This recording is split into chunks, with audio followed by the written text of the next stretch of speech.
right. No, no, no, no, ay. I've been running out of time, think I need to rewind, feeling out of line. I put everything aside, hoping that I make it right, all the things I do. I've been running out of time, think I need to rewind, feeling out of line.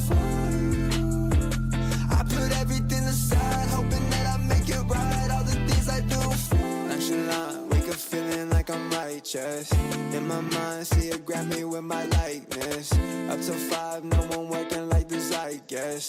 Put in 12-hour shifts while I write this. And I know when the black shit, they showing love. Not everyone a day one, don't lie to me. And they wanna take credit when no credit's due. Say what you want, but it don't bother me. I've been running out of time, think I need to rewind, feeling out of love. I put everything aside, hoping that I make it right, all the things I do.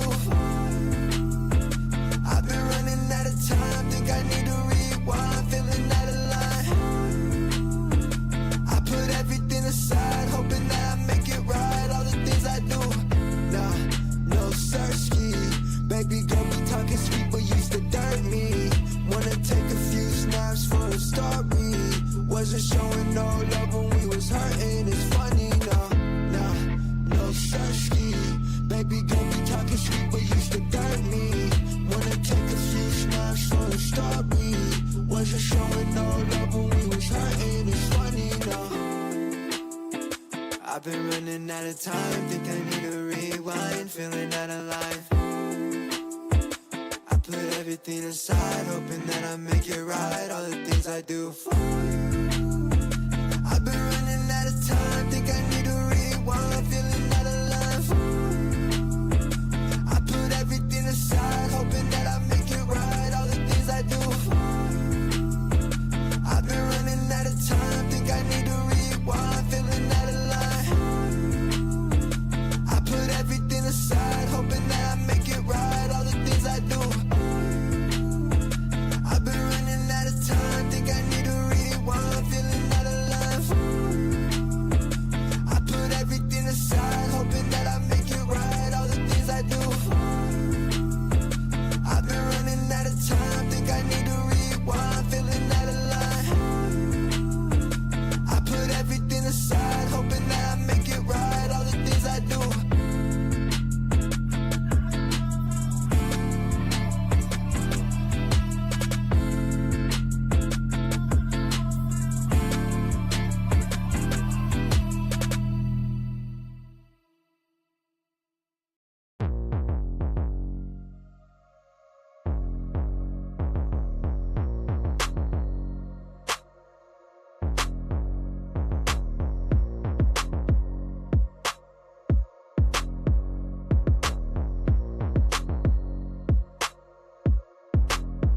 Wanna see you with your hands up, going straight to the sky. Let me see you put your hands up.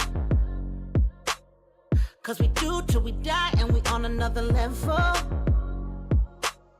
To the rest, wave goodbye, put baguettes in the benzo. Got a piece of the pie. Told you once, told you twice, that we only got one life. Stay up. Diamond shine, best at night. You wear yours, I'll wear mine. Go dumb tonight, tonight. Dipping low with my girls tonight. Got my ice in the clouds.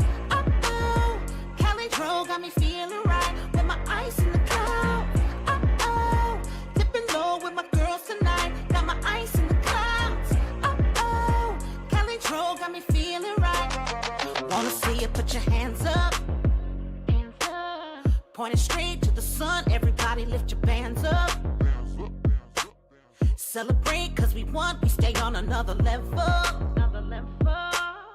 Yeah, the team stay fly, word to Bruno, get your rings up. Cause the limit is the sky. Told you once, told you twice, that we only got one life. Stay up.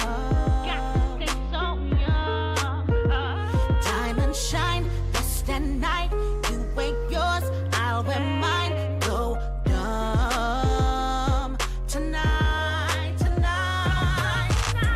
Oh, dipping low with my girls tonight. Got my ice in the clouds. Oh, Cali Dro got me feeling right with my ice in the clouds. Oh, dipping low with my girls tonight. Got my ice in the clouds. Oh, Cali Dro got me feeling right with my ice in the clouds. Dipping low with my girls tonight. Got my ice in the clouds. Cali Dro got me feeling right with my ice in the clouds. Dipping low with my girls tonight. Got my ice in the clouds. Cali Dro got me feeling right.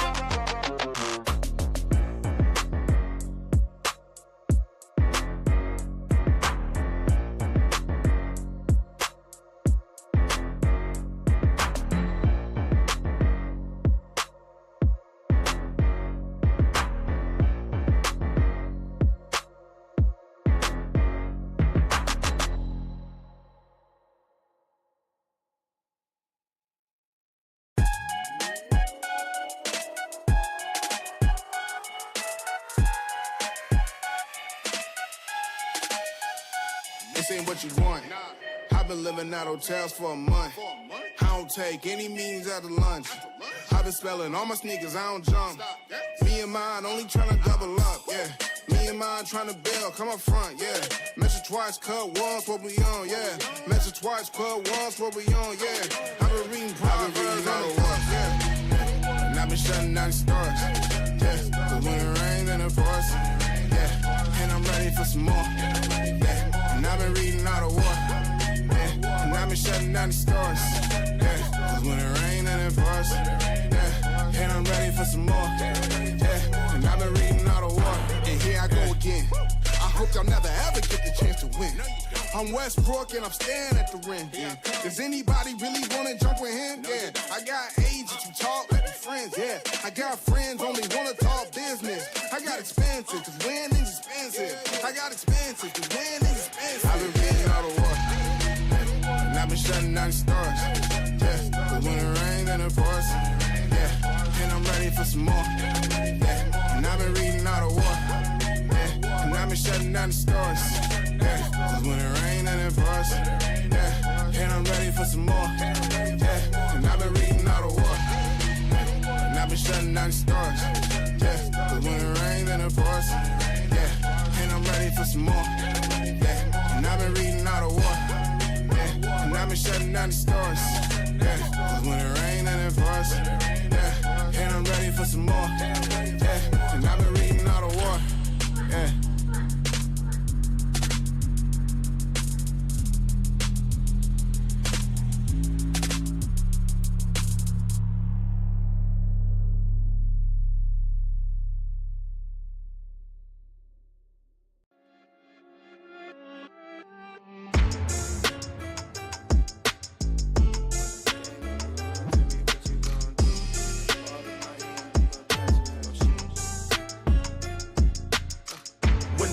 On the line, you can't fold and you can't bend. Y'all be playing it safe and I be going for the win. Remember back when they was doubting on the kid. Now they tuned in cause my game too legit. Stayed down, remain humble and I made it work. Crazy how I came out so clean from the dirt. We was using candles on the nights the lights ain't work. We ain't never going back to that and that I merged. Turn your back on me, the worst mistake you ever make. Keep my grass cut, gotta watch out for the snakes. If it's on my plate, best believe it's getting 8. I'm ballin' like I'm Kobe 33 before the 8. I just want the rings and the medals and the trophies. I want the Kardashians and Jenner to all know me. I wanna take a Uber to the hills to visit Chloe. I want the floor seats cause I'm tired of the nosebleeds. When the game on the line, you can't fold and you can't bend. Y'all be playing it safe and I be going for the win. Remember back when they was doubting on the kid. Now they tuned in cause my game too legit. I feel like I'm Scottie Pippen. Putting on the work, but they don't give me no recognition. Basically, the league's MVP, but the P is missing. I'm the most valuable, but sometimes they tend to forget it. I live my life on the edge, but my back against the wall. I make sure my shoes laced, cause who gon' catch me if I fall against the odds? But I'ma beat them all. I used to have a lot of friends. I never thought my day one circle be this small, but who needs love if it's fake love? I'm tryna shine like the diamonds on my glove. Get in my way and you gon' feel it just like Mike's glove. I'm tryna go from burnt rugs to the red rugs. That's facts. When the game on the line, you can't fold and you can't bend. Y'all be playing it safe and I be going for the win. Remember back when they was doubting on the kid. Now they tuned in cause my game too legit. Who gon' stop me now? I'm on a roll, let me know. Who gon' stop me now? Who gon' stop me now? Who gon' stop me now? I'm on the roll, let me know. Who gon' stop me now? Gang, gang. When the game on the line, you can't fold and you can't bend. Y'all be playing it safe and I be going for the win. Remember back when they was doubting on the kid. Now they tuned in cause my game too legit. When the game on the line, you can't fold and you can't bend. Y'all be playing it safe and I be going for the win. Remember back when they was doubting on the kid. Now they tuned in cause my game too legit.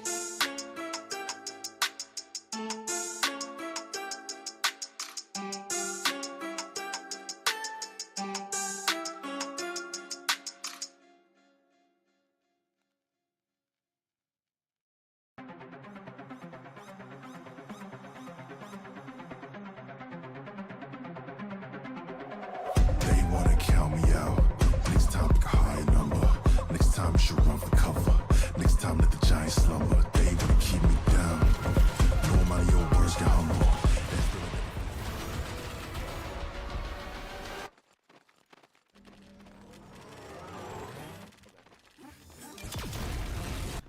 When are you gonna upgrade your system?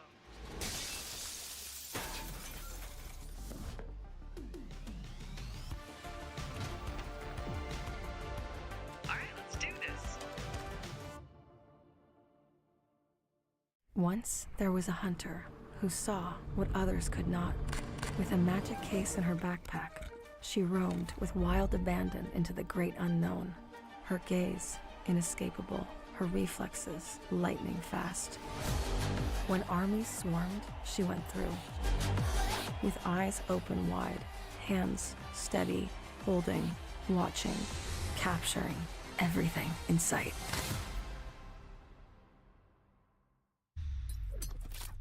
The Crucial Pro DDR5 RAM kit comes with a sleek, modern look that will complement any build. But aesthetics aside, it's the performance that really matters. So let's dive into it. The default JEDEC timings are 46, 45, 45, but it does come with 2 XMP and Expo settings for those looking for a little more performance. With XMP 3.0 Profile 1, you can push the speed up to 5600 megatransfers per second. If you prefer a slightly lower speed but tighter timings, Profile 2 offers 5200 megatransfers per second at 42, 42, 42 timings. We've run some benchmarks and stress tests to give you an idea of how it performs. In general, dropping the speed and tightening the timings with the second XMP/Expo profile yielded better results for us on our test system. Paired with a Ryzen 7800X3D, we saw anywhere from a 1 to 5% performance bump depending on workloads. All in all, the Crucial Pro DDR5 64GB RAM kit by Micron is a fantastic choice for first-time builders and enthusiasts alike.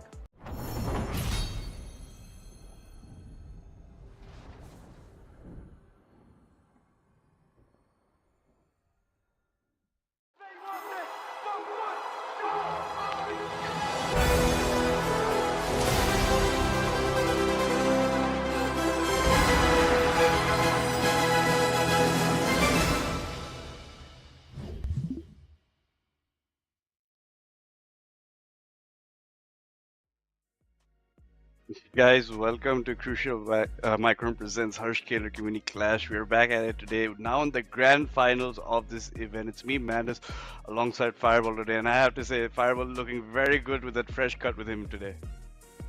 Yeah, just woke up with the feeling of saying goodbye to my hair, and you're looking pretty cute with the Santa hat there as well, if I do say so myself. Great to be back with another tournament. So it's gonna be Crucial by Micron Harsh Khelraay Community Clash.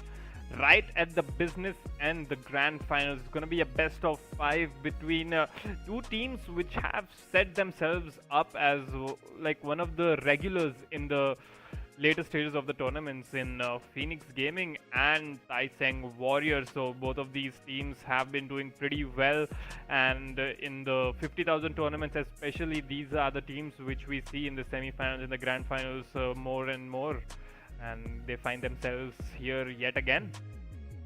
Yeah, absolutely. And just speaking about that for a fact, Taiseng Warriors, Kagura has only had 2 deaths since the quarter-final stage in all the games he's played, and 6 is only 6 of him.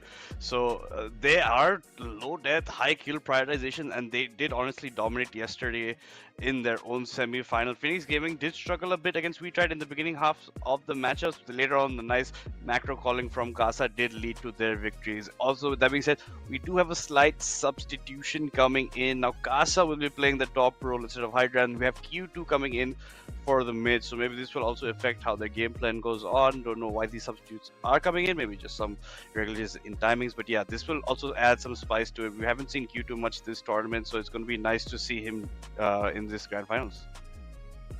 Let's take a look at the event schedule leading up to the grand finals of this tournament. Registration started from the 8th of December, and the teams had a battle out in the single elimination matches from the 16th till the 21st, and it all unwinds to this point. All of it was to play for this grand finals at the 22nd of December. Great evening here for a best of 5 League of Legends action. Moving forward, we will be looking into the brackets to see how the teams reached to this point, and this is what they are fighting for. 50,000 prize pool. First place takes away the 25 grand, followed by 15k for the second place, and the third and fourth place, which were locked in yesterday, take home 5,000 each. So a good sum of money, a good motivating factor for these teams to keep participating, and pretty sure they will be fighting for that 25k with all their might. Yeah, and that also, along with the money, it's also crucial where you end up here, given the points that you can get for your Rift Ruler leaderboard as well on both sides. Phoenix Gaming already pretty much cemented themselves in the top 4. Now, Taiseng Warriors is following right just suitably behind, so it just depends who gets first, who gets second, depending on those points distribution. We'll see it at the end. But just before we go into any of that, let's look again at the brackets. In this, you can see that Phoenix Gaming in their quarterfinals did drop 1 game to Odyssey, but that is nothing to be worried about. Odyssey is also a very, very strong team, so dropping 1 there just shows you that it was a tough battle. But yesterday, if you see both semi-finals, it does look like it's a 2-0, 2-0, but the Taiseng Warriors versus the Haka matchup was just so sided towards the TSW side that it cannot be compared to the battle that was between Phoenix Gaming and WeTried, because WeTried put in a much better showing than the Haka did yesterday, and it was just towards the later stages where they fumbled against Phoenix Gaming, even in both games. So that's just how you can see that this matchup is going to come. So Taiseng Warriors are going to be looking to have the the momentum and the motivation after their performances throughout this tournament till right now. Definitely. So it's come up to this point. Phoenix Gaming coming up against Taiseng Warriors. Phoenix Gaming from Sri Lanka, based in Sri Lanka. Taiseng Warriors from Nepal, and both. We have a lot of players who have made a pretty big name for themselves in the respective teams. So I'm pretty sure that they will be trying to put up their mark and further their name even more in the community. People like Tony Cruz and Q2, they've been doing so well in the previous tournaments and in this tournament as well, and even from the side of Taiseng Warriors. So a lot of these players we saw in the Arcane tournament as well. Some players from Taiseng Warriors and Phoenix Gaming were like really the building blocks of their ARAM teams.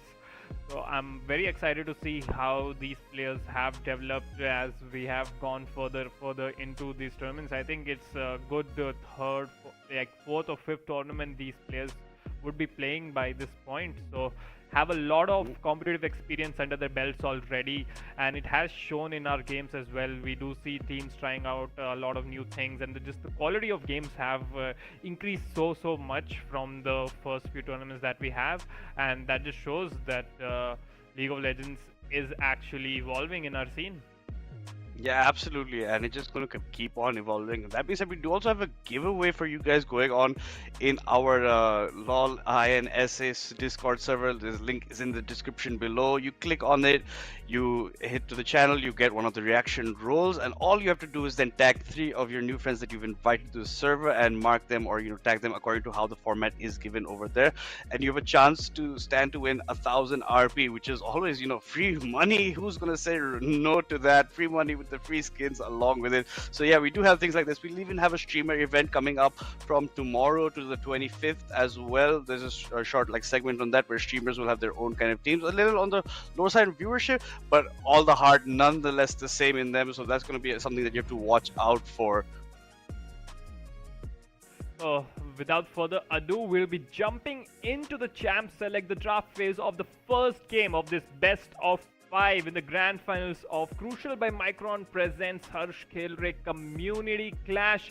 Right off the bat, we have Phoenix Gaming on the blue side. Decisive Warriors will be fighting from the red side, as Phoenix Gaming do take away the Thresh from Thresh Senpai. The name is enough to strike fear in their hearts.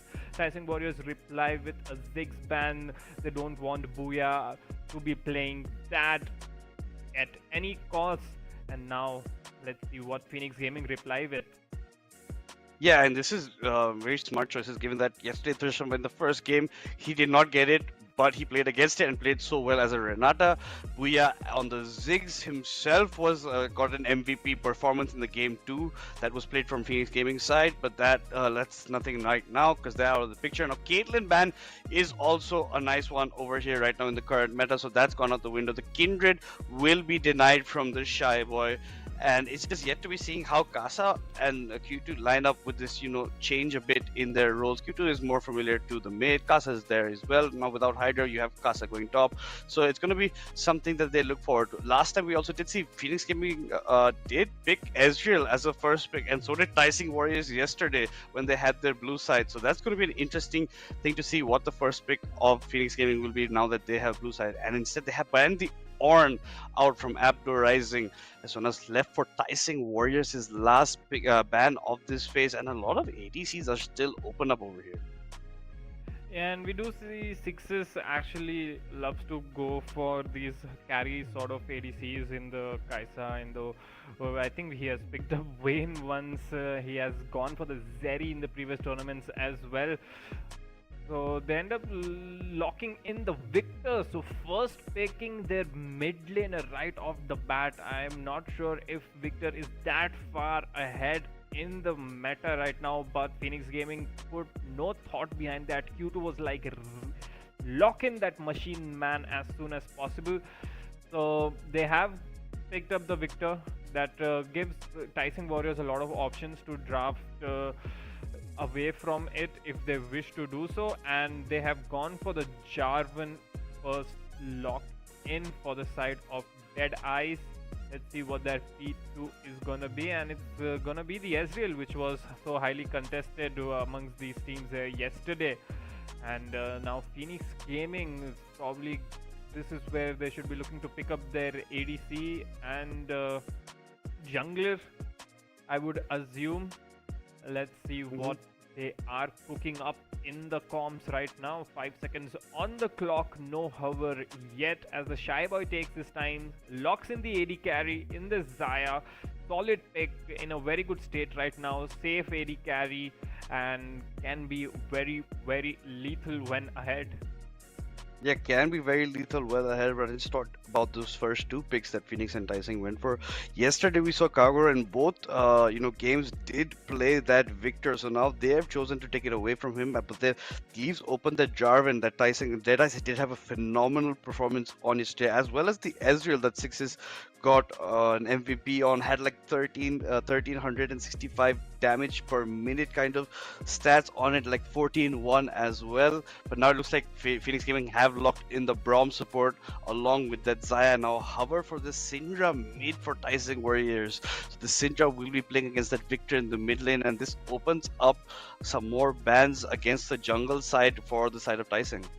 Yeah, Syndra is pretty decent into the Victor matchup, so Tawang Warriors happily picking their mid laner, a comfort champion, because Phoenix Gaming just gave away the mid laner in the first pick itself. Even the Ezreal should be very hard for Victor to do meaningful damage on, and as we were talking about that, they locked in the Braum, so protecting the Xayah, protecting the Victor from the Syndra, from the Ezreal queues already. I always love a Braum pick. I just feel he's such a great support with so much utility coming out of it. Can just completely turn team fights on his own. As the ban phase is ticking, we see an Elise, a spider, and a catfish in the Tahm Kench, which has been taken away from the side of Tawang Warriors, focusing on the top laner and the jungle.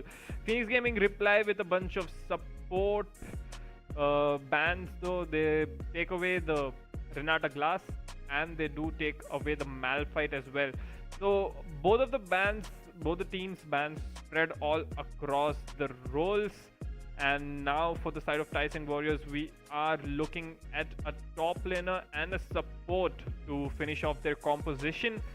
They do have the last pick though, so I assume they will be using that for the top lane as they go for the Taric support. So not very often that we see the Taric, but if you play that champion well, it's going to be so difficult to deal with the CC, the healing, and most importantly the invulnerability. The ult that comes in can just make 5 people not take damage at all. So I like that pick over there, but and I think Taric does so well against melee supports as well, because how strong that Taric passive is. So that's pretty good to pick up against the Braum. And obviously we can't have a League of Legends tournament without seeing Mordekaiser in it somewhere. So Phoenix Gaming will make sure that we are not denied the Death Lord himself, as they round off their composition by what looks like a Nocturne Hover, and yeah, it's gonna be locked in. Yeah, that lock-in with the Nocturne does signify why it was banned against Phoenix Gaming yesterday quite a bit by Dahaka. But yeah, over here you see, we talked about the Taric, and who usually likes playing Taric in our tournaments over here, one of them is Tony Cruz. So he would be well versed on how to maybe try and counter for his lane. But it looks like the last lock-in for Tawang Warriors will be that big bad bear, the Volley Bear in the top. So that is going to be looking like a spicy, tank kind of setup for Tawang. A lot of disengage, and the invulnerability with the Taric will do a lot to protect the Syndra and the Ezreal to keep on free hitting. But if we do look at the side of Phoenix Gaming, it's also looking pretty strong as well. Now with the Victor ultimate rework, with his Q buffs as well, and Xayah can just get out of any tricky situation with her ult if that's up, and the Braum ultimate is enough for the engage or disengage depending on the scenario. And if the Shy Boy does target top side, it might change the scenario over here. But yesterday we saw Deadeyes was everywhere the other jungler was, and he just dominated his role completely, got most of all the objectives. Every time the opponent jungler was going for a gank, he was ready for a counter gank, and they focused a lot on the bot lane setup very early on in game 1. That was very important in them getting the early snowball that led to their victory over there. Definitely, we have the teams locked in though, and I believe Tawang Warriors should be feeling pretty comfortable with their draft, as they did get the counter picks in both of the solo lanes. They got the Volibear, which does pretty well against the Mordekaiser. They got the Syndra into the Victor pick. So Tawang Warriors did end up getting the counter picks technically in the preferred roles in the solo lanes. Even the Taric was picked in counter to the Braum, and I feel Tawang Warriors should be feeling very confident about their picks. And Phoenix Gaming, they look very confident in their draft phase as well. Did not take all that much time to lock in those picks. They have a strong pick composition with the Nocturne, with the Braum, and have a slippery ADC.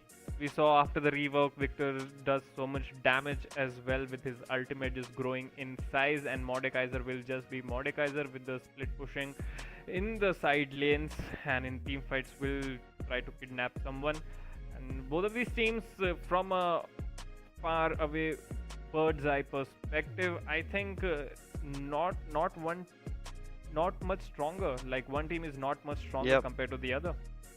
Yeah, they seem pretty, similar on paper in the terms of their composition, and it does look like pretty well-rounded drafting going on, not even tipping even maybe 5% in either one's favor more. But yeah, just it's gonna depending on how the routes they take and what they're going to go for. And I want to see Kagura play something except the Victor, because that's all he was doing yesterday, and he was doing a phenomenal job, man. Don't mistake me, but I want to see something else spicy from him. With the Syndra pickup, if he does lock in any of these people like the Nocturne, the Victor, you can just disengage them from your ADC, from yourself as well. And now you have their Senpai now on a Taric. Yesterday he did play the Renata when he did not get the opportunity to take the thirst, so that's why that ban is coming out from their side. And Renata is a very, very good support, especially with her ultimate, can change a lot of the team fight scenarios. Now it's up to which side Phoenix Gaming really want to prioritize, because what I have been seeing of most of their fights is that they go pretty standard, and it's the late game or the later part of the mid game is where you see a good macro calls coming out from their side, and that's what I would be like to seeing in this matchup, and see how it goes and how well Casa will be playing that top side as well, given that Hydra is not in this matchup today. Definitely. And guys, make sure before the game starts you head into the description box. We have a few links for you that we want you to click on. It's gonna be our Discord channel, that is gonna be League of Legends in SA, that is League of Legends in South Asia. Make sure you join the Discord. As my friend Madness mentioned, we have a good giveaway going on there as well, so make sure you check that out and invite your friends as well for that event to have a chance of winning 1000 RP for yourself. Make sure you check out Crucial's website too. They've been showing us so much support throughout these tournaments. It's time you guys show them your support as well. Check out their insane gaming and regular use products that they have on offer. With that being said, we will be loading into the Rift pretty soon. And Madness, what are your predictions going into this best of 5? We're back here again with these prediction things, but yeah, I'm gonna have to be supporting just slightly again. Like yesterday I said Taiseng would win 2-1, they destroyed it 2-0. Here I'll be giving it 3-1 in their favor. That's what I would like to be seeing, especially now with a bit of the change in Phoenix roster side. Maybe they're going to be uneasy in the first game at least, and that might give the upper edge to Taiseng. But it all depends on what happens in the Rift. We obviously seen this time and time again. The paper does not matter over here. It's the practical on the Rift where people get maybe overzealous, over aggro, get caught out, depending on those kind of stuff. We're going to see over there. And the Mort is going to have to honestly dominate his lane a bit if he wants to be a factor later on, because I don't see you can get many people, you can't isolate the fight on the Syndra or the Ezreal later on that much unless you get a free pick onto them, because they have so much frontline that prevents you from even reaching that mark. Okay, so 3-1 in favor of Tawang Warriors is what Madness is going for. Let's see if Phoenix Gaming feel all too hot about that prediction and try to change that one up. But it makes sense. Tawang Warriors looked very, very good coming into the grand finals as well in the semi-finals. So let's see if they can carry on the same momentum in the grand finals, which is about to start. So we are on to the Rift. Both the teams just spreading out, trying to guard their entrances, not trying to look for anything level 1. 30 seconds until minions spawn. And it looks like they brought out Q2 getting spot by that flag as well. Takes a bit of damage, but that's nothing up. He'll heal that much before the lane phase. But yes, pretty standard parallel across the map. They just put a ward in the lower tri-brush, so for a late invade in that sense, or if a late vision was placed, they will know about that. You can see over here just a bit of a dance going on between the jungler, the mid, and the tops of both these teams. The Ezreal Taric are maybe trying to look for a pick, but I don't think you're going to get much, and you're going to have to head into late. Both junglers are starting the top side of their map, so they will be pathing bot-wise, so that's going to be how it goes. Now the Mord looks to be, if he walks this way, he's going to be walking right into that Volibear, who is pretty strong level 1, especially if he starts his own E. But now Mord thinks better of it. He's taking the longer route to go to lane, but that's all well because the minion's not even there at that point. And now it's up to this. Look at the 6s and Thirst, and by yesterday they were putting just so much pressure, especially on the level 1 mark, and that's what caused a lot of them to gain favor and prior in their own lane there. The first few connects from the side of Ezreal, just gaining confidence for himself. They're trying to get the push as fast as they can, but it's kind of hard to push against the Xayah with the AoE, but they have managed to do that along with the help of the Taric auto attack. So they should be looking at getting the level 2 before the Zaya and the Brom. In the top lane with the passive of Volibear, he can't help it, but just he has to push out the lanes if he keeps autoing the wave like that. And now it's actually an equal level 2. Ezreal stopped attacking the wave, did not want to push into the turret as that would leave them vulnerable to any sort of early ganks. Talking about ganks, though, both the junglers are pretty much at the same level vertically as they enter the lower quadrant of the jungles right now. Jarvan has to go through the wolves and the blue and the Grom before looking for a gank. Let's see if he will be looking for a full clear or just tries to get some early ganks off before that. Yeah, man, that's big damage coming in actually in the top side. Nice route by Booyah onto Thresh Senpai, but not much of a follow-up. A nice scatter by the Sidra mid lane lands onto Q2 as well. The laser was answered back later on, but now Kasa is caught up into the E. Now is being forced to burn his flash very, very early on over here. Thankfully, the junglers are not passing that way, so it won't make that much of a difference. Has the TP to come back to lane after he wants to reset after getting these minions, but Abdo just not leading the pressure for even 1 second in the top side. The root does connect.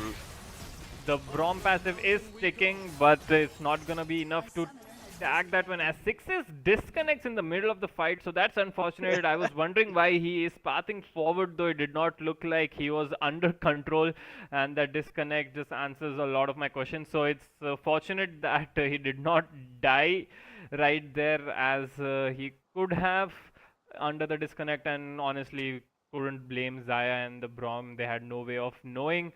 So still did not use any summoners as well, so he should be okay. Did not lose a lot of HP for it as well, but still sucks to get traded on when you have been disconnected, and is gonna be blaming his internet service providers for that, and an angry call is in order, I'm pretty sure, as 3.5 minutes into the game. The hefty minion lead already in the mid lane, about a wave worth or so, as Syndra is bullying the Victor as we would expect, honestly. Yeah, and Victor has, chugged a health pot of himself, and he is falling quite a bit behind and being pressured over there.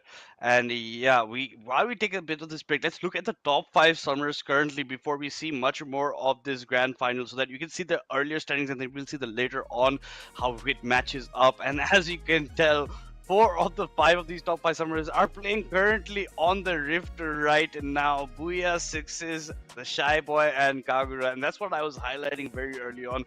Kagura and Sixes is death. Combined is 8 deaths only, and they have the kills to match it up at a much higher level.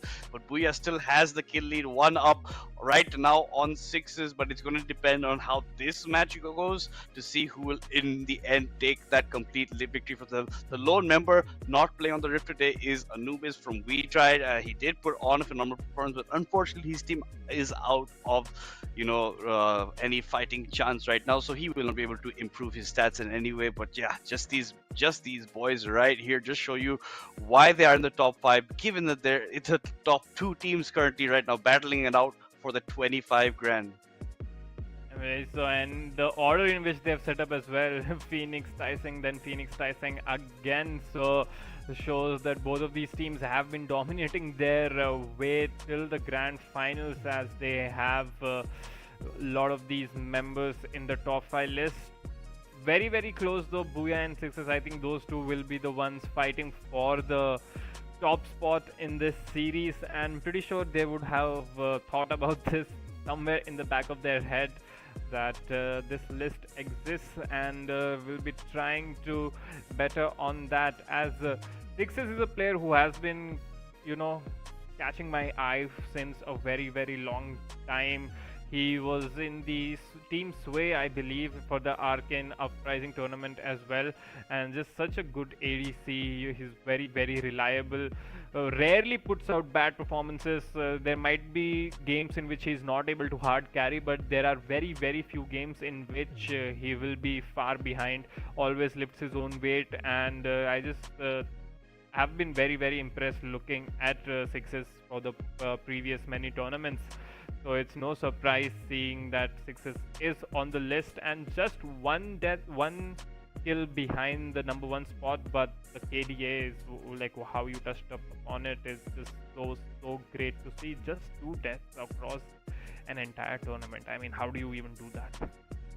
Yeah, and that's just crazy coming in. Even though, Sixes is just 1 kill behind, but yeah, he's almost double his numbers in the assist region as well. So KDA wise, that man is quite ahead right now, especially only having 6 deaths there. And Kagura also doing a fantastic job yesterday, not even dying at all. So his only deaths were probably in those quarterfinal marks. So that's all you can talk about. And he did play a phenomenal victory yesterday. That was instantly snatched away by Phoenix Gaming today with their first pick. They took that victor, but now I think they're regretting a pick. Even the Syndra putting them on of damage right now onto the scaling victor. But yeah, it's just how you want to look at it, and it's just excellent to see these players improve and improve throughout the tournaments. You see them in the top 4, now they're in the top 2 as well, and this can be the chance for Tyson to get their first victory, or Phoenix Gaming to get their second tournament in as many as they have played, given that it's the 50k. Last time they won it in the 50k tournament, so now this is where they'll be looking, and I think this will cement them definitely in that top 4 spot of the Rift Rulers at the end of this, which will have a huge impact towards the later parts of our season. Yeah, and since the arrival of the Rift Rulers scoreboard system, all of these tournaments just play such a huge role in deciding the top 4s as well. It's not just about the 50,000, it's not just about that single tournament, it's about getting your place in the top 4 for the invite only tournament that we will be having. So if we can pull up the Rift Rulers leaderboard, we will be working towards that, as we are working on the pause. So here we have it, the Rift Rulers leaderboard. Asterix is like no surprises there. He's just gonna be locked in there. Even with Kakao Gaming, these two teams, they just come first and second regardless. Phoenix Gaming 14 points, followed by the Old Gods. Old Gods were the one which got a victory in the previous few tournaments. One of the tournaments was the one that Old Gods won out on. Feeling happy for Potato Monster over there. And then you see Tawang Warriors just sitting below, equal on points though. So a few factors there just differentiating Tawang Warriors from the Old Gods. And Phoenix Gaming missing from this list, so that shows the seeding wise at least Tawang Warriors are pretty favored, as well as they are on par with many of these teams according to the Rift Rulers leaderboard at least. Yeah, and that Tawang Warriors is equal the number of Old Gods points right now, and now after this tournament, that's when they will be getting their points for this one. That's a huge boost to them. That's pretty much locking in the top 4, and I think it depends on their fight between Phoenix Gaming if they can jump to third all the way. So that's just how it. Okay, yes, I have just been informed the 50k ones are not being added currently in our Rift Ruler, so it is not going to impact it as much as I thought it was going to be. But yeah, with that being said, guys, we're going to take a small break before we jump back into the action, given that the pause is currently going on. So we'll be seeing you very soon.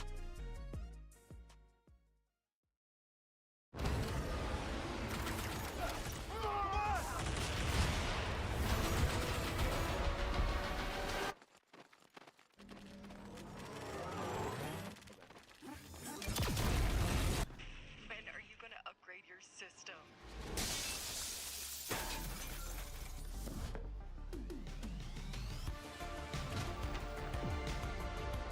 Alright, let's do this. Once there was a hunter who saw what others could not.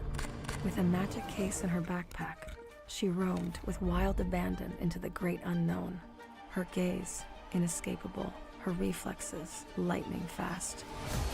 When armies swarmed, she went through. With eyes open wide, hands steady, holding, watching, capturing everything in sight.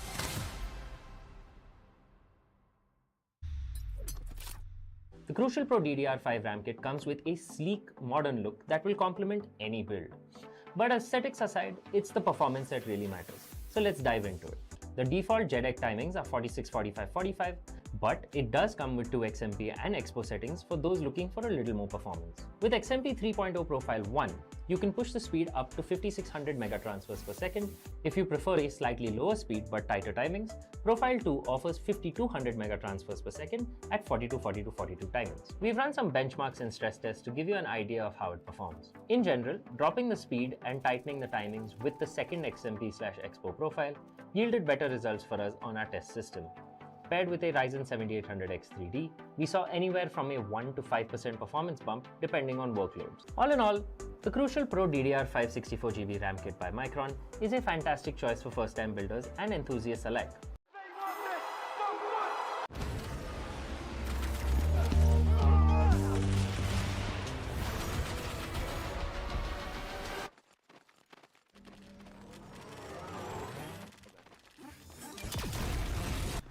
When are you gonna upgrade your system?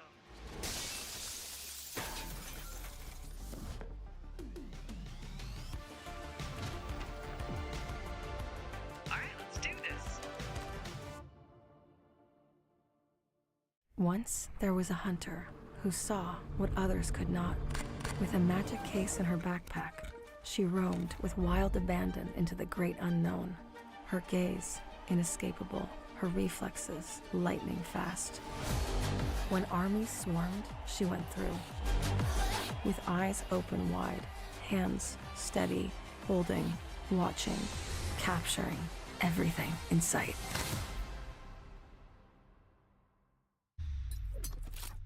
The Crucial Pro DDR5 RAM kit comes with a sleek, modern look that will complement any build. But aesthetics aside, it's the performance that really matters. So let's dive into it. The default JEDEC timings are 46, 45, 45, but it does come with 2 XMP and Expo settings for those looking for a little more performance. With XMP 3.0 Profile 1, you can push the speed up to 5600 megatransfers per second.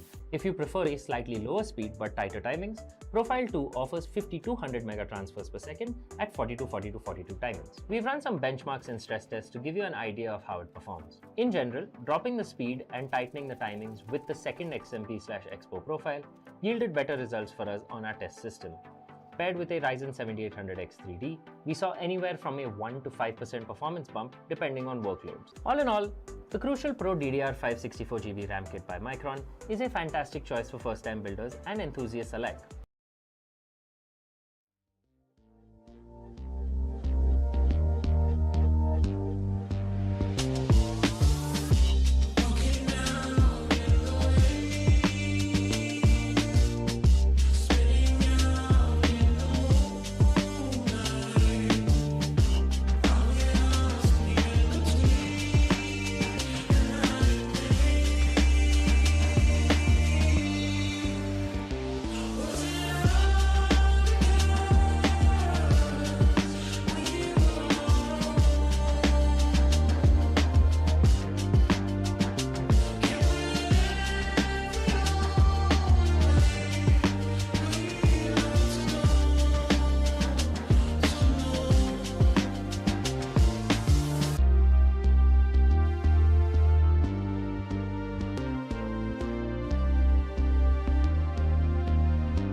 chain with the lights on. Easy little advice for you. No one ever is nice to you unless the price is right. I wanna cash out, take a stock out, hit a check in the morning.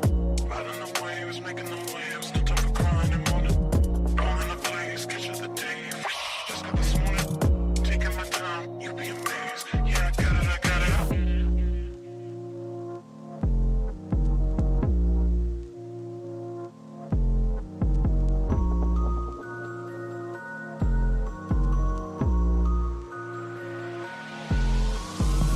Not dealing with nonsense, got my conscience on a whole nother level. If you like a nice girl, just ask twice, girl. I could win a gold medal. I could be rough and have you suffer just for my own pleasure. I'm not gonna waste my time. My time is too precious to measure. Say it so they can hear it in the back, making sure the message doesn't disappear. We don't need fake love to elate us in and out the other ear. I don't make time for nothing but the work and the cheers. I'm making a good life that'll last me. I'm just clearing the air.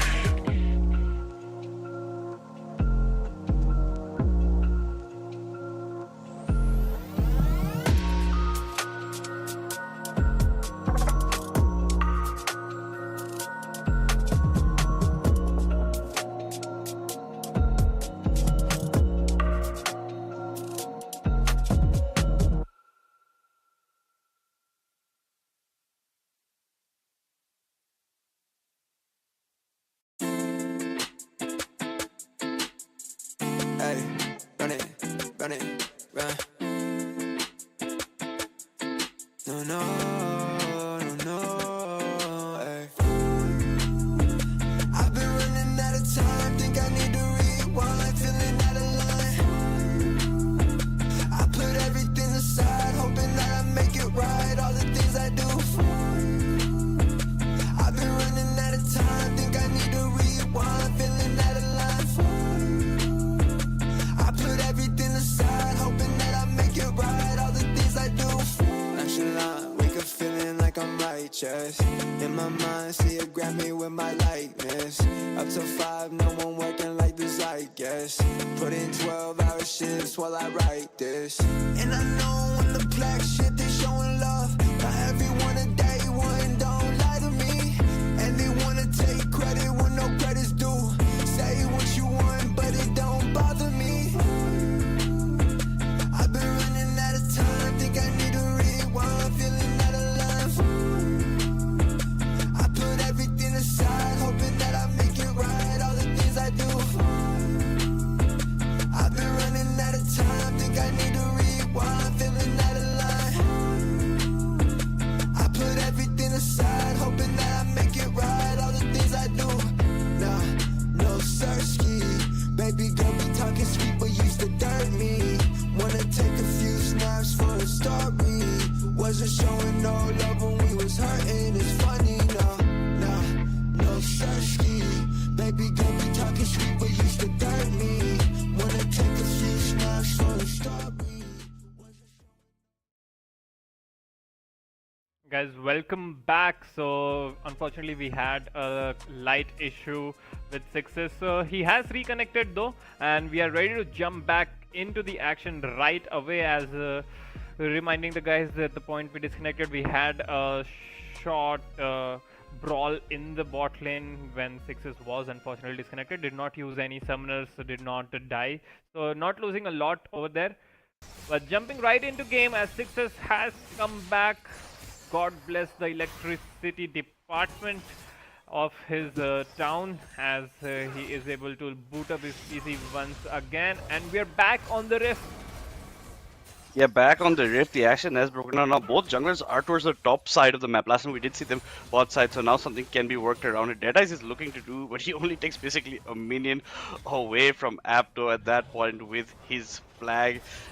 With his drag essentially, and now Nocturne is taking away his own Grom. The recalls are being channeled in. Deadice has reset completely, especially in time for Drake that's coming up around 20 seconds time. Now with the prio that Sixes and Tag have in the bot side, that should be good for him. They are getting their own recall and getting their backs up in time, but it looks like you can see Deadeye's heading towards more of the top side of the map, and they don't want to contest Drake just about at this moment. And Kasa is currently just freezing that wave over there, so you can see that Abdo could have maybe walked, but instead is channeling the TP to just not miss out on XP. Essentially, Kasa in the end pushes it just a bit more, and now will be getting his own back off, but doesn't have TP to come back into lane. So if the wave crashes, he's going to miss out on a bunch of XP as well.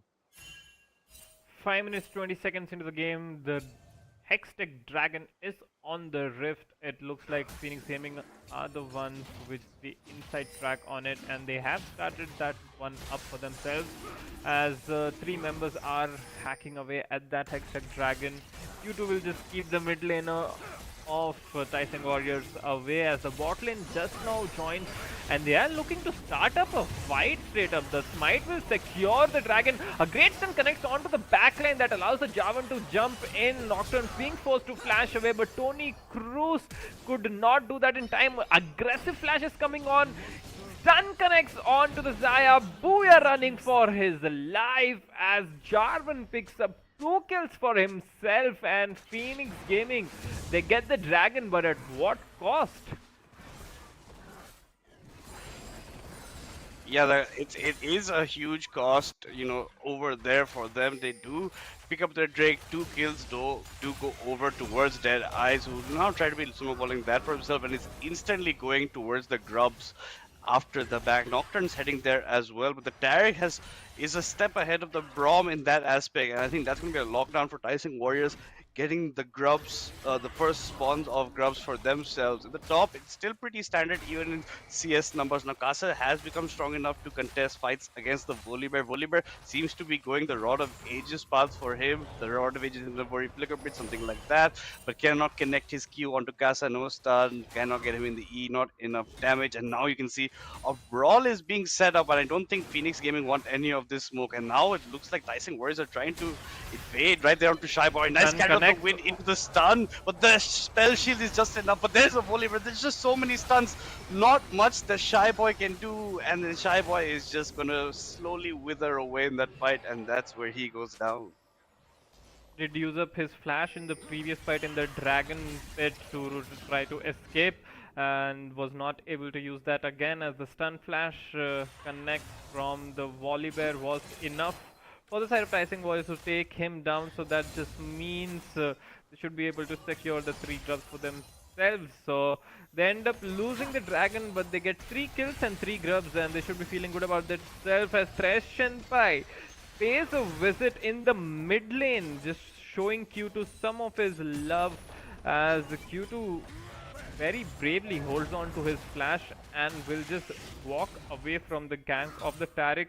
Will be forced to back away though, and Syndra will be looking to push this wave in and deny that wave from the Victor and just further increase her XP and CS advantage. Yeah, and it just looks like the Syndra is just slowly, just as Fireball said, pulling away in to a pretty steady lead for himself. Did get the wave crash in as well before her own back, so now even more minions missed for Q2 in the mid lane. He is pretty behind, around 13. Kasa just having to almost play the guessing game of where the E of the Volibear is going to land. The Volibear just perma in his face essentially, especially with his passive, can just trigger it off onto the minions to get his damage for him. But now the bounty here is on the Jarvan's head, so that could be crucial. The Q of the Apto does land to Kasa. He does get the full procs of the prestige of the attack, but that's all said and done right there. And you can see in the bot side, Booyah and Tony Cruz are just not in the lead at all, being pushed in. Ezreal's even gained a significant CS lead for himself, around 6 to 7 CS right now for him, so he can be looking to also be making plays. Has the tier, has stacked up 90 on it, has the Sheen, so will be doing much more damage after each ability as well. Saya is falling behind, but she can still catch up and will be a huge nuisance in team fights. In the meantime, in the mid lane, the Syndra is giving a lot of respect to Q2. Q2 has triggered his ultimate, but the Nocturnes come in over here, Fireball. Ultimate connects, and unfortunately for the side of Kagura, her flash does not connect. Jarvan using his ultimate, forcing Q to flash away, but there's a big bad Volibear in the background. Will secure the kill onto the Shy Boy, who finds himself in the death screen for the second time this game already. But at least Phoenix Gaming have put themselves on the board, getting that kill onto Kagura. So 10 minutes into the game, but still Tawang Warriors almost at a 2000 goal lead at 10 minutes. So they are slowly pulling away with this game. Yeah, definitely. And now the Volibear also has a bounty along with the Jarvan. It was a nice engage kind of coming in from the Shy Boy, but just not expecting more backup from Tawang to be there. 1 for 1 essentially there. Not much you can do. Now Drake will be spawning around 22 seconds time, so that's where they should be looking for. But Grubs have also been, you can see the marker are there on the map that they will be spawning as well. So you can see now that Kagura has got him. He got that early ward also put in the jungle of Phoenix Gaming. So now they will know a lot of the movements of the support and the jungler. But that being said, Tony Cruz instantly uses the sweeper, instantly takes away that. The scatter lands over here. The Q from the Tarek lands as well. And looks like they were not letting Tony Cruz get away with killing their wards for free. Does lose half his HP bar there. Nothing too serious. And in the mid lane, both the ADCs are just looking to get farmed up as much as they can. Sixes hitting that 100 CS mark at about 11 minutes, so they're doing good over that department.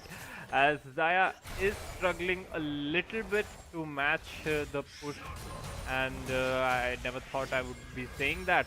As the dragon is going down, Tawang Warriors will secure their first dragon of the map in the Inferno Dragon, as in the top lane.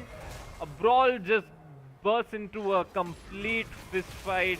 Kasa uses his ultimate, but he should be careful as he's going down slowly. His friend is there though, Q2, to secure that kill with the Victor ultimate. And Abdo Rising, even though he was doing well, goes down and gives away his bounty, if I'm not wrong, to the side of Q2 now.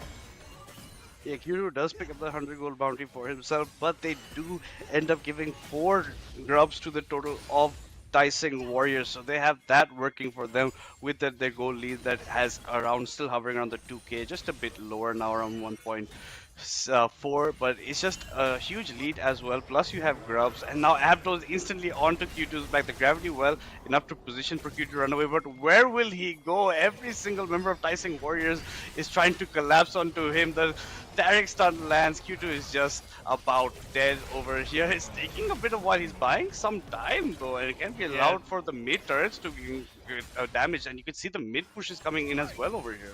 They were trying to give the kill to Abdo for a long time, but then Deadeyes just had enough of it, as it was taking far too long to get the kill. Uses the flag on top of the Victor to get the kill, as he will be getting that Hex Tech. I mean, Luden's Tempest completed for himself, and now suddenly Syndra is behind on items.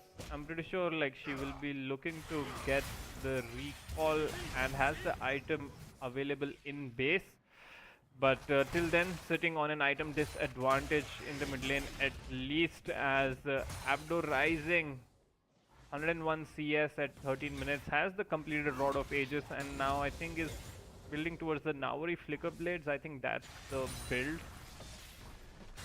Yeah, that's definitely the build that he's trying to go for, the Flicker Blade after the Rod of Ages. Pretty standard now, not going for that much of a tanky kind of setup, but more for a bit damage with the time, more bruiser kind of for him, especially with the pressure of the attack that he has taken. Now Abdo and Kasa. Kasa is trying to push Abdo off, but the Q lands into the E from Abdo. Not much can be done over here. The final Q from the Mordekaiser does land onto Abdo, so he does equalize pretty much most of that trade. But there are pretty much no objectives that you can fight for. Mord has his Rylai's completed, so this added slows also doing damage right here. You can see Deadeyes is hovering mid, and they're trying to catch onto Q2. The scatter does not land. Neither does the flash Q. So, as the Syndra stun will not connect as well, Q2 completely turns it around with the help of the Nocturne coming in. Double kill picked up already, as he is stuck inside the Jarvan cage. Deadeyes will finally take him down, not before sacrificing his own life, as he is forcing the flash out of the Nocturne to stay in range. Abdo Rising trying to come in to save his teammate, but I think he too has chewed off a lot more than he can manage to, but he does survive, so not losing his life for that, ends up losing his ultimate and his flash. But what a play coming out by Q2 to completely turn around the gang on him to get 2 kills of his own. There's excellent side steps coming in from predicting the flash from the Taric as well. As soon as he saw that the Q was getting channeled by him, and as you can see in this instant replay, this man is moving another level. Dodges the scatter, dodges the flash Q from the Taric as well, and he's just putting on the moves. Now that the ultimate channeled in, kills the Taric before the Taric ult can even honestly pop, and this is where he's turning it around for his team. Syndra goes down, Deadeyes thinks that he goes in, he can maybe at least get the trade, which he will eventually get it onto Q2, but this also means that he's a dead man as well once the Braum comes in here for backup, and that forces Abdo to come in, try and save the day, but it's just not enough. Abdo's going to be forced to ult to jump away from this fight, and Sixes is there to provide enough backup, but just not enough. But in picture, a fight is breaking out in the mid lane. As you can see, the feathers have flown, their low HP bars. Booyah is just about dead, and he does die to the flag. A nice snipe coming in from the jungler of Tawang Warriors. Deadeyes is on one right now, has 6 of the 7 kills on his team, just completely relentless wars, not letting the Xayah run away. So Xayah using both of her summoners, using her ultimate, but still not being able to survive the onslaught that Tawang Warriors threw her way, as the top lane more brawling going on, but the top laners I think are pretty much level over there. Equal in level, just 1 kill advantage on Abdo Rising though, and 15 CS advantage, 10 to 12 CS advantage for Casa. The Dragon is on the map, so that might be a point of interest for both of these teams, both of them sitting at the single Dragon. And Tawang Warriors did manage to secure the 4th grub, so they do have the Voidling spawn every time they damage a turret. That feels good, as both the teams are now looking to get the shove in the mid and the bot lane to have a path inside for this beautiful ocean dragon that we have. Now Booyah, no ultimate, no flash, cannot walk up that far ahead, will lose his life as the Taric ultimate is channeling, but connects only onto the Taric and the Jarvan. A full-on brawl has broken loose, but Sixes, all eyes on him. He's just left alone in the background, free firing, and that is gonna be 4 kills for 1 in the favor of Tawang Warriors. And let's see if they are done or are they looking to get even more. They get the turret mid-tier 1, they're gonna get this Drake as well, and just a bit of a misplay from Booyah stepping up that further when he doesn't have his ultimate to get out of any tricky situations like that. He gets caught out, and then one by one Phoenix Gaming, just to try and save more of that fight, they go down instead. The Shy Boy triggered the ultimate, but just a bit too late. As you said, the Taric ultimate not hitting much members of his own team, but that was still enough for them to get 4 kills for the death of the Taric, and Tawang Warriors are going to be pretty happy about that exchange. Still at around 3k gold lead for themselves, a bit lesser now, but now it looks like things are coming in for the Rift Herald, and Phoenix Gaming are trying to answer back for that disaster situation in the mid by taking this jungle objective for themselves. Phoenix Gaming has started that one up, and I think they will be able to secure this before the Jarvan can come. So great tempo play over there. Phoenix Gaming reply to the teamfight loss with a great Rift Herald pickup. Now let's see if Tawang Warriors look to get something of their own, but Phoenix Gaming were able to retreat in time, so get a quick Rift Herald for themselves, which was unanswered. Now I just think the Tawang Warriors should have set that one up quicker after the team fight victory, but still it is a small loss for them. They'll not be feeling too bad about that, as a 2-man stun now connects. Tony Cruz doing a lot of damage onto Thresh&Pai. Thresh&Pai does finally go down, as now Sixes finds himself retreating, as a good pickup from the side of Phoenix Gaming onto the Taric, and good news for Phoenix Gaming the previous 2-3 minutes.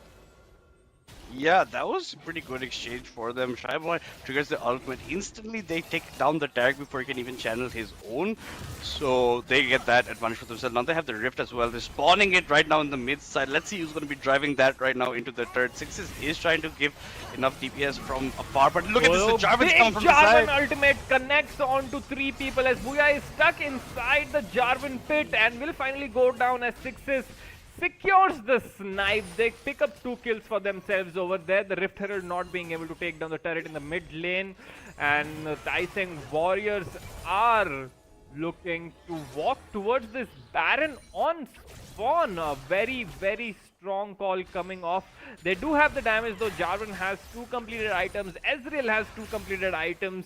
And the Taric is there. The Volibear is there to tank. And it looks like an instant on-spawn Baron coming on for the side of Tawang Warriors. But let's see if they are able to get this for free as the Shy Boy is hovering. Treshenpai has gone to send him out of the pit as there comes the smite. 20 minutes Baron madness. 20 minutes, but instantly just taking it off spawn after that disaster from Phoenix Gaming in the mid lane. They did have a good idea with the Rift, but they had just grouped up a bit too much.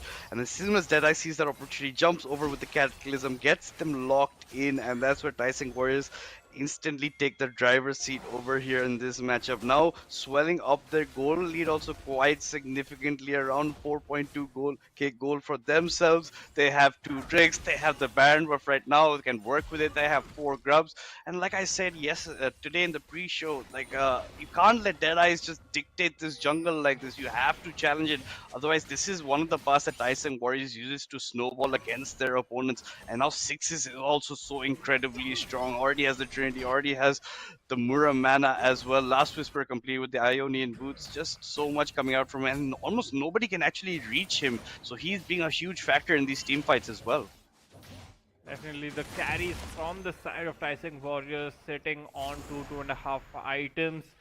The Zaya has completed the Naburi flicker builds of her own, sitting on the blue sight and the blue spinning gadget as Q2 just disappears off the face of the earth with the ultimate from Kagura and Sixes, and that just allows Tawang Warriors to siege this tier 2 bot turret as Abdo Rising is looking to push in the wave in the mid lane as well as a two-pronged attack.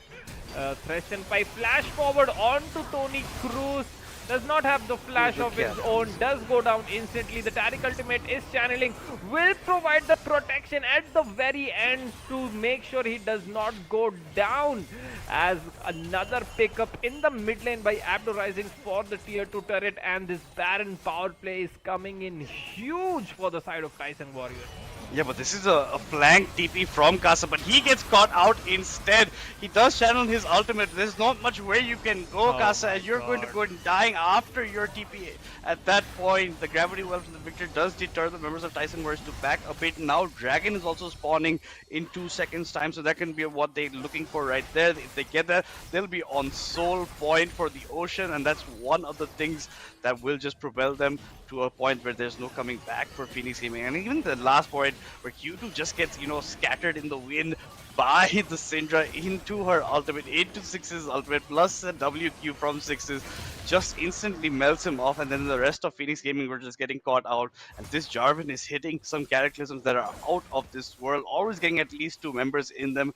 And I think Phoenix Gaming are just grouping a bit too much closely in these team fights where the Jarvan still has the ultimate in his hand. Deadeye is playing completely out of his mind, 7, 1 and 6, dictating the pace of the game completely from the get-go. It was just Jarvan all over the map, and now he has secured the 3rd dragon for his team as they move ever so closer to that soul. I think they have a few seconds left on that Baron, or it has timed out, but they have managed to generate a 7,000 gold lead off of that first Baron, and I think they are firmly in control and at cruising speed as Tawang Warriors are gonna be working towards the inner turrets in all 3 lanes now. Yeah, they have got everything they do want. That Baron play was huge. They get Abdul was play pushing in the mid side, gets him that mid tier 2 for him, and now all those turrets, all that gold accumulating shows you the lead that they have. Tyson Warriors almost at a 6k goal lead right now. The goal lead is ballooning to a point that you just cannot see past that margin anymore. Now they're trying to set up a trap play. They thought he was in the bush, but no. The Victor was not waiting over there, and now these guys are waiting for Q2 to walk up. But Q2 is playing this pretty smart, and he's calling in backup. The Braum, the Nocturne are close by as well to try and deny it, but I don't think you can stop this tier 2 turret from going down on the top side. The fight is breaking out over here. Deadeye as the Cataclysm lands onto Q2. He will go down yet again for the fourth time. Scatter the Weak connects onto Tony Cruz. He's using his flash. And now someone needs to peel for the ADC in the backline though, as the Shy Boy comes in, assassinates the Ezreal, gets the 1000 gold bounty for himself, not before going down, but I think he has done his job. Now it's all up to Booyah to show those kiting skills. Not enough, as the Raging Bear comes from the background, just smacks the Feather Lady on the head, gets the kill. Ace for the side of Tawang Warriors when they lose just 6s. 1 for 5. I will take that any day of the week. Yeah, now they get the turret, they're gonna get the inhib as well, and Shy Boy finally did manage to reach 6s, but at what cost for his team? Everybody ends up dying. Booyah walks a bit too far after 6s is dead, gets caught up by the volley bear. He thought he got the root so he can get the kill, but once he goes in, he's not getting out. The next place he meets is the Grayscale instantly. So Booyah playing a bit more of getting hit too much earlier on as the ADC and not keeping, far back enough so he's out of damage range, but there's not also much protection on the side of Phoenix Gaming at the point that they're at right now. Tawang Warriors are on soul point for the Ocean Drake. Baron will be spawning up in around 2 seconds time, so that will be the next fight. And with all these lanes basically pushing in everywhere, it's going to be hard for Phoenix Gaming to honestly contest. 10,000 gold behind, it is going to be very, very hard for the side of Phoenix Gaming to contest this Baron. They are just basically at the mercy of Tawang Warriors right now. They can just start the Baron whenever they feel like, and I think they are feeling like doing it right now as the Baron has been started, and by the positioning of Phoenix Gaming, it just looks like they're not even gonna bother going near that pit as they are preparing themselves for another wave of Baron minions into their base and trying to save the game. Yeah, last time it didn't go so well for them. Hopefully this time the defense is better on this side of our boys from Sri Lanka, and they can maybe hang out long enough so that they can also, get their goals, get their items. Ezreal just channeling down his ultimate just to get some more wave clear for himself. And you can already see that Apto recall and went instantly to the bot side to get the pressure of the 4-1 push. The TP is coming in over here from the Syndra. Tony Cruz does walk a bit forward but has the shield to block most of the damage for himself. But look at how much damage 6 is putting out with each of those Qs right now. Has the Shredder's Grudge completed as well, so we'll be doing a lot even against any armor. Not that anybody on Phoenix Gaming side except the Braum has much to his own name. And now just look at this. It's a classic 4-1 push with the Baron buff. Apto slowly working up that bot side, and all Phoenix Gaming can pray and hope is that Tawang Warriors do any kind of slip up that they can take advantage of. Definitely, and now here comes the wave. This turret has no chance of staying alive for that much longer, as Deadeyes might be eyeing towards another engage. He has been getting a lot of those very, very good engages. The first inhibitor goes down in the mid lane. They are looking to get the second inhibitor in the bot lane as well, as the minions are now flooding in the base. PSW playing it safe, not looking to go greedy with trying to end the game as of yet.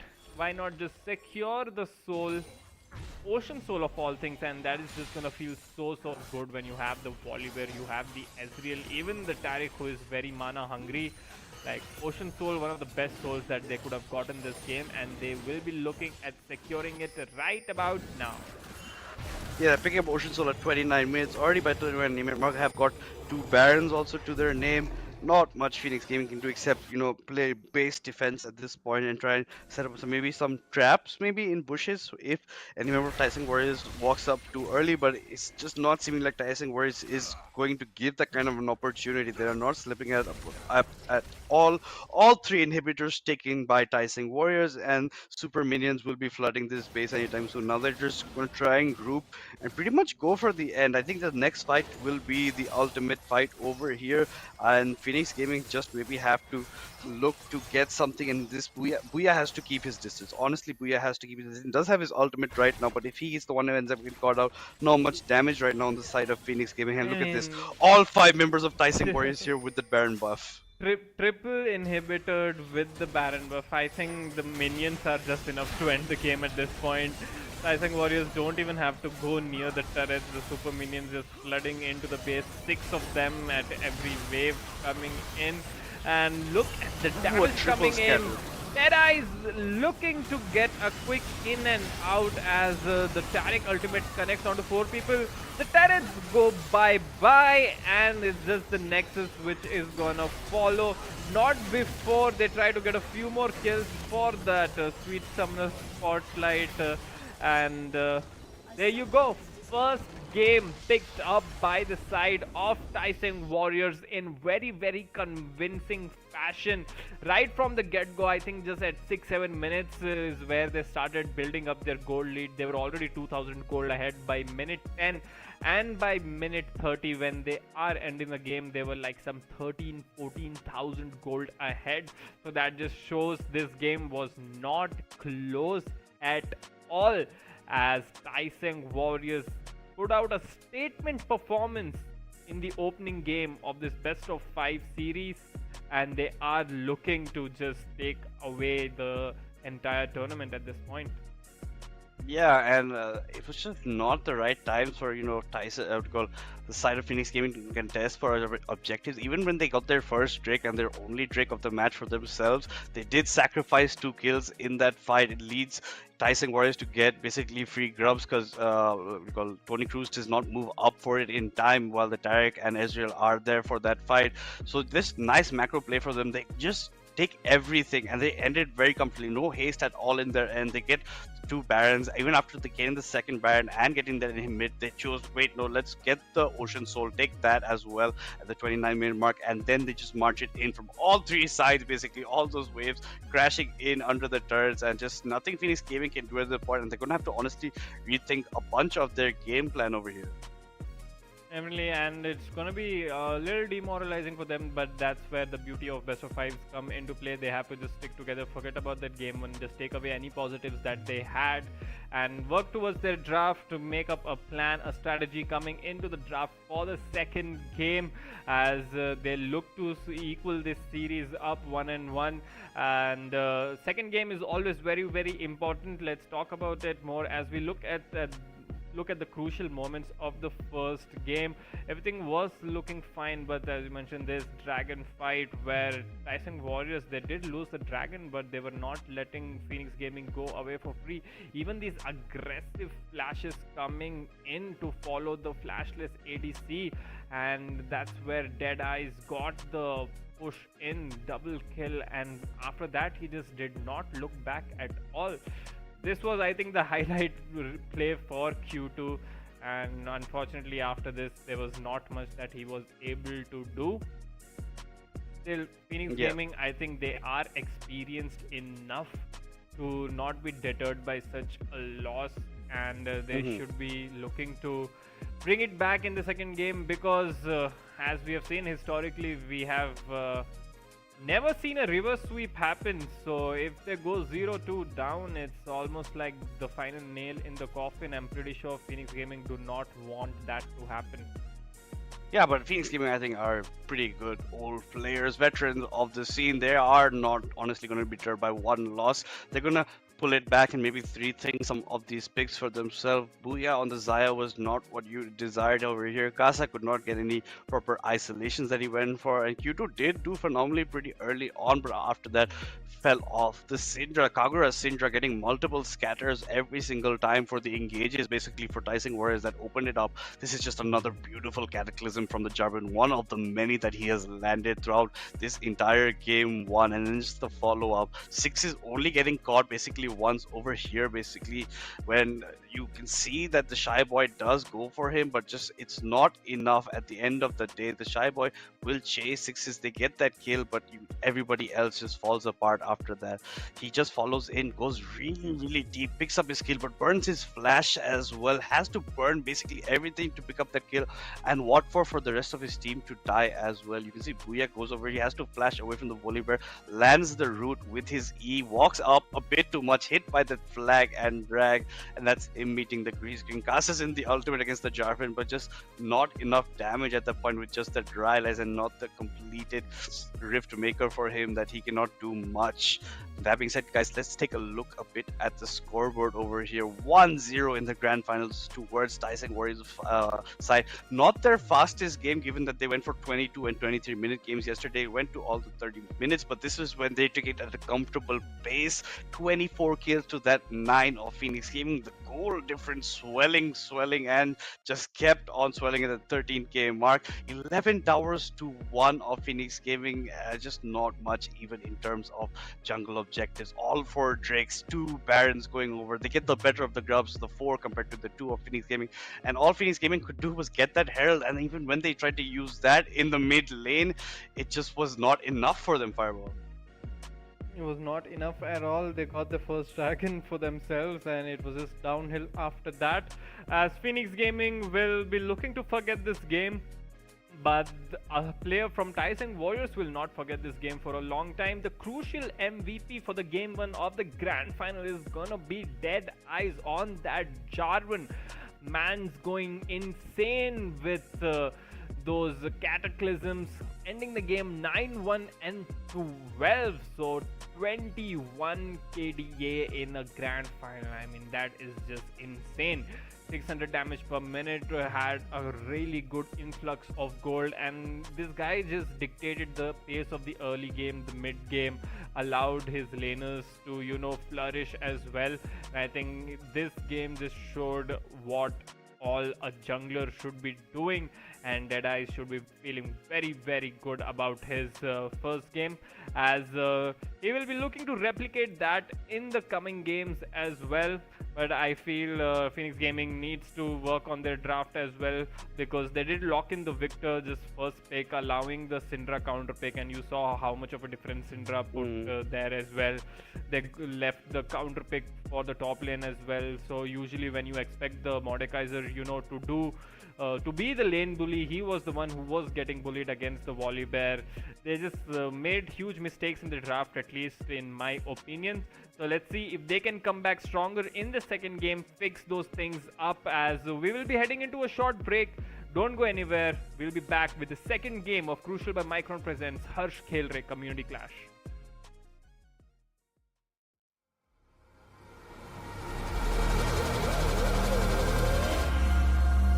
Ever been lost in the woods, praying that it don't get dark? Ooh, ever been in a situation couldn't win, but you still had heart? Yeah, if you anything like me, evolve from chum to shark, the hunger starts to grow apart you didn't know you had. It's like that, flip the switch, turn it up, and I'm giving the gas. I lock it in all free, adrenaline double my percent. Made a home in the unknown, I swear I never fear again. I got ice in my blood, big enough to down this shit. I don't care how bad it get, I got 10 toes down, don't forget, I survived.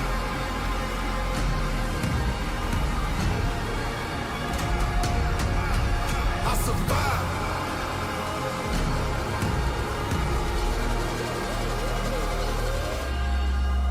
When you on the brink and you in too deep, when you feeling weak, but it's hard to breathe. You gon' take a knee? Never. You gon' keep it G? Forever. Stand up and face whatever. I'm built unique, I'm better than the hard hard times I seen. Crime scene, obscene, face the ugly, cover up like Maybelline. Had uncertainty and urgency, cut from me like surgery. Formed again more sturdily. Personally, I don't see nobody stopping me. I don't see nobody topping me. I don't see nobody honestly. I run you over if that's what it's gotta be. And it's gotta be what I look like, having fear still haunt me. What I look like, having regret haunt me. Pay that price, I don't care what it cost me. All my life, big me against the army. I'ma push the red button on them like Atari. I'm big dog with a human like a Maltese. See more fall off than 03 tall tees. Not sorry for the way I am. Learn to ball them up with no one holding your hand. Never back down, never hide in the sand. If you ain't hear the message, let me say it again. Yo, let me say it again. I survived.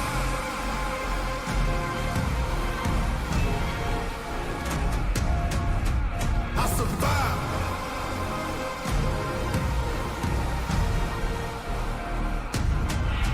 I survived.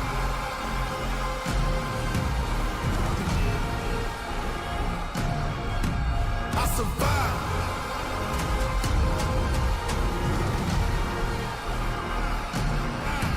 I survived.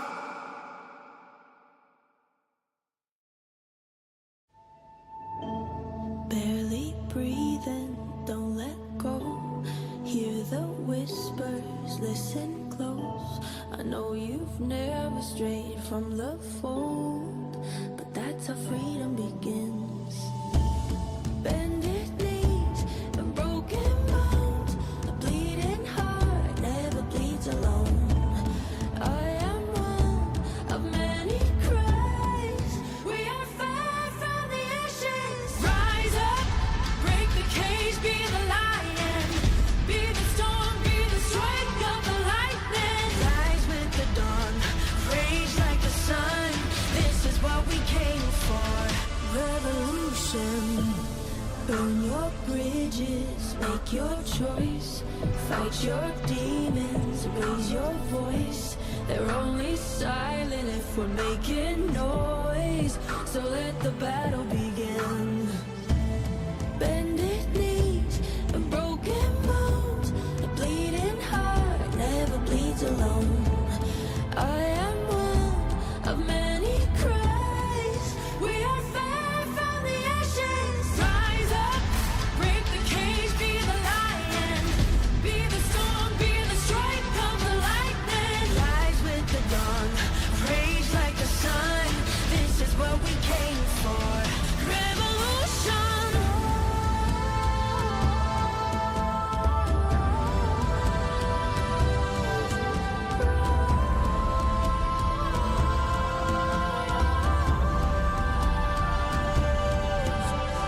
Rise up, break the cage, be the lion. Be the storm, be the strike of the lightning. Rise with the dawn, rage like the sun. This is what we came for. Revolution. Rise up, break the cage, be the lion. Be the storm, be the strike of the lightning. Rise with the dawn, rage like the sun. This is what we came for. Revolution.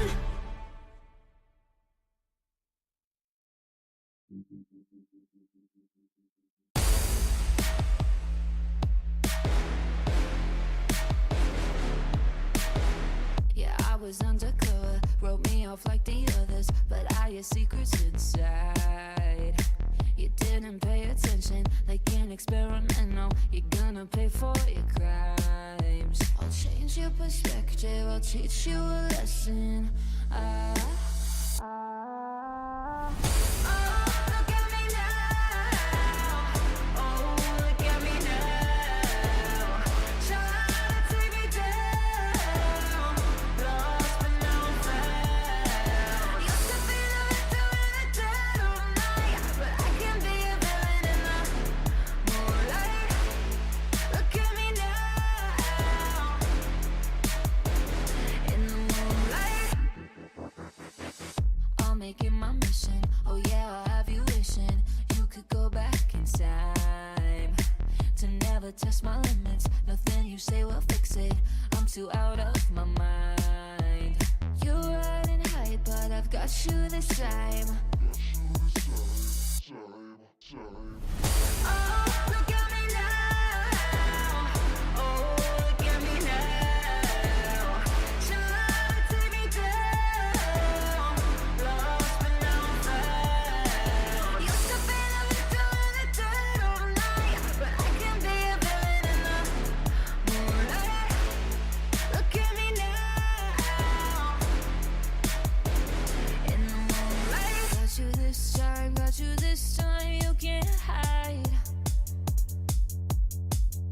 for your crimes, baby, that's right.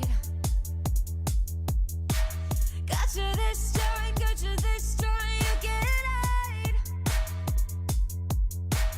Pay for your crimes, baby, that's right.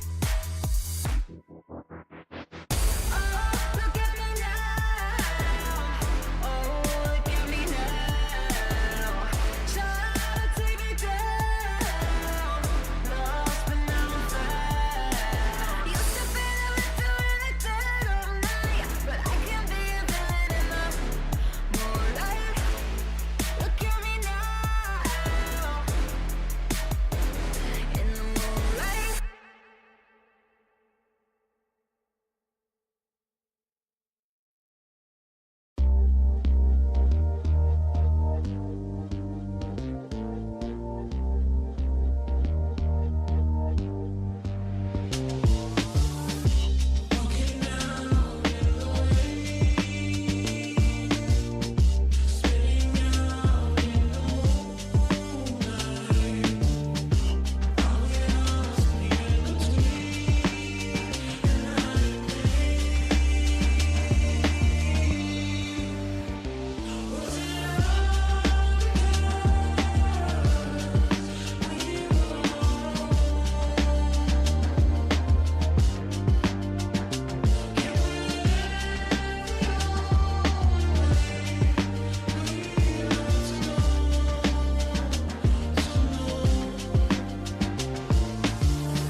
I'm taking my stack back 'cause I want that and I get what I want. Whatever the price tag, I'ma pull it up and be gone in a minute. I want some bling up on a chain with a little ice on it. Here's a little advice for you. No one ever is nice to you unless the price is right. I wanna cash out, take a stack out, eat a jet in the morning.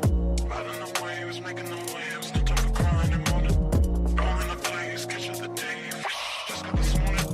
Taking my time, you be amazed. Yeah, I got it.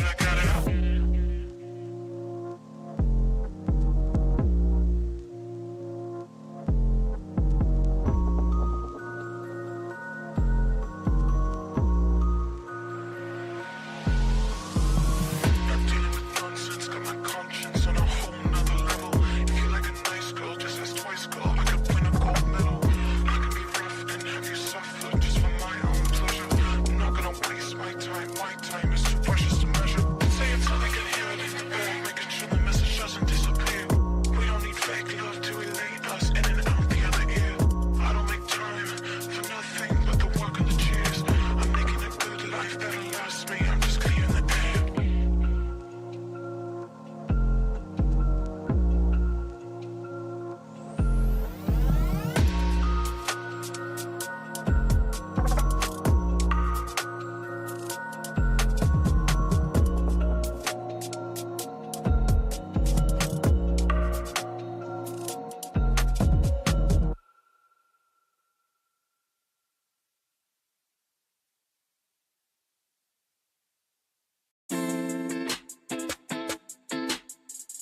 Hey, run it, run. No, no, no, no, ay. I've been running out of time, think I need to rewind, feeling out of line. I put everything aside, hoping that I make it right, all the things I do. I've been running out of time, think I need to rewind, feeling out of line. I put everything aside, hoping that I make it right, all the things I do. Nonchalant, wake up feeling like I'm righteous. In my mind, see it grab me with my likeness. Up till 5, no one working like the zeitgeist. Put in 12-hour shifts while I write this. And I know when the black shit, they showing love. Not everyone a day one, don't lie to me. And they wanna take credit when no credit's due. Say what you want, but it don't bother me. I've been running out of time, think I need to rewind, feeling out of line. I put everything aside, hoping that I make it right, all the things I do.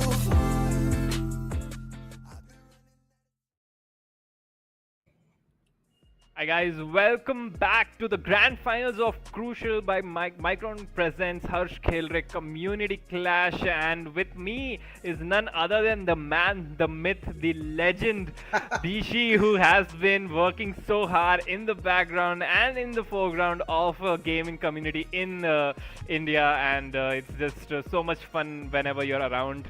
So welcome to the grand finals, Bishi. Thank you so much. That's a lovely introduction, Fireball. I am excited because this is turning out to be a very interesting series. One would say that Phoenix Gaming may have been favorites heading into it, but we saw an insane performance. As you can highlight more from SENG Gaming, right? I think they played out pretty well, right? Like in game 1. Definitely. So complete storm coming on 30 minutes and ended the game with like 13,000 goal lead. So Tawang Warriors starting on the front foot as Phoenix Gaming will be looking to turn it around in the draft this time, and they had the side selection as they did lose the first game. They are sticking with the blue side as Tawang Warriors will stick on the red side, and I am hoping that Phoenix Gaming changes their draft picks, as previously I think that was one of the major reasons they lost out, as they just allowed Tawang Warriors to have counter picks in all 3 lanes virtually, and now they are looking to change up their bans quite a bit as they take away the Jarvan from the side of Deadeyes. I mean, why not? Deadeyes coming off of an MVP performance in game 1 on that Jarvan, and they take away the victor as well this time. Yeah, I think this is going to be an interesting game because, like you said, counterpicked all over the board in game 1. Didn't fare out well for them. I think Tawang really played well to capitalize on it. In this game, you are going to see an Ezreal first pick, blinded, safe pick to pick up, but definitely prioritizing that for Booyah and ADC lane. And definitely, like, they saw Sixes carry on that Ezreal quite a bit in the first game. Ezreal so versatile, can fit into any composition, and is so safe to pick first as well. So no complaints over there in that department, as Tawang Warriors now look to answer back with a Nocturne of their own. So the Shy Boy is Nocturne taken away from him. He will be playing against that in game 1. Did not have a lot of success with it, unfortunately, as now Deadeyes will be looking to take advantage of that pick. And I love Sixes, man. I've been talking about him throughout the series. This guy is the guy who will bust out the Aphelios, who will bust out the Zeri, who will bust out the Vayne of all things when those champions are not in meta right now. And now Sixes will be looking to carry on his signature Aphelios against the Ezreal, and boy, I'm excited to look at that. Yeah, that's like 200 years of experience in that champion right there. And you know, it's so fun to see champions pick out their mains rather than even if they are or are not meta, and to still see that happen is amazing. And on the other side, again, we are seeing a lot of picks that you wouldn't really see in your regular competitive ranked matches in the world, but the Elise as a pick in the response to the Nocturne. And again, to round it off, where the Maokai that potentially is going to go top, so just a bit of tankiness in frontline coming into the composition. And Fireball, like, we have to wonder, like, that Elise pick, I don't know if Shy Boy has played this before, but into the Nocturne, like if the Nocturne jumps in, at least can just use her spider jump as well and sort of be untargetable and not get jumped on. I don't know if that's the reason why they picked it, but it does look like it's interesting. And then there's going to be essentially an on counter, so basically tank v tank matchup in the top lane. So both the teams are drafting heavy top lane tanks in the front line for themselves, along with a lot of scaling in the Aphelios in the back for TS Warriors, which is looking like they do have a lot of late game scaling heading into this, considering with the on late game items does make him quite strong and his team quite strong as well. I like the Elise pickup coming in, so that just shows the Shy Boy is not low on confidence. So what you want to do against a Nocturne is make life difficult for him. Do not want to give away free farm, do not want him to get that gold and those items quickly, get that level 6. Elise really good at invading, so strong early game, one of the strongest junglers with the early game gangs, and can dive turrets at practically level 3 and get away scratch free. So Shy Boy is looking to take the fight right at Deadeye's jungle, and he will be looking to leave a mark of his own, as that Elise pick just oozes confidence. And it's great to see that Phoenix Gaming is not stepping on a back foot coming off of a pretty huge defeat. And now the banning phase is about to come to an end, as Decisive Warriors do focus away a few top laners in the Darius, in the Gwen. So they are expecting the Maokai to actually go into the support role. Technically he can be flexed over there as well. Let's see if Phoenix Gaming are feeling the same way, as they take away the Milio and they take away the Taric, and now there's a Yumi hover for this Aphelios. I mean, that is gonna be some pick if it ends up getting locked in. They are thinking about it for quite a long time, as finally they just tease it with the Yumi and lock in the much more useful, in my opinion at least, Renata Glass. Absolutely. Oh, that is a great pickup right there as well. I think it makes sense considering the engage that Kasa's team is drafting on Phoenix's side, right? You have the Maokai, you're potentially looking at the Nar as well. There are going to be champions that will jump onto you, and Renata's ultimate would be amazing to sort of deal with that. Gives him a strong 2v2 lane to play with as well, considering Renata does have a lot of agency being a range champion herself. But on the other side, the Nar is the response to the Ornn, which again does give him a lot of priority, and this tends to happen in high level matches. The Ornn will lose out on tempo, the Ornn will lose out on CS, and it does mean that Hydra in the top lane will have the opportunity to carry first roams for this team, which is great. But on the other side, is that going to be a mid lane blind pick for Briar? Oh, that is right? Going to be the Naafiri, in the mid lane. Naafiri in the mid lane. So, what is happening? I have not seen this champion play in mid lane a lot. I'm hoping that it would come to relevance to meta. But tell me a bit more about this champion Fireball and how it works.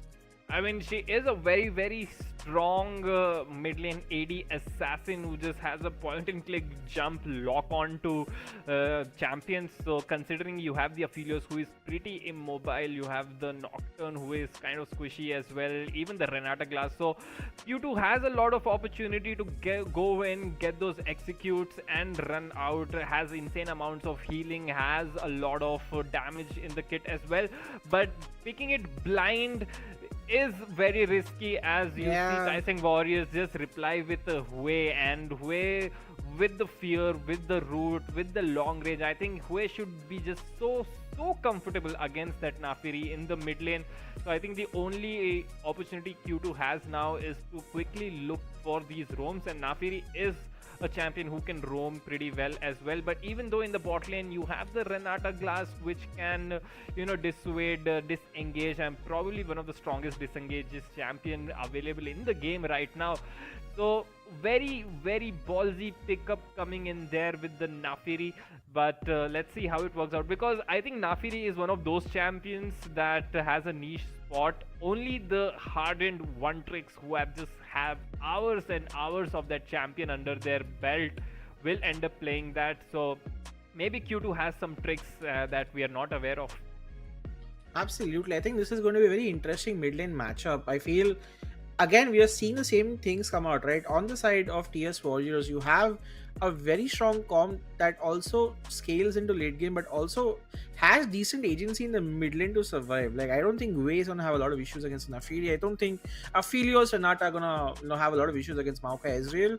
And it's only going to be the on lane, which I feel where Hydra will have a lot of priority. But with again the Nocturne and level 6, the opportunity is there. And for Phoenix Gaming, if we have to speak about them, what they need to do to sort of win, right? They need to really utilize this Elise in the early game to get their laners ahead, right? If you have a Fed Nar or a Fed Nefiri, that's when the game can truly be taken over.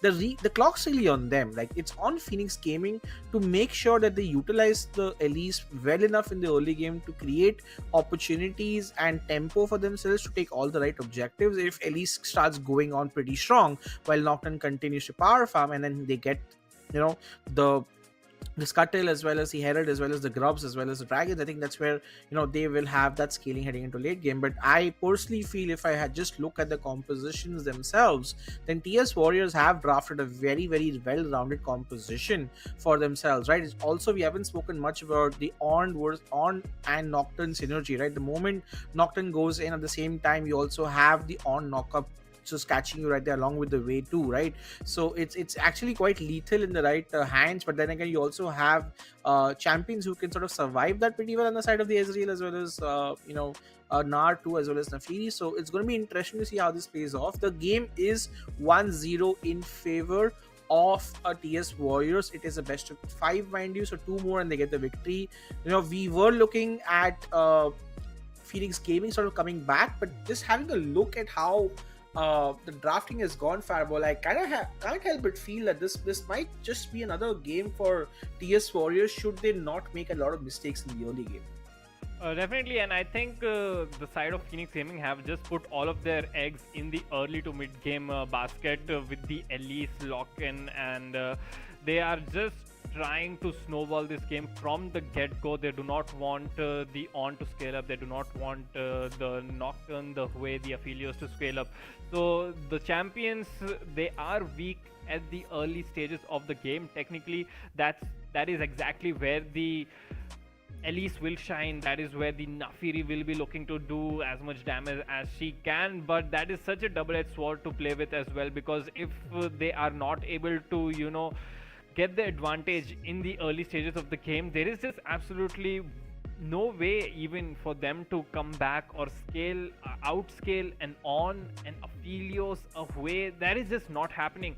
So it's very, very essential for the side of Phoenix Gaming at least to just get going from level 1, make those plays, be proactive throughout the map and get the early lead on, and look at a mid-game a huge gold advantage and try to end the game from there. Because if that does not happen, I just feel it is very difficult for them to come up against those sorts of monster scalers that we have for the side of Tawang Warriors.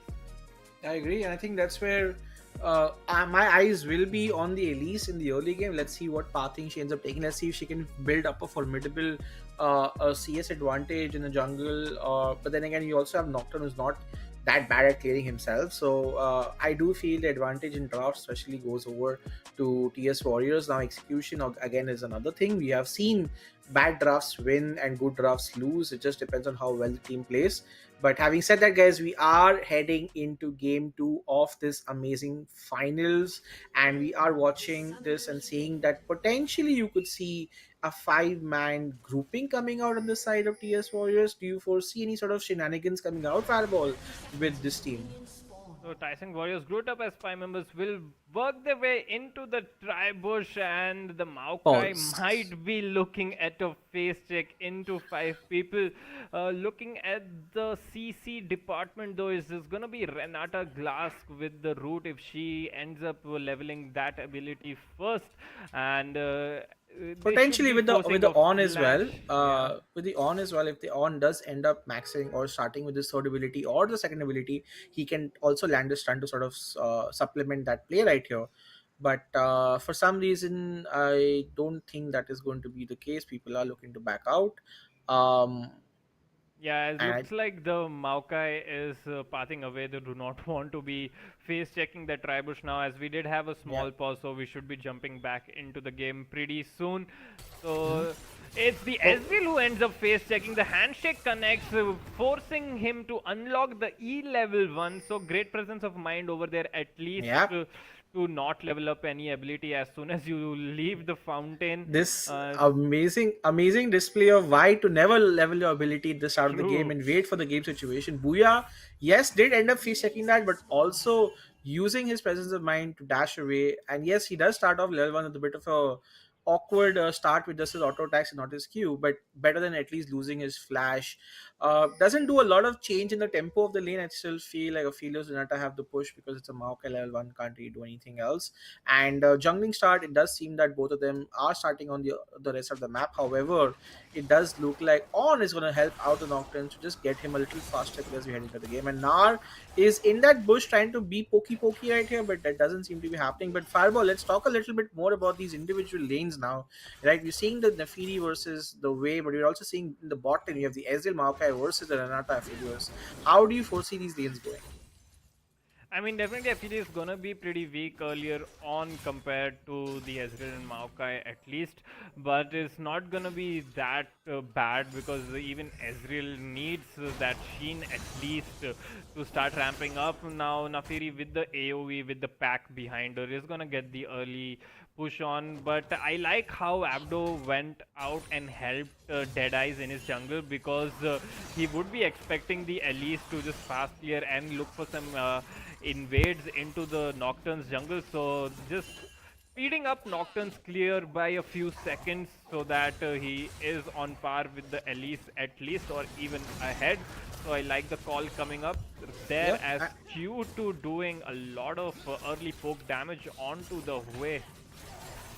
Yeah, this is actually pretty good because Nafi needs to get some power as well, and she is doing quite well in that lane. And also Nar has slowly surmounted a decent lead for himself. The wave is pushing back to him Fireball, which means that he should be okay, but then randomly decides to just push the lane back, not sure why.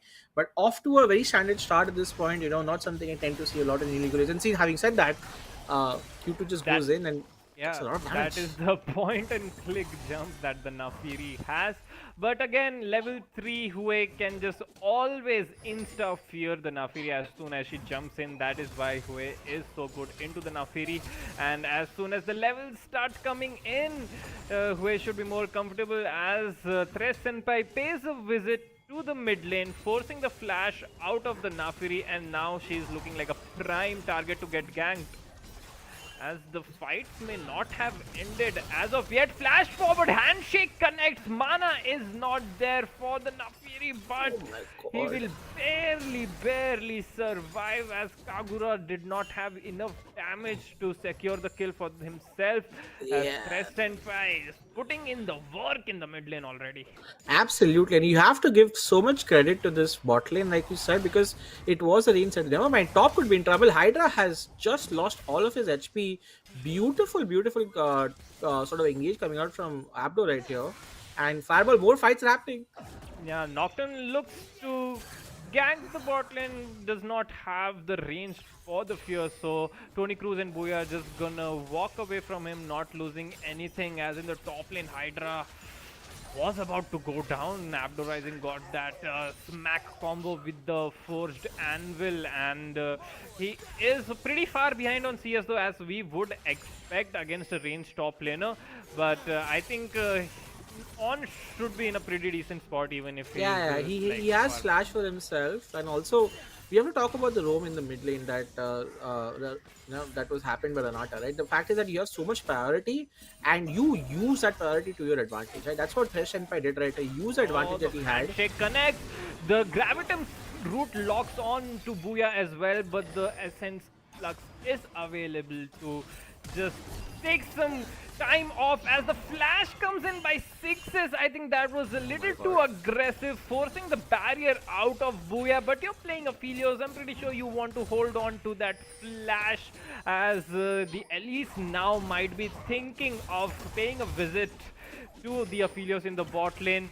I I don't like that flash as Yeah, Ezreal I did think have that the barrier available as absolutely, the well. aggression was just a little too much. I think they didn't realize that Booyah had his slash, and losing an ADC slash in this game might not be the best sort of course of action, especially not when you have a Maokai with a point and click, right? Like the moment you True. get at least in that bot lane now, it's all but over. But I have to give the early game completely to Thresh Senpai. I think the way that Anata rode mid got so much priority for Kagura, who was struggling in that lane against Q2, who had so much advantage, completely nullified that mid lane. In fact, even blew the flash of Nafi now, who is in a bit of a disadvantageous spot, and then coming back in the bot lane and playing so aggressive, landing all of her abilities on Ezreal, who honestly, like at this point, did struggle a little bit in the leading phase. And while the CS is bang equal, you could say, for the bot lane, the priority and the aggression of TS Warriors in a lane and a game where I feel that they might not have the best early game priority per se, are doing quite well for themselves. And again, this is Phoenix Gaming now playing on the back foot. Luckily for them, Fireball, they have not lost a kill. And luckily for them, even though the Nard lost his flash, he is in a very decent lead as we expect him to be. And I think now is also the time where Nocturne has gone through the early game without a scratch. In fact, I think he's farming better than the Elise right now, and he should get to level 6, which is where he is strong. Like he has a level lead already, and yes, the Ezreal, I mean, he is technically one camp ahead of her, while Elise does make her way on to the Raptors, right? So I feel that TS Warrior have had a decent start to the game. The flash, however, what do you think of that flash? Do you think it's going to end up biting them back because their Philios is now flashless? He does have cleanse, but does not have flash. I mean, the Elise is hovering over at the bot side already. The dragon is up for the grabs as well. 5 minutes 45 seconds into the game. Let's see if the Maokai does end up using his flash engage onto the Aphelios. Aphelios does have the cleanse for himself though, so he can cleanse away at least one route. As in the top lane, Hydra just clips Abdo Rising from the Gnar ultimate at the tip, but that's not going to be enough as now both the teams are looking to path towards the void grubs. Usually we do see like a handshake moment in the early game where one team takes the dragon, the other team takes the grubs, but it looks like Phoenix Gaming are looking to contest everything as Tony Cruz goes in finally. The route connects onto Thresh Senpai, not the best target to go in. The Elise Cocoon onto the support as well, and now the Elise and the Maokai, they just don't have enough damage. Where is the follow-up? Here comes the mid laner jumping in. Deadeye is going dangerously low. They need the reset. They get the reset to make sure Deadeye survives for one extra auto attack. Now it's a 1-for-1. Following up on the on-horn, which will completely miss, unfortunately, as they are looking to get more. The Elise Cocoon will connect. Q2 jumping in and Abdo Rising, sacrificing himself to make sure his mid laner survives, and a triple kill picked up by Hydra over there as they are looking for more. Q2, the Q will not connect, unfortunately. Yeah. And Kagura survives. That entire fight was literally top lane rotation diff right here. The fact that Gnar was able to rotate in first, because Elise was struggling. Like Maokai and Elise were like really struggling. But here comes Gnar, and right when Nafiri comes in, turns that into a 4v3. And in that situation, I think that Renata did great to at least make sure Deadeye's got a kill for himself, which he technically did get first blood for. So it's great for them. It's a 1-for-1 trade. But then is where things get worse, because the Gnar damage was great. The on ult effectively did not do much. It whiffed completely, and that just made sure that both the on and the way ended up slowly but surely backing out. In fact, the on also ended up dying right here, and this is where Phoenix Gaming got their first major team fight of the day. And I think this is great for them because they definitely needed these kills in their hands, and they have gotten it.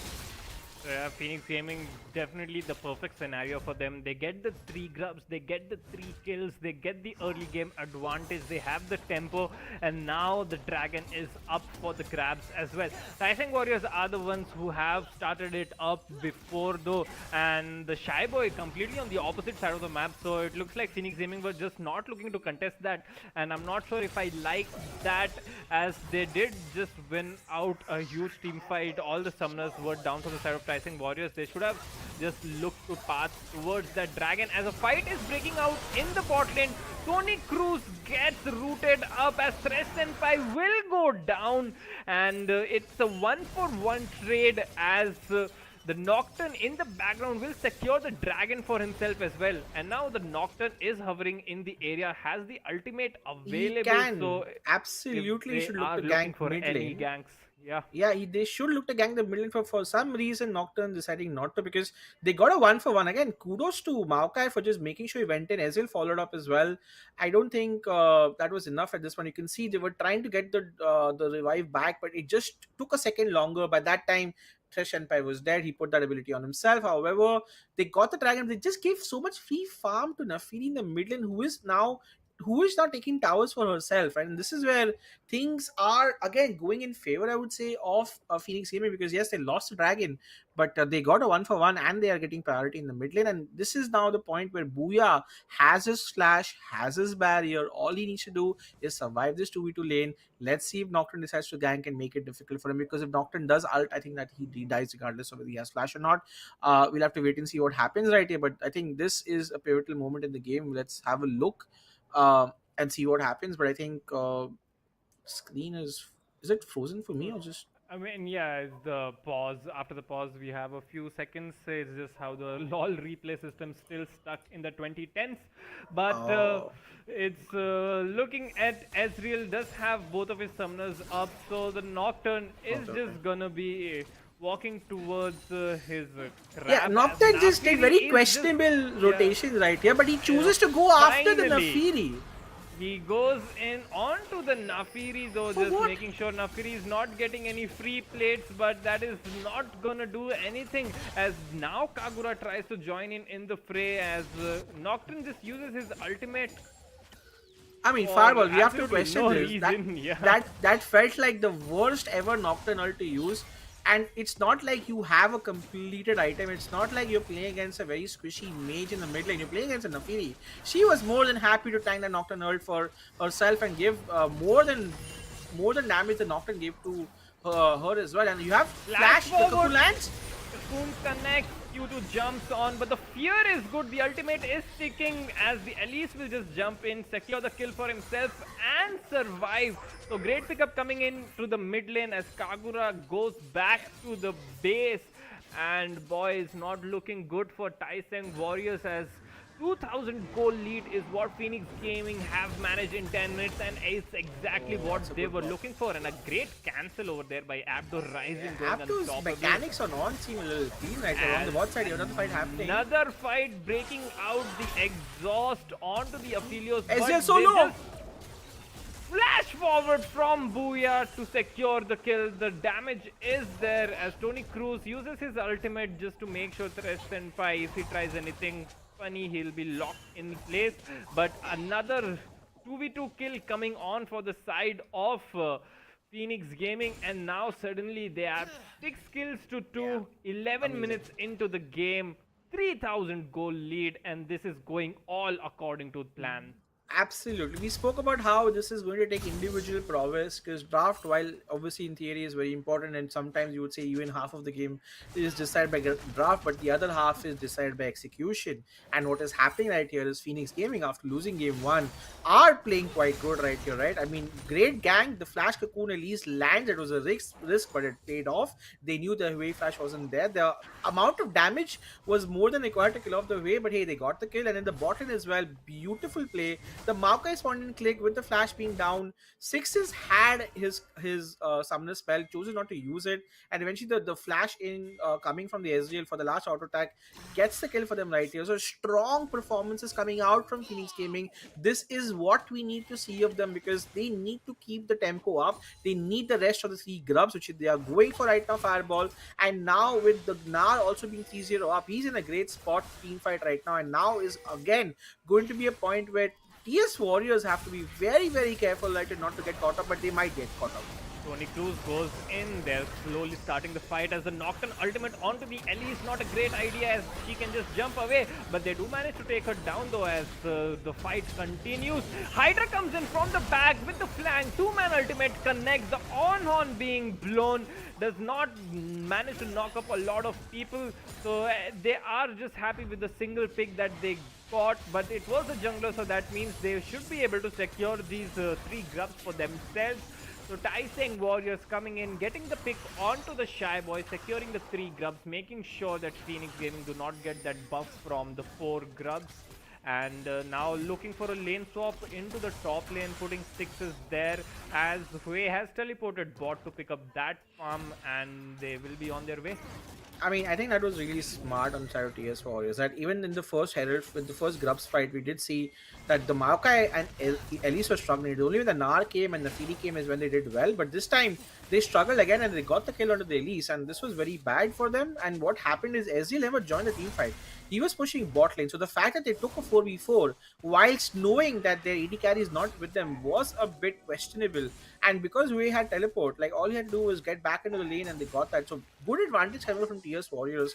They are able to get the 3 grubs for themselves and a kill, which is going to be very important for them. I think Aphelios is the one who picks that up, which is even good for him because he needs to be in a great spot to carry the late game. Right? So slowly but steadily, I would say that Phoenix Gaming were not on the same page in terms of their macro as well as their team fighting, and that has allowed TS Warriors to get the grubs back, to at least not let Phoenix Gaming completely snowball the lead.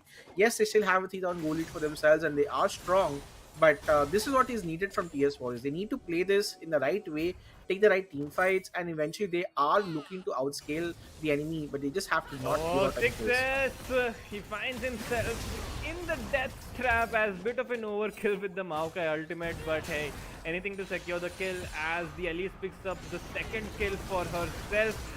And now Q2 jumping onto Kagura and completely annihilating the way off of the face of the earth as Thresh Senpai finds himself in a pretty hard spot and goes down as Q2. Now what we thought was gonna be a hard matchup for him, he is just dominating the mid lane. 2-0. I think he waited.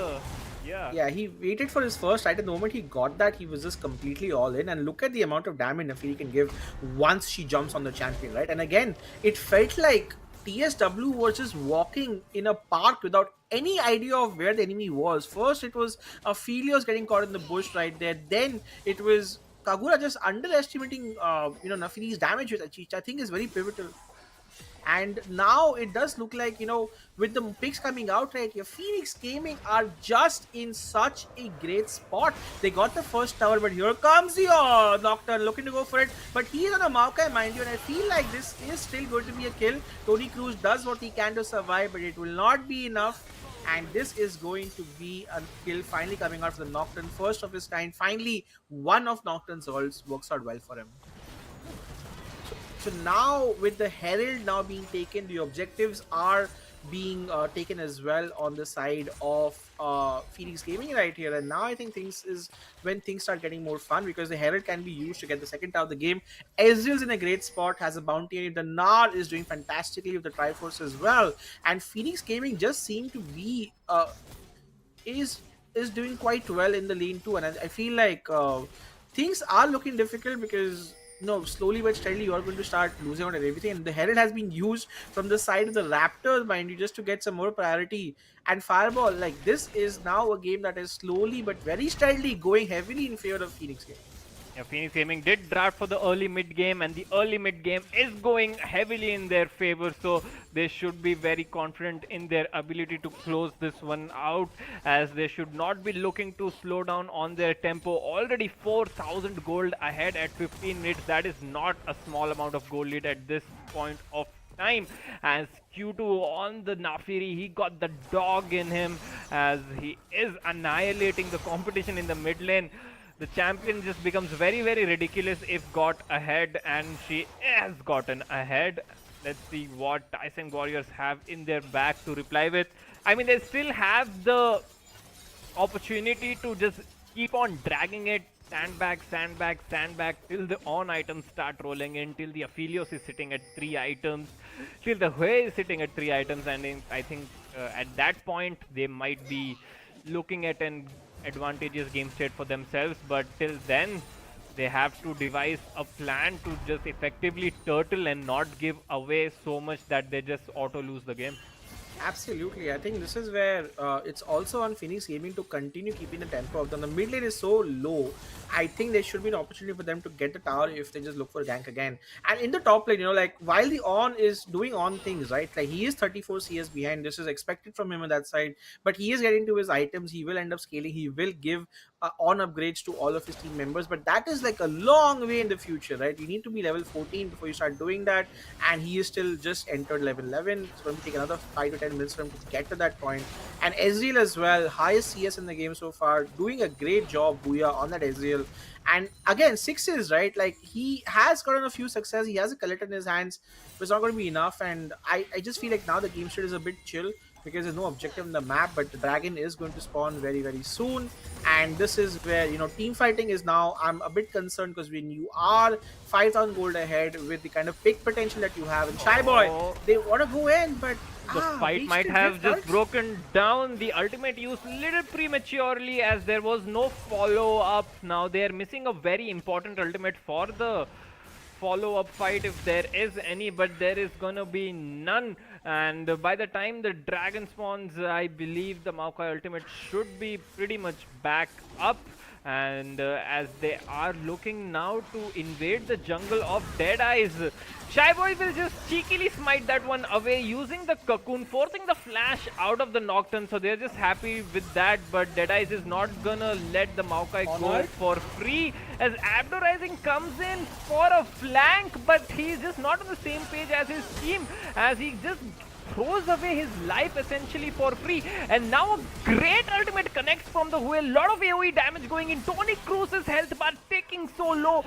The firebolt from the skies will miss from the Kagura though, as no members of Phoenix Gaming die and Abdo Rising does lose his life as well. But the flank timing was pretty off, and now here comes Meganar trying to do something just like last pick of that Meganar form.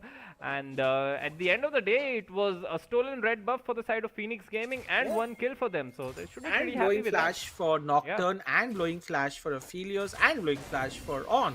So the next team fight, they are in a strategically strong advantage right here. And then again, but you could potentially see the power of the Way and Aphelios right there. That was a lot of damage. You also almost got Maokai there in the process, but because now they are without their own ultimates, this is not a dragon fight TSW's Warriors need to take, and they smartly decide to back off. They know they have scaling, they have already taken a dragon for themselves. They don't need to fight for no reason. It is them who need to scale and have enough items and not get caught. But at least Cocoons, honestly, the bush camps, right? I feel as if, Phoenix Gaming are playing to their comp pretty well. They know that need to get those advantages, and they have been able to. And again, now the mid lane tower goes on as well. So a good 6,000 goal lead coming on the side of Phoenix Gaming, and I do feel this is their game to lose at this point because they are in a great lead. But what does TS Warriors do is the question, right? They need to wait until they have at least 2 to 2.5 to 3 items before they can significantly start becoming a threat right here as well. But when you have a Nocturne who wants to go in, like, I'm not sure how that synergizes against a team that is looking to make picks. I feel like if they want to choose someone, they don't have a lot of targets they can choose. I don't think Nafiri, Ezreal are the best targets on Nocturne Ultimate. Elise can also essentially just jump off if she can. And now you have a Furious caught between a rock and a tower, but he will look to run away as the game slowly but steadily starts going in favor of Phoenix Gaming with 2 dragons apiece. Q2 might look to just skill check himself, just do some damage and decide just to farm up. He is also on a great roll, more than 2.5 items. And honestly, the top, everyone in Phoenix Gaming has performed quite well. I would not want to single out any particular member, right? Fireball thing, everyone's just doing their part in this game so far. Definitely, the early game composition is doing wonders for them.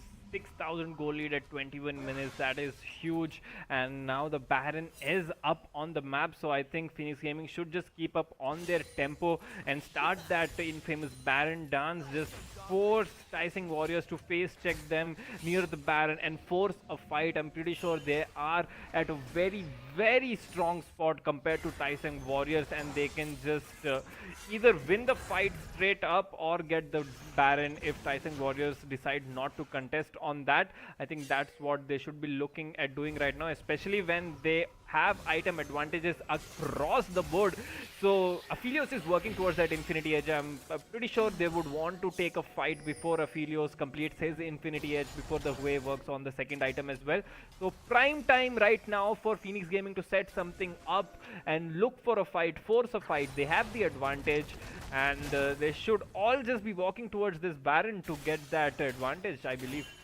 The Trinity Force Black Cleaver composition has come out. Like, this Gnar is going to do a lot of damage right here. But then you also have On, who, you know, at this point is finishes Sunfire, brought his Bramble, not finish his Boots, which kind of is a little questionable, because you need to start roaming fast. So you need your Tabais primarily against a comp which is primarily AD except for the Elise, right? So I think you should look to build that too. He is still level 13, and this is where in a level or two you start seeing On items come out as well.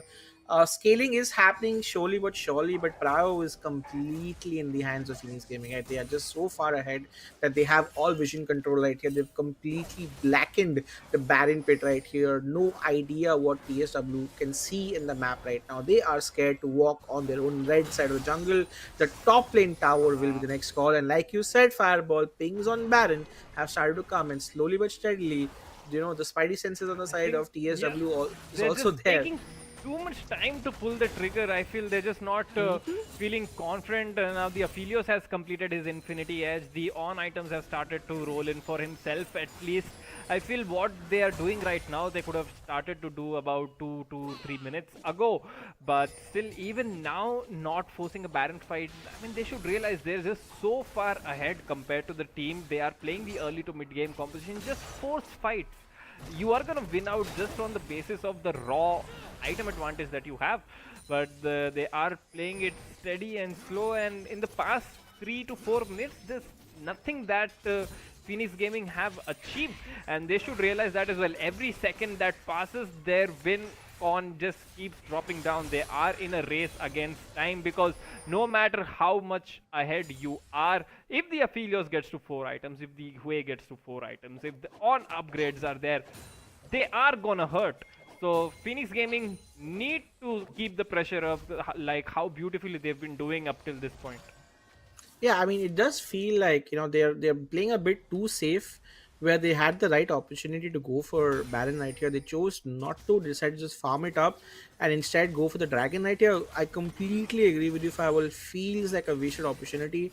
Not pulling the trigger on calls when it is required. You can call them playing it extra safe, but like you said, when scaling starts ticking up on the side of TSW, that's when things get started looking difficult as well. And now you can see already Hydra has jumped in onto the On, and the On will die at this process, Fireball.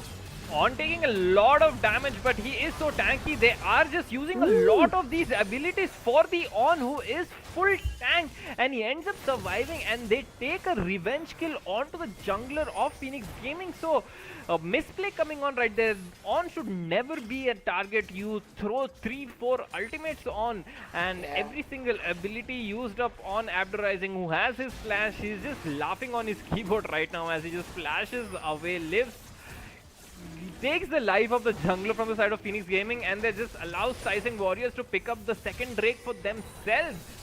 Yeah, I mean, this is a very uncharacteristic play, blowing everything you have on the tankiest member of the opponent team. Of course he won't die, and Abdo soaks everything, gets the escape and gets the kill and a shutdown that also boosts the Aphelios, mind you, right? This second Dragon Stop is actually huge for TSW, because now they're at least 10 more minutes before they get another one. Here comes the flash turnover. Onto the Hue. Hue flashes away, but that's not going to keep him alive for all that much as he finally goes down. But the trade kill is there, at least on the Maokai. Now Deadeyes is running for the hills, as it is going to be a 1-for-1, but a support traded for the mid laner. Phoenix Gaming will take that any day of the week, and now they finally start this Baron Nashor, as Thresh Senpai has to back away. Tawang Warriors need to reply and need to reply quick. Baron down to 5000 HP already. They don't have vision for this.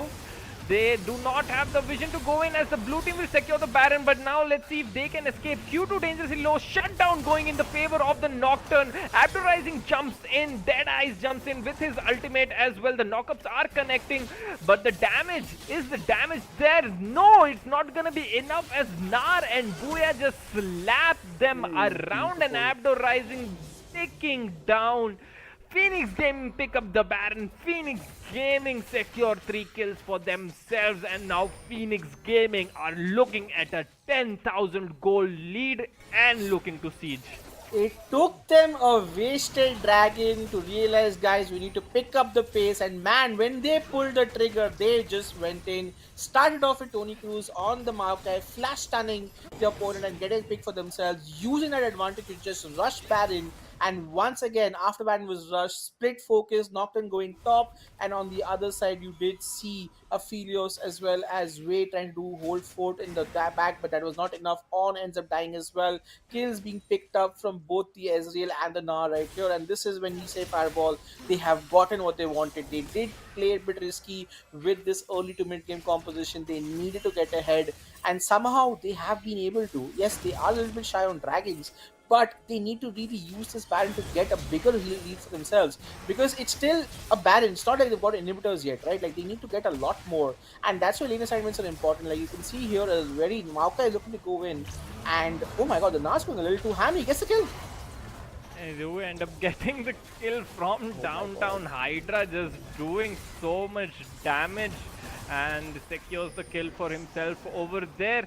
As now Phoenix Gaming, it looks like they are starting their end of the game siege all across the map, the top lane, the bot lane, and Kagura is just not going to be able to handle that 2.5 to almost 3 items Nafiri, as Booyah will take down the tier 3 turret in the mid lane, now working at the inhibitor there as well, and Tawang Warriors, they're just getting overwhelmed throughout.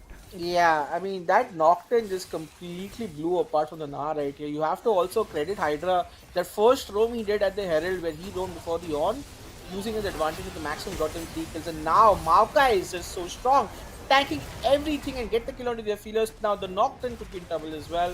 Will survive, never mind. This is looking like it's going to be game. A strong performance coming out right here from Phoenix Gaming. They needed to get advantages. They chose, they fought, and they did. And here comes the Na ult as well. Wow. It's a good fight. We're gonna get a nice ultimate. Make sure Booyah can stat pad a bit over there. Goes 5-0 and 5. Hydra 6-0 and 5, and what a performance. What a comeback game by Phoenix Gaming. After getting dominated in the first game, they draft ballsy picks like the Ellies, they draft the Nafiri, and they're like, you are playing for scaling, well guess what, we are not gonna let you see the late game, we're gonna take you down before that. And Phoenix Gaming showing their resilience. Phoenix Gaming tying the series 1-1, and boy, we have a grand finals in our hand. Yeah, I mean, you can tell the difference maker as well in this game. I would definitely owe it to Hydra coming back in this game for game 2 and putting off a stellar Nar performance. I think that Maokai pick, that being sent to support, allowing Hydra to counter pick in the Baron lane, in the top lane, and then to get that Nar and to completely annihilate the opponent with a serious lead advantage really shows that this is Phoenix Gaming in their full power. And now that we have seen them, this is really going to be on TS Warriors right here. How do they respond back? Clearly, Fireball scaling is not going to be the answer against this aggressive team. And definitely, if they want scaling to be part of their team, they have to start changing their draft. They cannot allow these early game dominating champions to go in, and they should be looking to tank a bit of these objectives as well. Like, if they did not fight for the Herald, if they did not fight for the Grubs, earlier on, they could have avoided the early deaths. I mean, that playing for scaling does come with some disadvantages as well. You are not in the best position to contest these early objectives, so you have to give them away, but there should be a delicate balance, like how much you give away. But in this game, it just looked like Tawang Warriors gave away a lot, and it just did not work out for them. As we look at the crucial moments and the highlights coming in, and Phoenix Gaming just from the get-go were just doing so good. This fight was so close until the Nar came in. It was almost as if it was looking like Tawang Warriors have the upper hand, but Hydra just came in, got the triple kill for himself, completely turned it around. And after this point, it's gonna be Phoenix Gaming all over the map. I completely agree. This is where the things turn, and the Gnar got 3 kills for himself and completely owned the lane. But then again, the Flash, Cocoon, right? The ganks we were expecting from Elise, they were able to pull them off. And I think this is where the tide started turning. Right? This one kill got way a bit behind and allowed Nuffy to eventually solo. But the bot lane as well, Booyah and Tony Cruz in the 2v2, just fighting completely to the nail. That E-Flash on to get to the kill, brilliantly played right here. And this is what we saw, right? Like individually, right? The mechanics and the outplays were happening in the mid lane. And then going completely ham in the main point, the turning point after not getting the second dragon, just completely annihilating Aphelios in a single thread and then just keep chasing everybody out. They had no response. Then just completely rushing back. This is the decisiveness that we expect to see from a top tier team. It doesn't matter what happened later on. Nocturne I'm going for the other champion, doesn't matter, however, because Way died as well, and then by the time Nocturne came, it was too late. Booyah flashed away in the jiffy, did a lot of damage at this point as well. Nar Hydra just kept hitting, shutdown after shutdown. Here you go, Booyah Hydra combination working out immaculately well and getting them another kill, and this is where complete things turned around. They got the Nocturne, a last bit of show off coming out from Hydra, beautiful ultimate and a great pick off light there, completely annihilates TS Warriors, and I think this is where Phoenix Gaming come out on top as the champions in game 2 with I would consider this to be a well-rounded, a dominating game coming out. I wouldn't call it a storm, but this is definitely a dominating performance coming out right here. As you can see right here, Rift Herald was given away, Drakes were tied 2-2, but when it mattered, tempo was on the side of Phoenix Gaming, and all TSW could do Fireball was wait to scale. But Phoenix Gaming never gave them an opportunity. I think that's where the Maokai pick really made a difference, because that point and click right there, I think that is what makes a difference. And I think that pickup before Baron was definitely the main thing. Evidently, the CC coming in with the Elise, with the Maokai is too much, ending the game at about 16,000 gold lead. So, I might say that was more than a dominating performance coming on by Phoenix Gaming. They should be feeling very confident about themselves.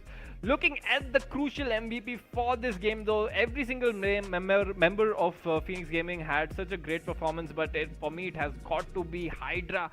Subbing into the second game, was the pivotal champion in that turning point near the Grubs, got the triple kill, got the complete shift in gameplay after that, was dominating Abdo Rising in the top lane.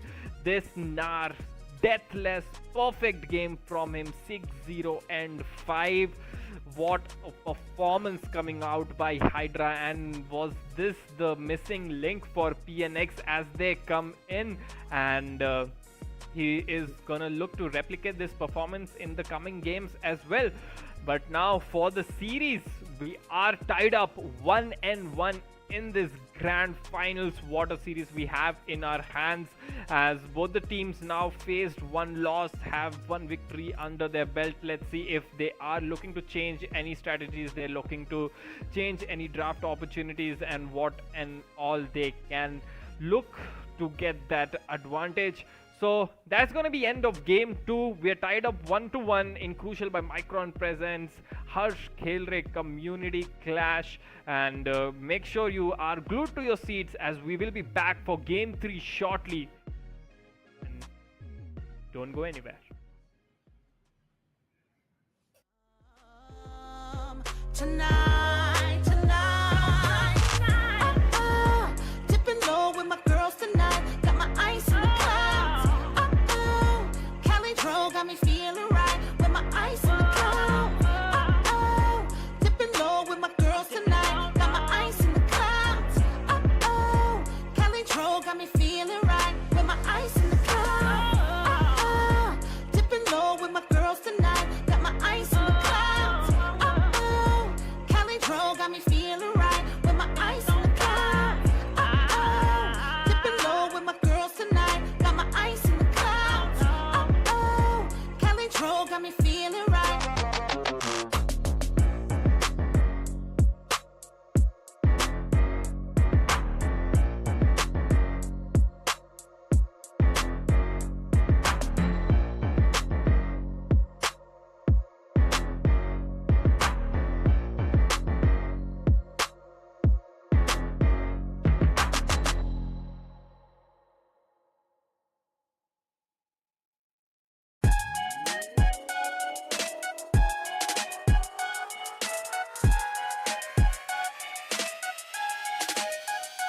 this ain't what you want. I've been living at hotels for a month. I don't take any meetings after lunch. I've been spelling all my sneakers, I don't jump. Me and mine only tryna double up, yeah. Me and mine tryna build, come up front, yeah. Measure twice, cut once, what we on, yeah. Measure twice, cut once, what we on, yeah. I've been reading Proverbs on the work, yeah. And I've been shutting down the stars, yeah. Cause when it rains and it pours, yeah. And I'm ready for some more, yeah. And I've been reading all the war, yeah. And I've been shutting down the stars, yeah. Cause when it rains and it pours, yeah. And I'm ready for some more, yeah. And I've been reading all the war, and here I go again. I hope y'all never ever get the chance to win. I'm Westbrook and I'm staying at the rim. Yeah. Does anybody really wanna jump with him? Yeah. I got agents who talk like friends. Yeah. I got friends only wanna talk business. I got expensive cause winning's expensive. I got expensive cause winning's expensive. I've been reading all the war, and I've been shutting down the stars. Yeah. Cause when it rains and it pours, yeah. And I'm ready for some more. Yeah. And I've been reading all the war, yeah. And I've been shutting down the stars. Yeah. Cause when it rains and it pours, yeah. And I'm ready for some more. Yeah. And I've been reading all the war, and I've been shutting down the stars. Yeah. Cause when it rains and it pours, yeah. And I'm ready for some more. Yeah. And I've been reading all the war, yeah. And I've been shutting down the stars. Yeah. Cause when it rains and it pours, yeah. And I'm ready for some more. Yeah. And I've been reading all the war, yeah.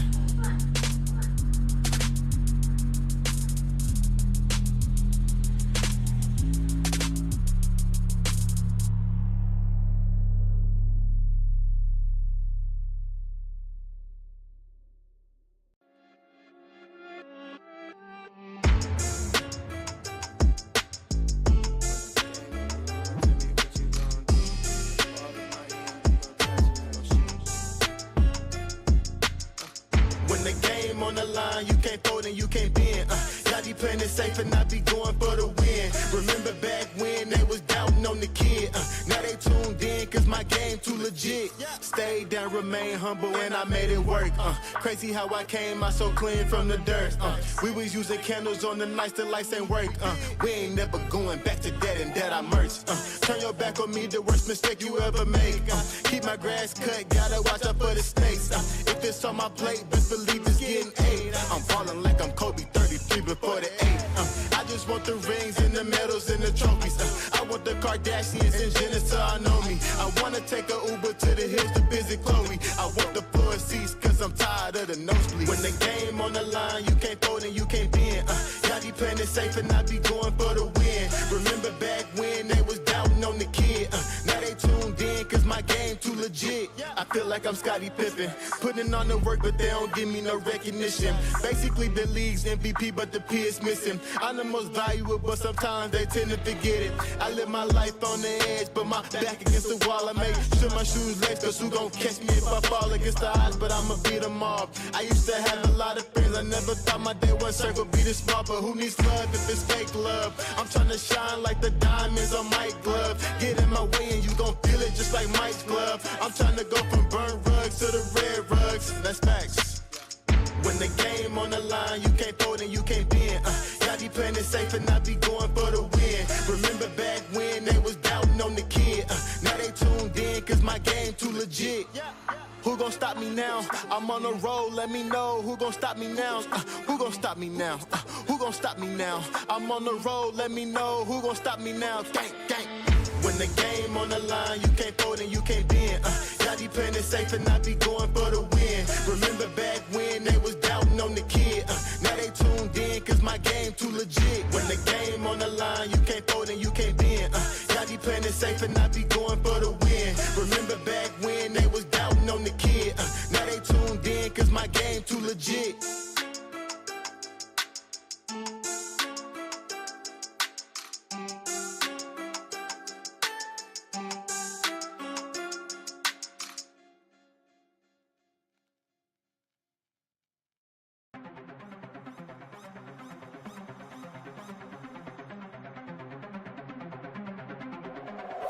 Wanna count me out. Next time pick a higher number. Next time you should run for cover. Next time let the giants slumber. They wanna keep me down. Knowing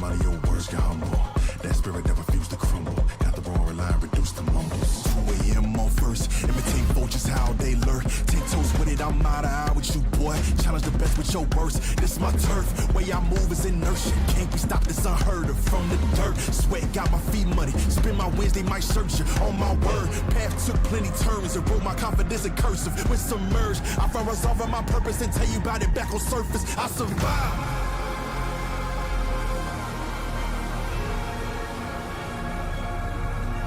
I survived.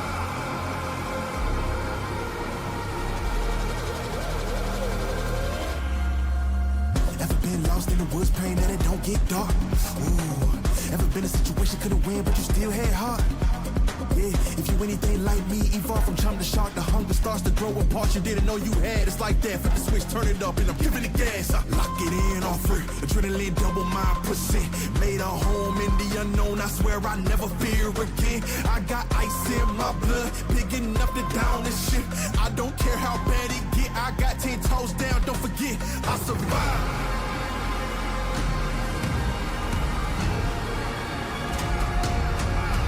I survived.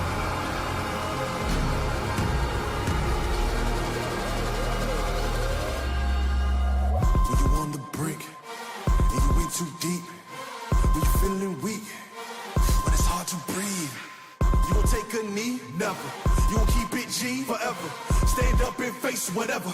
I'm built unique, I'm better than the hard times I seen. Crime scene, obscene, face the ugly, cover up like Maybelline. Had a certainty and urgency, cut from me like surgery. Formed again more sturdily, personally. I don't see nobody stopping me. I don't see nobody topping me. I don't see nobody honestly. I run you over if that's what it's gotta be. And it's gotta be what I look like, having fear still haunt me. What I look like, having regret haunt me. Pay that price, I don't care what it cost me. All my life been me against the army. I'ma push the red button on them like Atari. I'm big dog with a human like a Maltese. See more fall off than 03 tall tees. Not sorry for the way I am. Learn to ball them up with no one holding your hand. Never back down, never hide in the sand. If you ain't hear the message, let me say it again. Yo, let me say it again. I survived.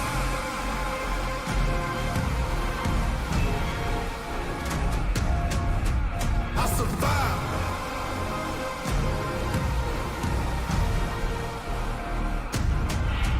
I survived.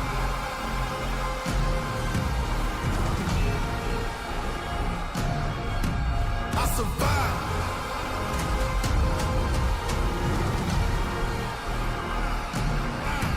I survived.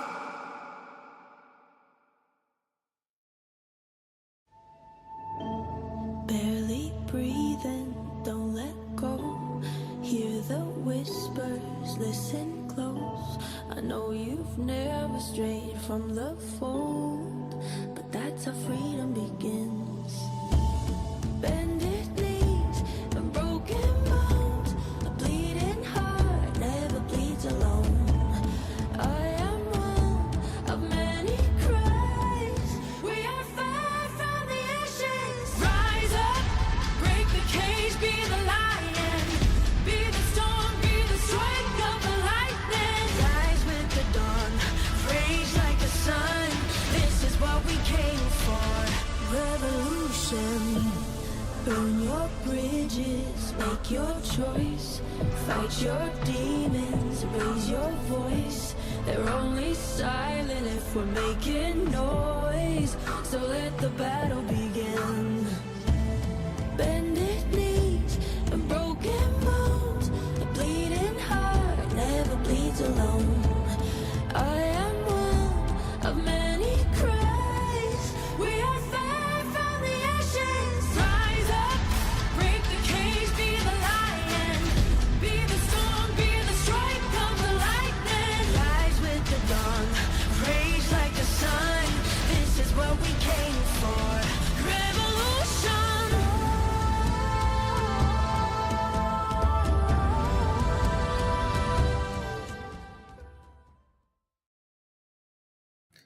Hello guys, and welcome back to Crucial by Micron presents the Harsh Khelraay Community Clash, and we are in the finals with a 1-1 tie, And this time, Phoenix Gaming got the better of TS Warriors as they took with Nafiri and the Elise, got the early game prowess, and just completely annihilated TS Warriors as we now are heading into Game 3. And the best thing is, Madness, now we have a series on our hands because both the teams have gotten a win for themselves. And with Hydra coming back into the Phoenix Gaming top lane roster, it does look like they are looking like a team to be reckoned with. Yeah, definitely. Hydra was putting on that pressure against the Ornn on the top side, always having the prior for himself. Was very good on that Gnar. They did go for a risky comp, but it paid out completely for them, and they take it home with them that one game. But now let's see the bans a bit of this third game of the grand finals over here. The Thresh immediately banned out once again against Senpai. I don't think he's going to get a chance to play this champion at all during this series. You have Thresh in your name, it's just going to get banned, dude. Yeah, I think that is definitely what will happen. But yeah, I like the adaptation that Phoenix Gaming did last time as well, banning out that Jarvan, because Deadeyes has been proving his mettle on that champion. Even before this in the semi-finals, he played really well on that. But TS Warriors sticking to their own bans, which was the Kindred, the Ziggs that they have done this standard till about now. Booyah did have a pretty stellar performance on the Ziggs in his own semi-finals, where he was the difference maker and the MVP. And it seems that Phoenix Gaming rounding out their bans out with the victor, while the Elise this time sees the bans over here. I mean, I personally think the Elise did fine, but I felt like you could have just focused on something else. Maybe they have an answer for the Nafiri that was picked in the last game because they've let him go. Now again, for the third time in the game, Phoenix Gaming is on the blue side, and again they have now first picked Ezreal. Booyah seems extremely comfortable on playing this champion. It is a good blind pick, allows you to give agency to your support in case they want to roam as well. And I think in general, he's not afraid of any other opponent pick that is coming, right, Madness? Because there was an Aphelios on the other side, didn't matter. Game 1 also, I don't think he was playing that bad too. So it looks like a safe pickup for him. Yeah, and with that being the Jhin pick up for sixes. Another thing, against sixes in the semifinals, the Aphelios bans were coming out always in the first phase of banning, but now even with that left open, it didn't prove enough of effect. He did have a nice couple pickups, but that's all that could be said and done. Deadeye's going to be returning to that Nocturne for himself, so I want to see maybe some better engages for himself. But every time a Nocturne has been played, it has not worked out in this series up till now.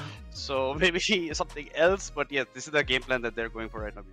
Yeah, and also they have the Maokai pick. I think that was faring well against the Nocturne too. I mean, I don't have the Elise this time, so we have to keep an eye out on Shy Boy and what his pickup is going to be, because that will determine a lot of how the game will go. Now, having said that, Madness, this is a completely new pick coming out. The brand, which we don't know where it is going. You could argue it could go in the support lane. You could argue it could go in the mid lane to most likely support, I guess. But a very, very powerful champion with a lot of damage, but also very squishy and easily able to die as well. But they also picked a Gnar for themselves, basically eliminating or giving them priority. Hydra realized, you know what, I'm doing extremely well in the top lane. I don't care who's in front of me, I'll just go and pick it. But on the other side, Kagura seems to be picking up either a Malphite or a Tahm Kenshi. I think let's talk a bit more on that Malphite pick, and what do you think is happening with this compositions, Madness? Yeah, I think they're just going for like a heavy, engage kind of comp where they just dive into one person. Now the brand is a bit squishy, and the Ezreal does have movement abilities for himself. He can get out of tricky situations, so they're going to have to time it pretty well between them. But Abdo had a phenomenal performance on this Malphite in the first game of semifinals 1, where he did lose lane quite a bit, but he just came back so strong with his ultimates, at least hitting 3 men every time with that knockout ability of his. Now it seems the second phase of banning, the Tyson Warriors will be banning out the Sylas, so that will not be able to be seeing this drift, because there are a bunch of nice ults that Sylas can go for himself, can steal, and now the Melio bans are going to limit some of the options for the Jhin, and it seems that the Akali ban has come out, so we are seeing that they don't think it's going to be the brand mid. Maybe they think it's the support or jungle, depending on how he wants to play. The Shy Boy is very good with AP junglers as well, so I just want to see where this brand goes. It does mix up a bit of this draft from the sense of what Tyson Warriors are thinking where it's going. Yeah, I mean, it does beg the question. I mean, they could have just played Maokai here. That would have been fine too. Right now, they are lacking significant front line, right? And the question is, where is it going to come from? Is it going to come from the jungle at this point? Because they have damage, right? Now, their composition needs front line. Their composition needs a bit of CC, again, which they are lacking. But on the red side, right, you already have a great comp. You have the Nocturne, you have the Malphite, insane amount of engage, and a lot of CC coming in as well. So, very important for us to see how they will round off their composition, both the teams at this point. I do feel the brand pick questionable, but I'm happy to prove it wrong. Going to be a Lulu Jin coming out right here. Again, buffing the AD carry, also buffing the Nocturne as and when he goes in. Usually, you also see an Orianna Nocturne composition coming out extremely strong. This again could be an Orianna blind or an Orianna counter pick just to see how the lane goes. But again, it is going to be the Nafiri pick coming out, Madness. Again, blinded again. And I think the way he played last time, Q2, he would not be afraid to pick it up again. Yeah, I don't think I've seen this man play this champion in other tournaments as well. He's really good at it. Plus, his Yone is one of the best I've seen. He has very good ultimates. But yeah, after his performance last time, I don't think he's worried about anything that he comes up against. And maybe, given the composition of Tawang Warriors, they are feeling that the Orianna might be coming up as well. They might be thinking of their own strats against it. And I think Q2's Nafiri fits in for himself, that he thinks that he can win up the lane pretty hard. And it does look like that Maokai will be coming up. So this is probably a brand jungle over here, ladies and gentlemen, this side. So Shaiba getting a bit spicy up with it. And let's see if I think Warriors do locking that Orianna for themselves. I mean, I kind of expected that after seeing the draft, but it still confuses me because, again, a lot of damage. But the moment he's caught alone, I think the Nocturne just jumps him. And again, you have a Malphite who's also insane. And again, oh my lord, Lissandra. This is such a CC heavy comp coming out right here. Lissandra, Malphite, CC, any sort of engage coming out. But then also you have Brand who can do a lot of poke as well, right? So I kind of I think the Brand now does well into that composition. But man, oh man, Madness, we have some two very interesting compositions coming out from each side. And I mean, let's have a conversation about what do you think of like Phoenix Gaming and the draft? It's a very similar draft to last game. The only change is really going to be that Brand instead of the Elise. Yeah, so if he can get it up for himself, can get extra stacks on his Dark Harvest, basically the rune that he should be running over there. His Elise last game was pretty good, but not the deterring factor of it. The Q2's Nafiri was one of the bigger talking points in that matchup. But now he's going against Kagura's Lissandra, which I am very well known that he is pretty good on this champion. And TS Warriors comp is looking very, very solid. Maybe not the amount of poke that they do want, but it is looking solid. The Lulu can back up anybody who's going in. And there's a lot to deal with, but there's a lot of disengage also on the side of Phoenix Gaming. They have the Maokai ultimate for themselves. The Ezreal can get out of tricky situations. The Gnar can just hop in, Mega Gnar, double jump, and get some R's off for himself. So it just depends on how this matchup goes. And I'm really worried about this Malphite because his ultimates will be determining a lot of these fights essentially. I mean, this is going to be a very interesting game. I do feel this time there's more agency on TS Warriors, something that was maybe not there last game. The On was stuck in a very bad matchup. This time they obviously have Malphite, but Malphite has more potency because he can just press his Q multiple times and actually lower the HP of the Gnar, and also because by default he's a lot more tankier against AD compositions. I think he should have a better time against the Gnar in the early game. And then again, his ultimate's a lot easier to land compared to the On ultimate. Where Abdo sort of I felt was lacking in last game was he was playing extremely well in lane. However, when it came to team fights, the On ultimate and those engages were just not there. Malphite, being a relatively simpler champ, does allow him to get to those points when necessary. I do feel, however, like if they jump on someone with the amount of CC that this team is carrying, my lord, it's not going to be easy for them. And I feel like while the drafts on both sides are advantages, and depending on who gets the right engage, and I think this is more on TS Warriors now. They need to get the right Malphite, Lissandra, Nocturne engages out. But execution is very important, right, Madness? It all depends on how well teams execute. In game 2 also we saw draft wasn't more than optimal for Phoenix Gaming, but their execution was on point. So what do you think? If I have to put you a little bit on this one, who do you think has a better chance of winning game 3? I would honestly be favoring a bit more on Tawang Warriors side because I think they will be looking for proper engages. Seeing what I've seen Abdo with his Malphite, he does go for the targets that you should be going for. Once the Ezreal is, summonless or without his Arcane Shift, he becomes an easy target. Hydra, though, on his Gnar will be having a tough time in the top side. Kagura's Lissandra is also something of a legendary status for him. Now, Sixes is on that Jhin, and he has a lot of frontline to keep him safe, and there's a lot to save him, especially with that Lulu with him. So if Sixes is allowed to just free hit off in the backside, the 4 shots are just going to be doing so much damage to this Maokai who will be rushing in on them. Yeah, so this is it, guys. This is a draft in front of you. This is game 3 of the Harsh Khelraay Community Clash. Obviously, I think this is going to be a very exciting game 3 madness. We are entering Christmas theme. I love the cap that you're wearing on stream as well. We also want to wish you guys advance Merry Christmas and a Happy New Year to all the fans who are watching it. I think this is a great time for us to see some insane and incredible League of Legends action as we are heading into game as well.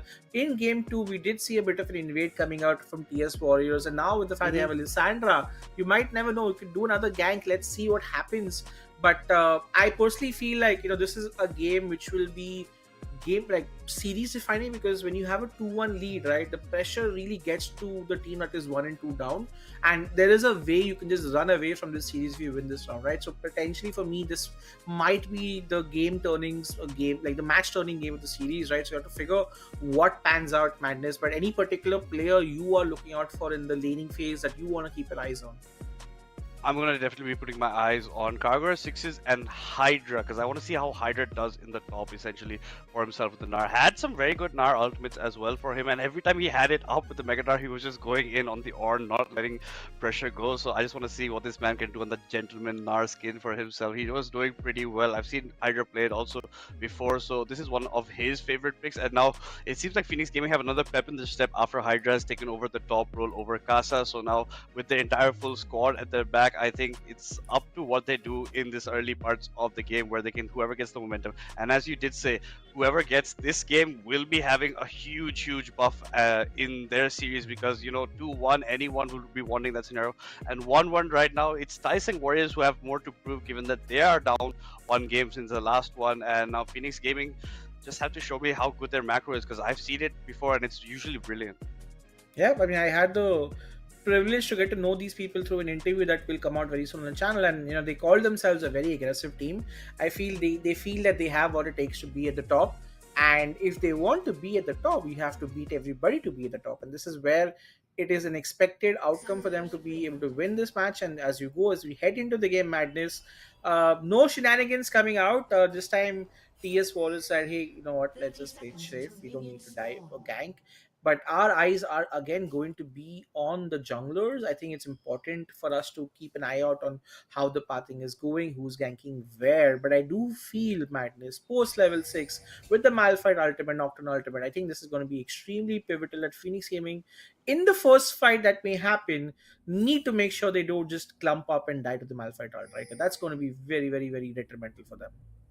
Absolutely, and it's going to be also about the first grubs and the first Drake, because we know that Deadeyes loves to prioritize both, trying to get both off the side instead of trying to trade it 1-for-1 on to the other team. And seems pretty standard. You see the Malphite just going to get hit by that boomerang of Hydra, not just going to do much. He gives him the info that the Malphite is sitting over there with the sound cue, and it looks like in the bot side the Maokai has thrown his sapling forward, so they are trying to maybe cheese it a bit. And if they get the advantage of the drop on 6-5, which I am doubtful of that they will against such an experienced duo, that they can try and maybe get their early advantage. Q2 seems again rocking that skin for himself in the mid lane, and it's gonna be a nice matchup against Lissandra, and he's already putting on the pressure. Yeah, level 1 I think is where Nafi really gets an advantage going at this point as well. I also like the adaptation from Abdo Rising. He's gone for Doran's Ring, he's gone for the Comet as well, which means great amount of poke landing on the Gnar, which will make it an easier laning phase for him. But in the mid lane already, man, that amount of poke coming out against Lissandra does not bode well for her. Yeah, absolutely is not boding well for her there, but she is still trying to get as much CS while eating it, and that's a nice sizable wave coming there, crashing underneath her tower. She does land the Q on to Q2 Plus, the Arcane Comet does it, so she is trying to trade back as reasonably as she can. The Malphite is keeping his distance, trying to walk up whenever his Qs are available to him. In the bot side, the Prior is completely in the hands of Sixes and the Lulu support Thresh Senpai, so they have that working for them. Now, talking about the junglers, they both start in the top quadrants of the map and are making their way down slowly right now. Nocturne has a bit of a better tempo because he reached the Wolves before the brand could reach his own rate, so he will be looking to maybe go for something extra in the middle, and given how far the Nefiri is also pushing up. Yeah, very minor things, but like I think when Nafiri was trying to put all the poke out there, she missed a lot of CS, which means like Lissandra's in a great lead, and you can see already Abdo is doing a great job right now in trying to do damage. And then Q2 is trading, but he is losing out on all these trades right now, which is not going good for him. All the advantage that he secured in level 1 seems to be going away as he heads into levels 2 and 3. And now Lissandra will have the push potential. And like you said, Madness, advantage going over to the Jin and Lulu. We expect this to happen. Level 1 to 3, Maokai doesn't really do a lot unless. And Izzy also just needs a bit of time to scale up. Jin Lulu are looking to have an advantage here as well. Now, Abdo has sort of gone out of mana, which basically means that his ability to poke from here onwards is very low, and it's considering he's Hydra is on fleet footwork, which I think is also a smart Uno choice against a Malphite. I think the lane will also start slowly heading back in favor of the Gnar, but in the mid lane you can see the Nocturne being spotted out. Q2 does land a lot of poke, is going to be okay. Somehow I feel like lanes are going even, Madness, and not a lot to be reported, but the scuttle advantage is definitely going over to the Nocturne because Brand is a little behind on the scuttle game and in fact is actually losing out on a lot of EXP because of it. Yeah, and as you did point out very well before, Q2, every time he's trying to go for the poke, is missing out on a bunch of CS. Now has to be worried about the Nocturne nearby. There are pings coming in from the brand that Nocturne is there on the top side. Already Nar has a 10 CS lead for himself. Now with Abdo having low on mana as well, has to be mindful of it. He's getting pretty good, nice chunks before Hydra does hit the Mega Nar, so he'll be happy with that play for himself. But the Nocturne has a pretty substantial lead in terms of camps, given that he got both scuttles and now will be making his way towards his own golems in the top there. But Hydra continuously just pushing on this pressure, has the level advantage, plus Abdo's out of mana. He will get his wave crashing there and just go for his back to get his own items. Nocturne's come back with 3 long swords, so that's a nice change from him. Yeah, that's a lot of damage. I do feel like a lot of CSing from Abdo, tanking or CSing on a tower or CSing in general has been not his strong point in this series. Falling behind yet again. We know it's a Nar, but to be 12 to 13 CS behind is not something you do in the early game because, yeah, you're getting poked out, but you're also returning poke back, right? So I do feel he needs to work on it a little bit more.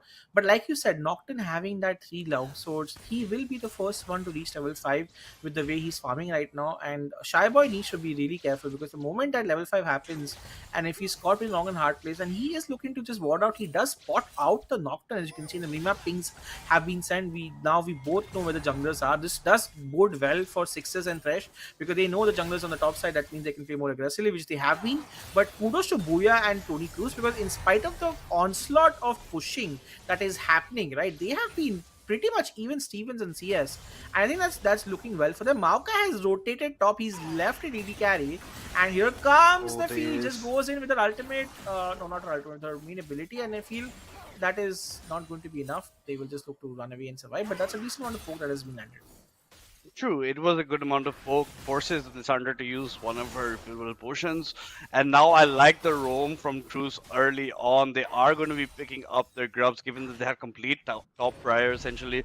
And what does TSW do? They said the answer with the bot prior. They had to pick up their Drake for themselves. That Drake does get picked up before the Shybo can pick up all of his grubs, so more tempo for the Nocturne. It looks like the Lissandra is also heading down, but no, thinks better of it and starts walking back to her own wave. And it looks like a dive setup, but I don't think you can honestly do anything over here, given that the Maokai is also coming close by after his recall, after helping at the grubs. And now it looks like Apto is also putting some pressure onto Hydra. Hydra is having to kite, doesn't get the third stack from his W, and not get the trade that he essentially wanted over the Sixes, picking up a nice plate for himself at Thresh Senpai on the bot side. So now the goal is still pretty even, 200 is the goal in favor of Phoenix Gaming, but yeah, we'll still call that around even at this point. Yeah, I mean, this is also because the bot lane has now finally gotten some reward for their pushing. They take down the first plate of the game. I think this time also Deadeye realizing, you know what, it's not worth to fight in the early game, just chooses to swap right away, and I think this helps him out. Here comes the Fury, man, just going crazy at this point. Does end up going in, but Nocturne will look to run away at this point, and here comes Hydra as well. He does have priority. Look at this madness. He is the first one to roam, even on the side of the enemy, right? This is the advantage that Hydra is accruing. Look at that damage coming out from that Gnar. Another gets a free third passive one. stack, and this is not looking good for the Malphite. He does have his teleport right here, but that Nocturne really can't do much to save him at this point, and he has his Gnar also getting ready. Here comes the Malphite ult too. Sorry, the SG ult as well, and now it's a little more difficult. Lulu has actually rotated to help him out. I'm not sure if Hydra's expecting that or not, because this could be a play, but it does get called out. Lulu is bot lane. The pings have gotten down. Maokai runs to the bot lane to get to his Ezreal at this point as well. And all things considered, again, the pressure is being kept on by Phoenix Gaming. Yes, they are losing a bit of platings in the bot lane, but in the top lane as well as Nafiri right here, Madness just playing hella aggro and getting all of the trades for herself at this point. She is playing aggro, getting the trades for herself, but is still even in CS basically with the Lissandra. And the bot side, you saw the Ezreal dangerously arcing shift forward, but that's because they knew where the Lulu was before. There was no any kill potential on him.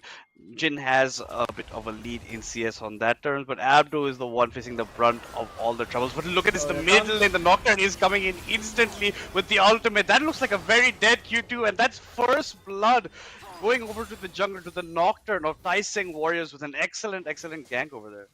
Beautiful, and this is the power, like you said, right? Kakura's Lissandra, right? The amount of CC that was there allowed Nocturne to land his fear as well, gave them more than enough time to actually kill Q2 right here. And I think this is what we're looking for, right? A successful Nocturne gang gets himself first blood. He is in for a great start, much needed reprieve coming out from TS Warriors right here. They needed this to happen, and they've gotten that little advantage themselves. Great pickup right here. We still are waiting to see what happens with the other champions as well, but Nafiri definitely was caught on the wrong end of the stick right here, dies in that lane. Also does not have flash at this point as well, so it is going to be a good start for them. Meanwhile, Booyah has to flash away because he saw the Nocturne and did not want to get stunned right there, so ended up using his flash just to survive.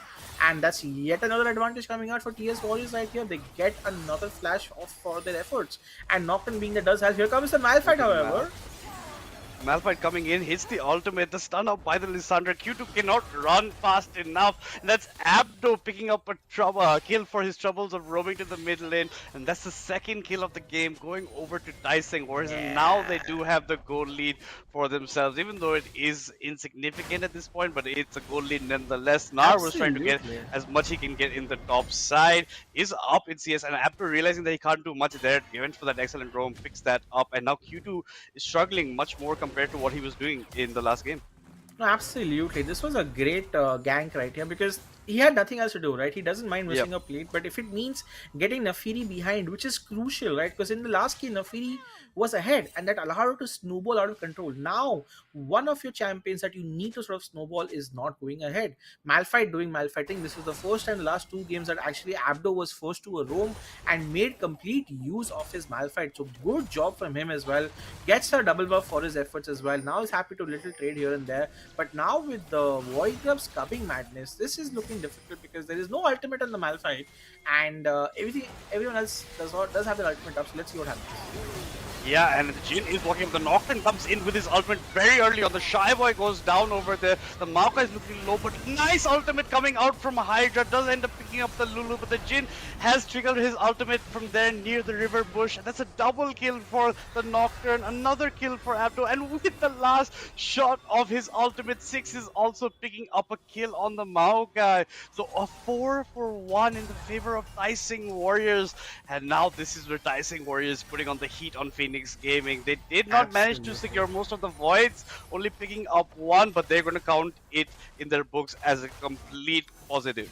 Oh, huge victory. Couple of kills onto the Nocturne. Just that composition, right? Every time they are just going after Nafiri right here. The ultimate from Lissandra followed up by the ultimate from Nocturne.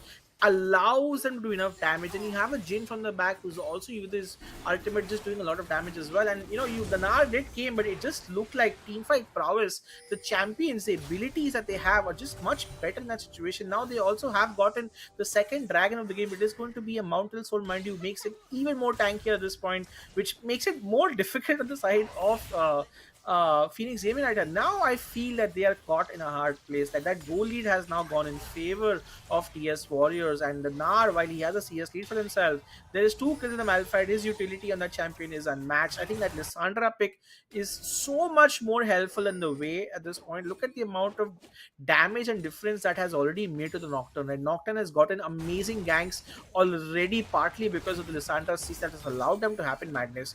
And now things are looking a little bit difficult, I must say, for Phoenix here. Yeah, and Lisandro plus the combination with Abdo when he came for his game. Now Abdo is strong enough to fight this Nar head on, so he has picked up the pressure for himself. Is behind in CS, but that doesn't matter. He has a nice momentum for himself, and Hydra is now the one being forced away. He's going to be going to small Nar and has to run away with the ultimate combo from the Malphite and the Nocturne. That's Deadeye's picking up his 4th kill. This is what we were talking about in the pre-game. These ultimate combinations together, and it looks like Phoenix Gaming are caught up. Look, Thresh Senpai has walked up a bit too much there. Has to try and run away. Does get out of it without burning anything. Didn't have something to burn anyway.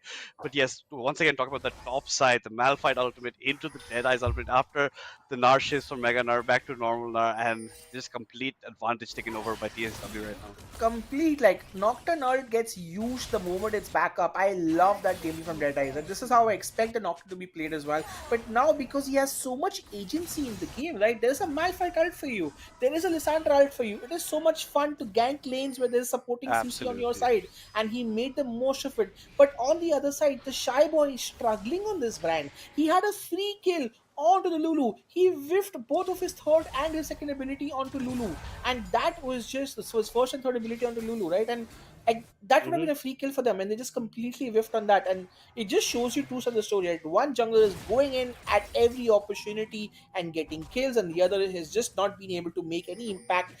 I think that Elise ban was a lot smarter than it looked, because the agency, the advantage, and the way that brand has been playing, Shyboy is not looking too comfortable in his brand right here. And things have just gotten a little bad to worse. Your only lane, which is doing fine and far ahead, is now a little bit behind. Yeah, and they follow me. Wait about that in the mid lane. You see the Maokai just instantly going down, maybe trying to use the ultimate to get some reprieve, but that did not work in his favor. And that's another kill picked up by the Jin for himself. So this is looking not good for Phoenix Gaming at all. The gold is also swelling up out of proportions. Abdo is fighting Hydra. The Nocturne is close by, has the ultimate. That makes it the Nocturne ultimate channel. The Nar hop has already been used before the ultimate did land, and that's Deadeye's picking up a 4th kill. The flash from Kagura to try to get to safety, but flash forward by Q2 to pick it up. With Jin ultimate being channeled in the top side. Shy Boy being caught between a rock and a hard place, but is about surviving the Lulu. Auto has to be dodged by Shy Boy to flash out of it at that exchange, and this is Decisive Warriors putting on all the pressure. Q2 gets some retrieve for his pressure that he put on the bot side, gets the flash out of Kagura, has to burn his own to match it. And now it looks like we are trying to go in aggressive here against the Malphite, but that's a Malphite. He is pretty tanky. I don't think you do enough damage just with that Triforce right now, Ezreal, and that just looks to be some safe 4-man recalls coming there from the side of Decisive Warriors. I don't know how the brand survived that, to be very honest with you. Like, there were 3 people on retard and Jin hitting when he still managed to survive 1 HP right here. Nafiri did make the most of her damage, gets the kill on Lissandra, but Lissandra is not the one who has a shutdown. It's going to be the Nocturne with 5 kills, right? They need to do something with the Nocturne, but at least some solace, some bit of comeback coming out from the side of Phoenix Gaming. They get the kill for themselves and they don't die in the top lane, which is great for them. Yes, the Maokai does unfortunately die in the start, but they get the top lane, bot lane tower for themselves, which is the first half of the game. So Nafiri suddenly finds herself in a great spot. The Herald yet has not been taken, right? And they still have 5 orb drops. If you think from an objective point of view, a lot of advantage, a lot of tourists that can be taken, a lot of gold that can be redeemed back. But again, these are just me being optimistic at this point. It does feel as if, TS Warriors are looking quite strong in that lane. And man, that Malphite Nocturne ult has happened, what, thrice? And that's all I feel very bad for Hydra. Yeah, I mean, at this point, I could say do something about it, but I really can't, because that was just hard to deal with. But every time he gets low, there's no point in now trying to trade anymore, right? Because Malphite's not doing anything about it. But Madness, this is where things get difficult because now we're waiting for the third dragon. Ooh, now we're going for the nice Malphite ultimate onto the Gnar, onto the brand, followed up yet again by the Nocturne ultimate. Kagura is picking up a kill. The Nocturne does go down in that fight. Ooh, Look shutdown. who's here on the side, not allowed. It's Q2. The shutdown was picked up by Booyah. Now Q2 is in place, and it's TSW who's trying to run away from this fight after they take down the Shy Boy. That's a 1-for-1, but it's mostly in favor of Booyah because he got a huge shutdown for himself of that Nocturne. But They both shouldn't jugglers be are doing the down right dragon right now. now. They should not be doing this. This is a coin flip kind of scenario. Nari is steeping Okay, into Nari it is from that steeping. bush. So that bush is coming up. Kagura gets spotted out, but will we get the W of the Jin? Jin has his ultimate as well. Has to fall back as Booyah Arcane shifted very aggressive forward. Nar has already gone down in this fight. Q2 seems to be following right about there. Raptor gets enough damage onto him, but no, they're thinking about it. They're backing off away. The Ezreal's not letting up right now, and he's in a tricky spot. He has Arcane shift over. Gets another shutdown goal from the Jin, and Raptor's trying to chase this as much as he can. He does hit the Q, but now he's realizing he's taking too much damage. He has to fall back. Dead Eyes is right here. He is getting baited definitely over there, but Booyah is keeping his distance really well, hitting Qs after Qs after Qs. Then Arcane shifts forward. He knows that he has the prio. And look at this with the ultimate. He has enough damage to maybe take down both members, but their Seppa is close by. Booyah maybe stepped up too much. Then Kagura comes over the wall, and that's a shutdown picked up by the Nocturne. The action does not stop over here. Now Q2 is running for the hills. Run, little doggy, but no, Abdo has ultimate, plus the Lissandra ultimate. These ultimate combos are just wrecking havoc in the game plans of Phoenix Gaming, and it's just a fight after fight after fight, and the decision hasn't even been taken yet. Yeah, but the thing is, like, Phoenix Gaming called themselves an aggressive team, but this is not aggression. This is over-aggression at this point, right? I think they were fine till they got a kill and another shutdown on the Jin. I mean, they didn't have to do the dragon, but they did anyways.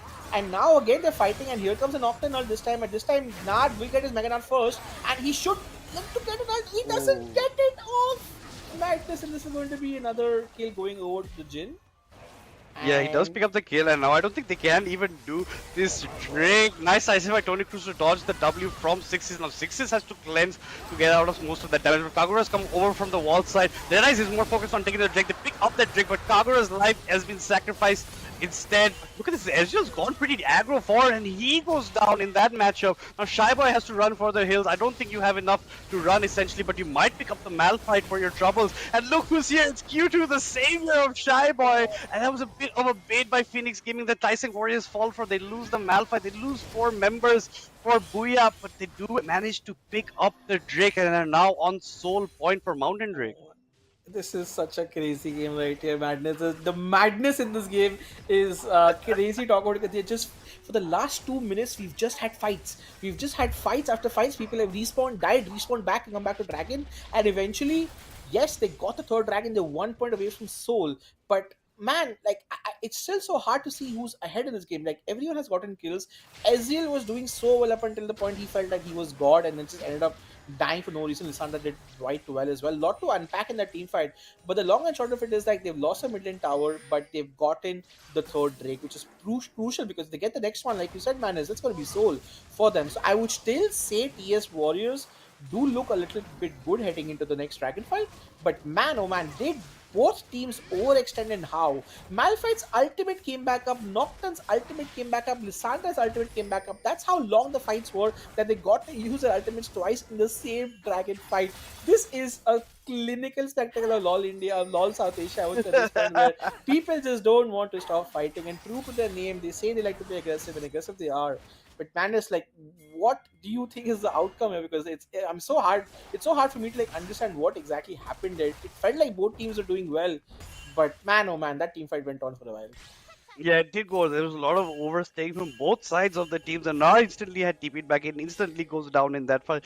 Hydra's TP is coming back, but I think TSW comes a bit better for where even though more of their members did go down, because they are on soul point for Mountain. That's going to get the Malphite so tanky when he goes for engages. It's going to be so hard to kill if they manage to get the Mountain soul for themselves. And now, even after all that fighting, the goal lead is around 1k, around 800 gold. So they're pretty still around the even Stevens mark. and you can see that Booyah is roaming here, trying to get some Qs popped off. Hydra and Malphite on the bot side both have their TPs, so they are comfortable with anything that's going top because they can instantly get to that point of the fight. And now Nafiri looks like he's in a dangerous spot, knows he can't walk too much forward, given that the Nocturne and the Lulu is close by, instantly runs from it, any kind of danger. You see the Maokai is close by in case there's a dive action that does come up, and the brand is also moving up in the river. A lot of pings going down, and maybe it seems that Phoenix Gaming wants to collapse, and exactly what they're trying to do.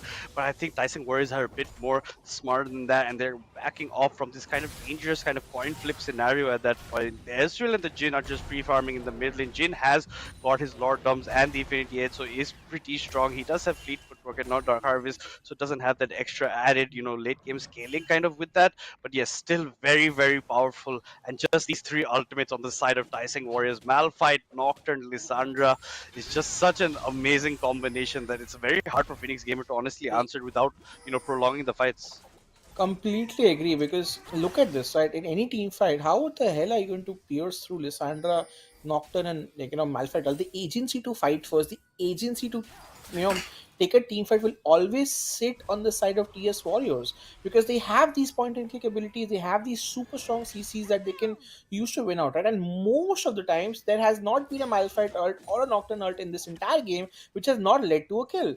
And they try to engage first. They use a Maokai ultimate as well, but they're just so afraid to go all in because they're afraid of the return CC that will get out of Lissandra, right? In terms of team fights, make no mistake, TS Warriors are at an advantage. The only way they lose this is actually if they get badly picked by a Maokai stun and then just instantly defeated. But in a proper 5v5, there is no way they win out. And with 45 seconds left to go, Madness, I'm doubting quite a lot on how Phoenix Gaming managed to pull this off right here, but we'll have to wait and see.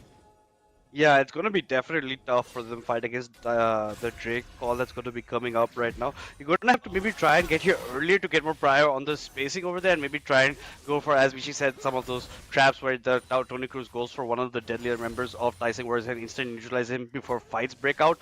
But yeah, they don't have any sort of that. And by getting even more wards, gets cleared around, so they don't have vision on the backside of the Dragon Pit for the side of Tyson. But look over here, Abdo's walking out, the Nocturne ult instantly comes in. Ezreal Arcane shifts out with the Maokai ultimate trigger yet over here, but now the Lulu ultimate's enough to save Dennis, but no, he goes down to Booyah, and Abdo uses his ultimate on the Ezreal. The Ezreal cannot move for days, but that's a lot of focus onto the ADC, and that's not leaving a lot left for Tyson to do anything else. And now it looks like the Malphite's going down as well. Now Lissandra is the one on the back foot, while the rest of her team lies in the gray screen, and she's soon to meet them. It's a 4-for-1, this time in favor of Phoenix Gaming. And just an excellent catcher on Nocturne, maybe just getting overzealous and trying to go for that. Absolutely. Going for Booyah while he still had his Arcane shift, and that's what caused the detriment of most of that team fight. Exactly, like why are you jumping onto an Ezreal with an Arcane Shift who's safely in his team without the follow-up of your Malphite or the Lissandra right here? Like, you notice what happened to Ezreal the moment Malphite ulted Lissandra follow-up, that was more than enough. But him just going in was just so like incorrect. Like, they have a great teamfight composition, they have to play to the teamfight strengths. They are completely whiffing their teamfight synergy right now. Huge coordination issue. And in the back of the teamfight, Nafiri was at the Jhin. They were completely taken out of the teamfight with nothing they could do right here. This was an absolute storm coming on the side of Phoenix Gaming right here. And if this is how the Nocturne decides to use his ultimate, it is not going to work. Huge fatal mistake. And now Phoenix Gaming, they need to prevent this dragon from being taken. Yes, they have the barrier, but the game is not over. Every ultimate is back up except the Maokai and the Ezreal, but I think we might see another teamfight happen, but this time the Nocturne has to synergize with his Malphite. The Nocturne has to play with his Lissandra. You can't just jump in alone and think you can kill somebody off. That made no sense. Booyah still has his flash, mind you, so he can still survive even from a tricky situation. And now I think they have decided to give this up. Here comes the Malphite on the brand this time. They're going on the brand, they're realizing he doesn't have mobility to get out of anything. The engage does come out. The Nart is jumping against Polymorph instantly, and he goes down. But Booyah is being left completely open. No one is touching him right now. He is just free firing from the backside. Sixes is also at full HP and will be trying to do more, but he instantly gets chunked down to 50% and just not what you want. You have to go for the Ezreal as well as the brand, and maybe chain CC as Bishi was saying. Now Jane is hitting a lot of his ultimate off, off, but Booyah was enough to deter him to get off that pedestal and walk away. With a TP coming in from Apto right there on that ward, and he's going to deter the members of Phoenix from going even close to this Drake, which they weren't supposedly going to go anyway, given the jungler is down. Yeah, they have empowered recall. They can use it. The good thing about this for TS Warriors is, yes, they got the kill onto the brand as well, but they're wasting all of Baron for Phoenix Gaming. And Phoenix Gaming, in their effort to take this dragon, have nearly wasted all of their Baron, which is great for them. Now they're not winning the team fight. This was slightly, albeit a better performance in terms of Nocturne's ult. They got point on the brand, but again, questionable decisions. Why is the brand not having a Seeker's Arm Guard at the very least? Why is he being so greedy on his items that he did not get the one thing that will make him survive? But on the other side, Malphite just goes in deep onto the Maokai goes in deep onto the Malphite, which is not required as such, but I think it should be fine. But again, Madness, entirety of Baron has been wasted because they wanted to get this dragon. So net, that Baron didn't do shit for Phoenix Gaming, and now they're finally looking to go for the dragon. But I would still say TS the Warriors are like, you know what, we take this. Give the dragon, doesn't matter. Yeah, but I don't think they want to give it up that much, because there you can see the Nocturne Lulu is close by. Hydra does jump forward. He's determining a lot of members. He's pulling 3 members to him, so that's enough for Phoenix Gaming to pick that up.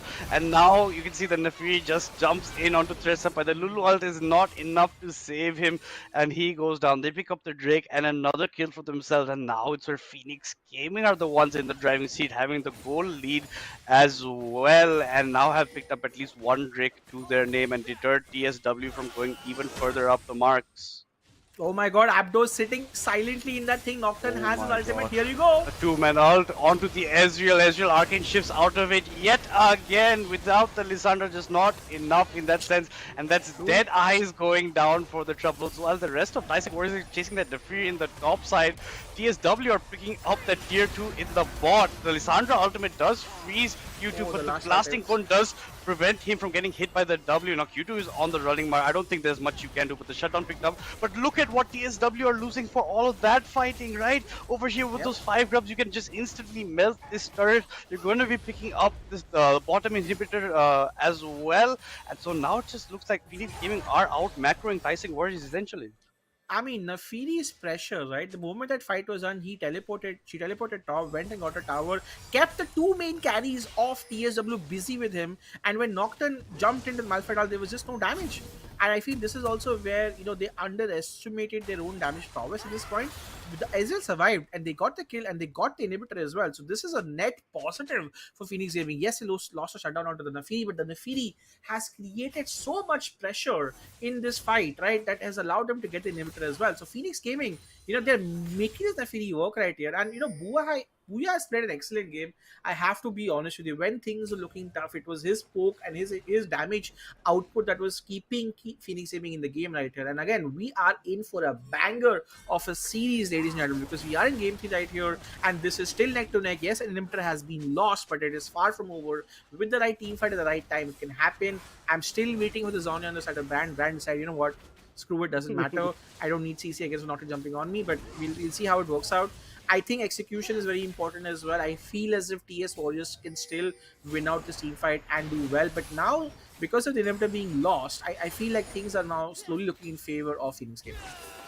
Yeah, especially that you're losing the bot side inhib, given that the Baron is coming up as well. That's a lot of pressure on the side of Decisive Warriors. You can see that Kagura is matching it, given that he's the one with his TP up right now. The Malphite's going for his own recall to get up an item, then come back in for fight. The Malphite does have an Abyssal Mask that will help Lissandra deal even more damage in these fights. Senpai just trying to get as much vision as he can, does clear out, but there is a big pink ward sitting there inside the Baron pit that needs to be cleared out, but I don't think there's any avenue that Decisive Warriors can go to actually get to it. Now the Gnar has had some nice ultimates, but essentially whenever he jumps in, he gets polymorphed by the Lulu, which is putting a wrench in their game plans, but Decisive Warriors are just not lining up the CC the way we wanted. They did last time with the Nocturne and Malphite do go on the Ezreal, but as soon as that CC is done, he just Arcane shifts out and they end up dying instead. Now Baron has come up and it's being started by Phoenix Gaming over here. They have been spotted by Decisive Warriors with the blue side of Alteration. I think this is just a bait fight around this. They just want to pull more members, or at least Hydra's TP for him. And now Hydra is just going behind the Malphite, and the Malphite is really tanky, though it doesn't seem like he's doing that much. But now with Mega, now Hydra can go in, instantly gets the W into the ultimate, but his Q does not land, gets blocked by the minions, so not damage that he wants. But now the Abdo going in with his own ultimate. Now you can see that the Gnar has to flash out of the range of Six's ultimate, But just this is nicely Baron. away from him. But Baron has been started up over there. Hydra has pulled 2 members onto him, and he still hasn't gone down, but will end up going down to the Q.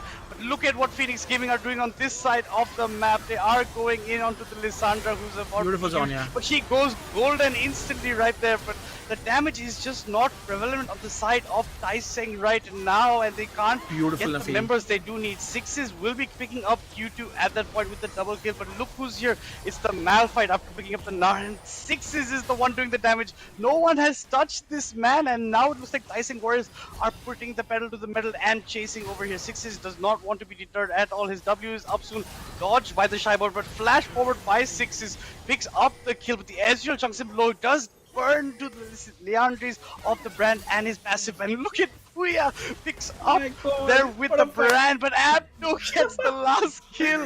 There are 9 members in the grey screen, and this is what we've come to see, ladies and gentlemen. Oh, 9 what people a in the series. grey screen, only Abdo was left standing at the end of it, and no Baron was picked up. The last rock standing uses his ultimate and does all of the damage. Honestly, great play from everyone on the other side. I felt like Jin did really well to take care of the Nafiri. Nafiri did really well to get the Nocturne and the Lissandra as well. And on the other side as well, Booyah cleans up with the kill onto the Jin. That beautiful Q landing on this as well. And Brand's passive, mind you, was also pivotal in killing Jin off, right? And again, we are not done, Madness. You have to now cast yet another fight that's happening. Yeah, this is just a lot to pull in over here. The fight going down. This is an essential dragon that Tawang Warriors definitely do want for their Mountain Soul. But the Maokai ultimate comes in. But Hydra goes small at the time when he jumped in for his ultimate. Just not enough. And that's the Gnar going down. The dragon picked up by the red side. Tawang Warriors now have Mountain Soul on their side. And I don't think they're done. But no, it looks like they have got what they wanted. They got the 2 kills. They got the Mountain Soul. And now they look like they're marching their way over to the Baron Rishi. Yeah, this is again, in their effort to get to the last soul, they were not fully 5, right? Brand was the last one to respawn. He was nowhere in close towards fighting that off. They went for a 4v5, did not work out for them, and then this is where Nocturne got the kills for himself. And now the tides have turned, Madness. Suddenly you have this team that is doing really well, but mind you, no Malphite, Nocturne, Lissandra also on that side as well. You have a fully ready Brand with the ultimate as well. They can keep poking if they want to. They're waiting for Malphite ult to land. This is just a few seconds. If they want, they can still stall this. But look at Booyah's damage coming out. Oh, Lissandra, beautiful against right here. Has to flash, has to Akin shift. He will survive the last damage. Oh, but the ultimate. Oh, the ultimate from the Jin and the Malphite just coming in there right then, picking up the last strands of HP that Booyah did have. They pick up their Baron with the trouble, but the TP coming in by the Gnar, not maybe advised. Nafiri comes in as well, instantly goes down yet again once he had come back. The TP is gone now, and now it seems like it's falling apart. The side of Phoenix Gaming, they looked like they had the upper hand, but after the last 2 fights at the Drake and the Baron, it's not looking good for the boys from Sri Lanka currently right now, and they have to fight for their way to maybe get this game 3 in their favor.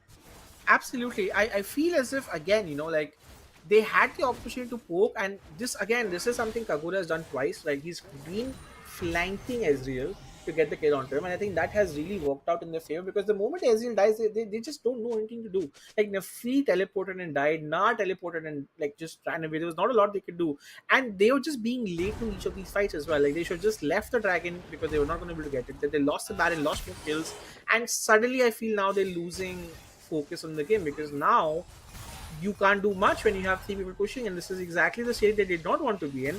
They were doing well in the mid game to come back to this lane, but now with Baron gone, I think things are looking to be difficult. Again, Brand has damage, but it's no longer going to be enough for him to kill anyone off. You can see right here, Lulu's shield is soaking all of the poke from the Brand damage as well. And if they're able to get a couple of inhibitors now, Madness, this is where I think the game will completely turn in favor of TSW. Mind you, they have an advantage, but Nafi could be in trouble right now. Yeah, it does look like he is in trouble. He does go down. They did use a couple of ultimates on it, but that's for good pressure because now with this Baron empowered minion waves with them, they can get the tier 2 in the top side. The Gnar has to instantly back to try and come match over here. He was trying to push that, and it looks like they're just not enough. The tier 3 turret will be going up. The Jin channels his ultimate yet again. Booyah Arcane shifts out of it. The Maokai ultimate for the disengage, but it just doesn't look like the Decisive Warriors wants any of that. They got the inhibitor that they were looking for, and now slowly trying to back away. Thresh Senpai looks dangerously. The Gnar goes in a triple ult, but no stun essentially because nothing hit any kind of landmark close by. And now the Gnar goes down, the Shy Boy goes down with that one slightly bit of a misplay from the top side from a Hydra. It looks like it's going to be the end for Phoenix Gaming, at least in this game 3 over here. And Tawang Warriors are marching their way into the base. They've taken one Nexus turret. They're going for another. They're going to be picking up Booyah on the way out as a consolation prize, essentially. And they're just having fun with it. I don't think Nafiri is enough to deter these boys. I think Tawang Warriors should be focusing a bit on the Nexus turrets right now. But even then, the death timers are not even close for Phoenix Gaming to do anything. There'll be Tawang Warriors going up 2-1 in this grand final series against Phoenix Gaming. Yeah, I mean, honestly, with the composition that they had the advantage in team fights. In some cases, the engages were shaky, but when it mattered, this team stepped it up. I think I have to give a lot of praise to Abdo. I think the Malphite ults were on point. I think he and Lissandra along Kaguro were just pivotal in making sure that they were never behind. And this is, I think, a series where it's going to be a bit of a tilter for Phoenix Game because they were doing well. They were coming back through all the disadvantage that they had. And now they are in a situation where they're like, 1-2 in the series. And I feel like the Lissandra was so strong. Like, that was such an amazing answer to the Nafiri as well. And also the amount of enabling it made with the Nocturne. Like, you either have to deal with the Nocturne or you have to deal with the Lissandra. I feel I don't need to ban out anything else. I think they have to stick to those champions as well. But things are looking difficult right now for Phoenix Gaming. I definitely feel as if TS Warriors have this series in their hands right now. They have just one more game before they can take it away madness. But this was a pivotal game. This was a game 3 of the best of 5 series, and it feels as if when the pressure came through, it did feel like TS Warriors had the mental in the bag to stay alert and not throw the game away. Yeah, even after, 2 team fights where they had not that good engages from their side, they did come back so strong, especially during that fight around the Mountain Soul, then the Baron, and just completely snowballing it after that point. Just well played from them. Let's take a look a bit at this game through the crucial moments of this match, and boy, there's just a lot of them given the amount of fighting that was going on. Nocturne instantly going in here onto the Nafiri. Nafiri had a very, very bad start essentially to the game. After this Nocturne gank, you see the Malphite comes in as well. Lissandra helps it out, and each one, the Nocturne gets one, the Malphite gets one of the kills, and we call this highlight the Nocturne highlight in the early game because all we can see Nocturne ulting everyone, people dying. That's exactly what has happened in the entire early game. Absolutely. And they had other ults also with them, right? That were the backup. The Malphite ult into with the Nocturne ult just a lot. The Gnar ults a bit lacking in certain situations, but Hydra trying his best honestly there. And Sixes over here in this fight is the one who's roamed up. But Booyah is not even close in the picture, so he cannot be doing much, and this turns the tides more in TSW's favor. This fight over here is not the one you did want, right? Because you went so much onto the brand, you did get him up, but you have to go for Booyah as well, because Booyah also does a lot of damage, and now this is where they go on the back foot, and we have such an extended fight that goes around over here, Bishi. Oh my god, this 4-minute fight is in itself a montage of, if I had to describe to you guys what is South Asia League, let's just look like, just show them this. This is it. Fight. Yeah, this is it, right? This is non-stop, blind aggression, not wanting to give up objectives, fighting tooth, right and center till your ultimates come back up and then use them again at this point. And honestly, it's not even like one person or one team. Both the teams, everyone was doing the same thing, right? They wanted kills and they went for the kills as well. A few itemization choices were very sus. I would say a Zonia on the brand would have been very pivotal right here as well. I think even a cleanse instead of a barrier onto the Ezreal would have been very, very advantageous for him to at least survive in situations with getting CC'd on. And again, this fight was the good one because they got the brand as well. And again, it looked good, but at a certain point, like teams were fighting tooth, wreck, and rail. Ezreal was untouched, and as long as he's untouched, he was returning damage back. Eventually, it ended up becoming a 2-for-2, and it was an equal of fight. But man, Booyah was playing so well, and this is where I would say, things would have gotten different for them. But at the Baron fight as well. They got the pick onto the Lissandra as well. Nafi, just keep an eye on how she's playing right now. Ezreal backing off really well as well, and at this point they are able to get the kills. Q2 here gets a kill onto that, and also just jumps onto Lissandra, gets a kill before dying himself. But again, this advantage, Madness, was completely wasted because post that they didn't do anything with the Baron. They just kept fighting on the dragon, and then that's when the 4-minute team fight actually started. And that's when you know, like, okay, they just wasted the Baron completely. Yeah, they just completely did do that, and this was an also extended over push where you'll see the Malphite's the last man surviving over here to the burns at this point. The Q from the Ezreal does land. The Malphite is like, I've had enough of this. Ults right into Booyah, picks up that kill. But when TSW does get the Mountain Soul, does get the brand, they play the brand as you should be playing it, right? Pushing the objectives, pushing the towers, go for that one push in the top side. It is a bit extended over 1-2 minutes, but they managed to rail their way into the base completely from that point and take home this game 3 for themselves. It was a bit of the longer sided games that we did have. 37 minutes and 7 seconds, 34 kills for TSW to the 21 of Phoenix Gaming. The goal difference not the biggest of margins, but still was there given how the fights were breaking down. Could have been anyone's game during the mid part during some of these team fights, but later on TSW bringing it home, especially with they having the Mountain Soul. They pick up that one Baron for themselves, and that's where they led us to the next game and them up 2-1 in this series. Yep, and I think this is where, you know, it's really going to be on Phoenix Gaming to come back in this game as well. It's going to be difficult for them because they will be trailing, but this is a game where everything happened. And I think the fact that TSW got the Dragons early really created the pressure that allowed Phoenix Gaming to make the mistakes they did in the last 5 minutes of the game, where they went in for a soul fight without having Brand there and they just lost.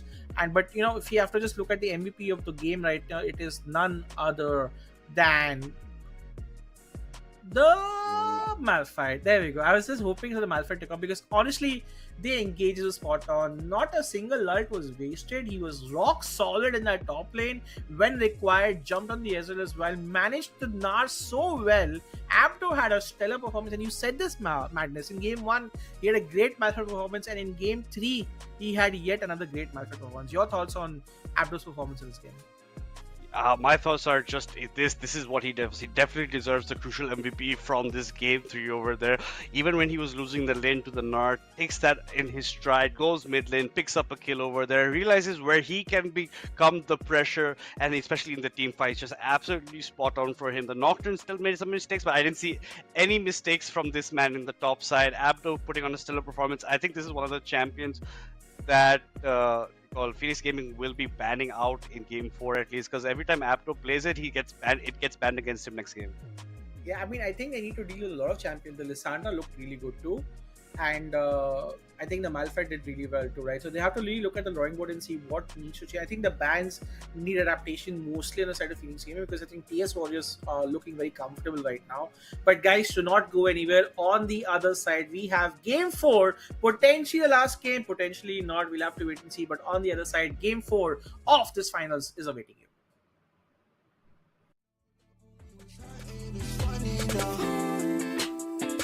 I've been running out of time, think I need a rewind, feeling out of life.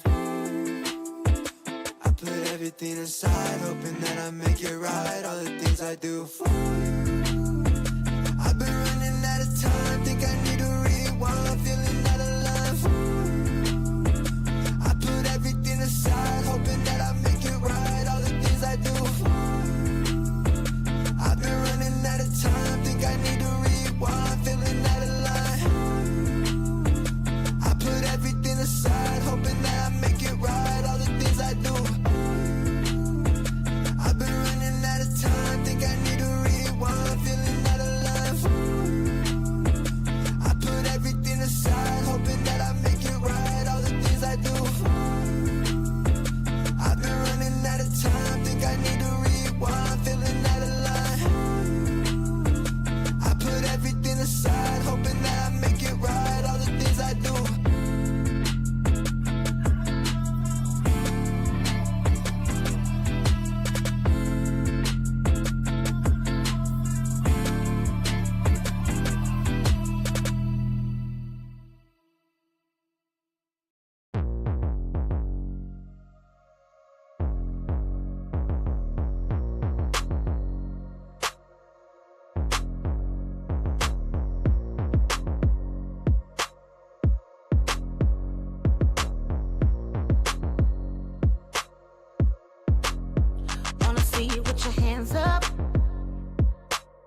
Going straight to the sky, let me see you put your hands up.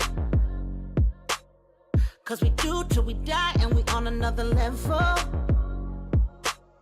To the rest, wave goodbye, put baguettes in the benzo. Got a piece of the pie. Told you once, told you twice that we only got one life. Stay up. Diamond shine, best at night. You wear yours, I'll wear mine. Go dumb tonight, tonight. Oh, dipping low with my girls tonight. Got my ice in the clouds. Oh, Cali Dro got me feeling right with my ice in the clouds. Oh, dipping low with my girls tonight. Got my ice in the clouds. Oh, Cali Dro got me feeling right. Wanna see you put your hands up. Pointing straight to the sun, everybody lift your bands up. Celebrate cause we won, we stay on another level. Yeah, the team stay fly, word to Bruno, get your rings up. Cause the limit is the sky. Told you once, told you twice that we only got one life. Stay up. Diamond shine, best at night. You wear yours, I'll wear mine. Go dumb tonight, tonight. Oh, dipping low with my girls tonight. Got my ice in the clouds. Oh, Cali Dro got me feeling right with my ice in the clouds. Oh, dipping low with my girls tonight. Got my ice in the clouds. Oh, Cali Dro got me feeling right with my ice in the clouds. Oh, dipping low with my girls tonight. Got my ice in the clouds. Oh, Cali Dro got me feeling right with my ice in the clouds. Oh, dipping low with my girls tonight. Got my ice in the clouds. Oh, Cali Dro got me feeling right.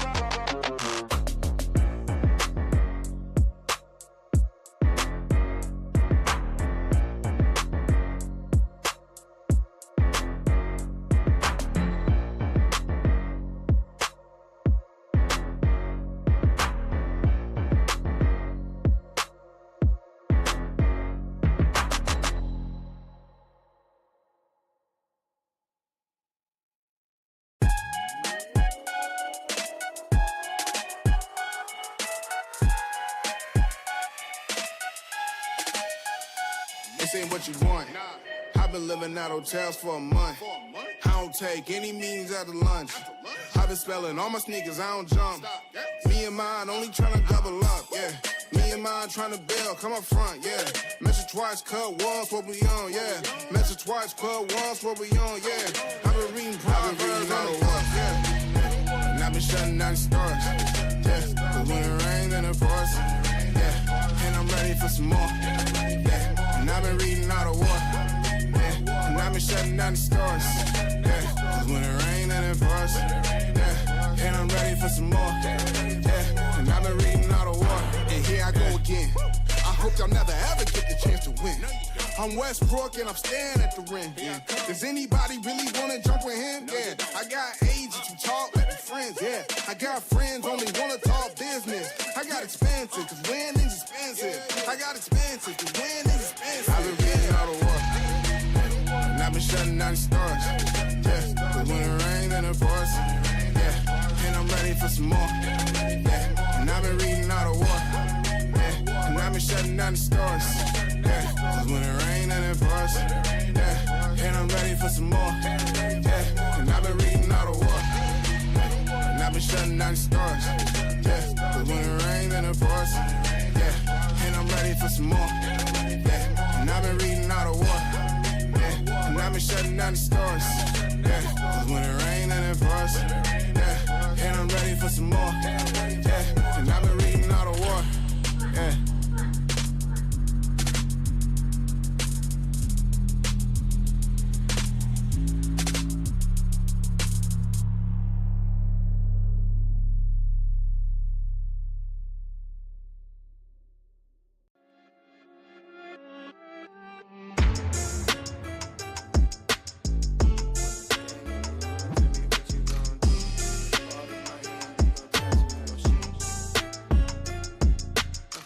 When the game on the line, you can't fold and you can't bend.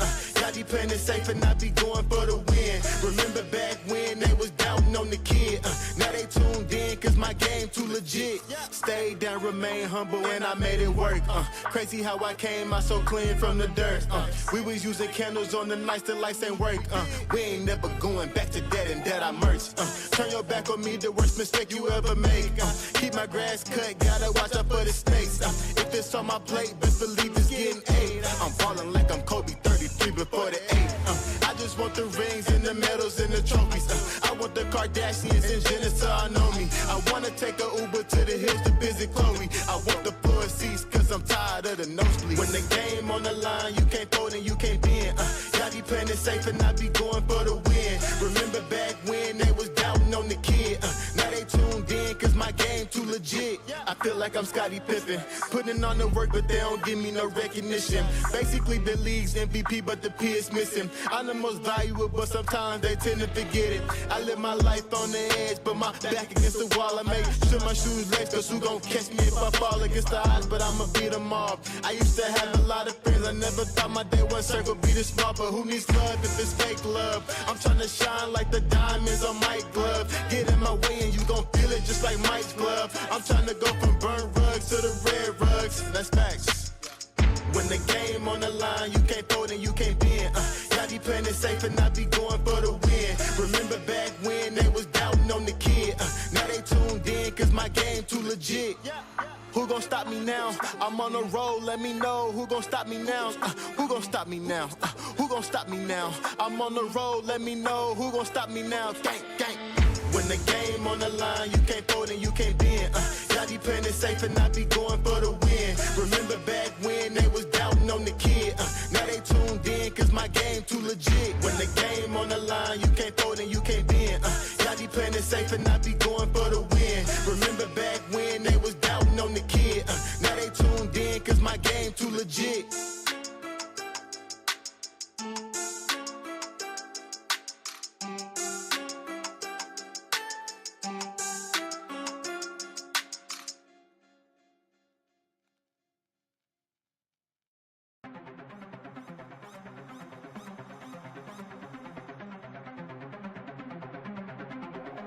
They wanna count me out.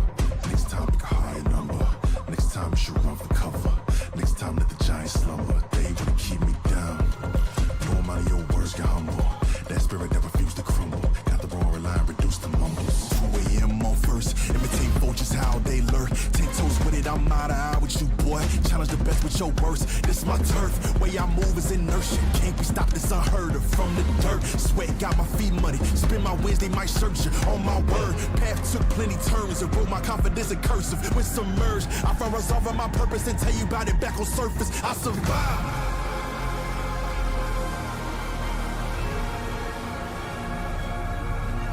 I survived.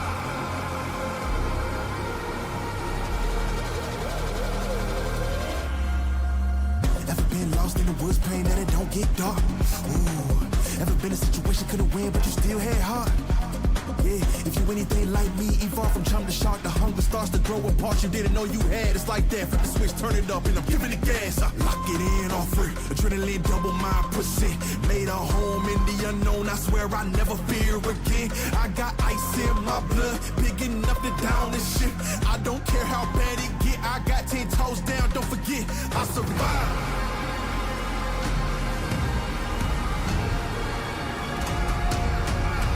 I survived.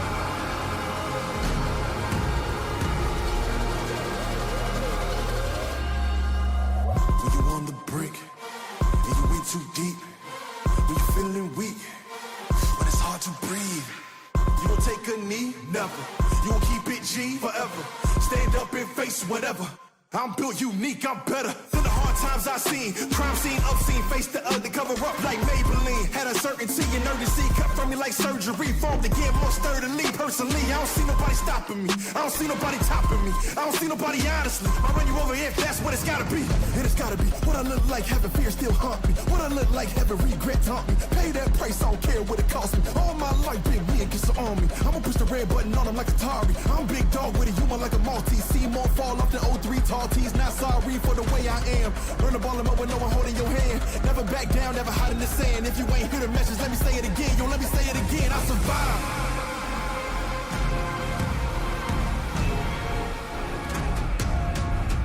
I survived.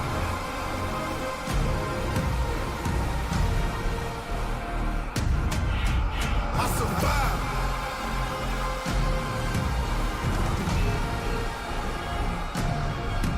I survived.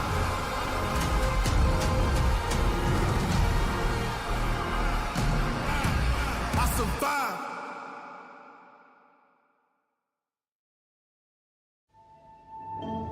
Barely breathing, don't let go. Hear the whispers, listen close. I know you've never strayed from the fold, but that's how freedom begins. Bended knees and broken bones. A bleeding heart never bleeds alone. I am one of many cries. We are far from the ashes. Rise up, break the cage, be the lion. Be the storm, be the strike of the lightning. Rise with the dawn, rage like the sun. This is what we came for. Revolution. Burn your bridges, make your choice. Fight your demons, raise your voice. They're only silent if we're making noise. So let the battle begin. Bended knees and broken bones. A bleeding heart never bleeds alone. I am one of many cries. We are far from the ashes. Rise up, break the cage, be the lion. Be the storm, be the strike of the lightning. Rise with the dawn, rage like the sun. This is what we came for. Revolution.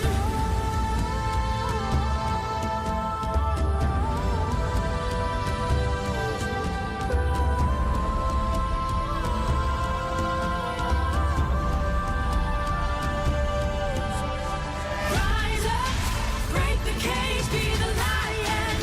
Be the storm, be the strike of the lightning. Rise with the dawn, rage like the sun. This is what we came for. Revolution. Rise up, break the cage, be the lion. Be the storm, be the strike of the lightning. Rise with the dawn, rage like the sun. This is what we came for. Revolution.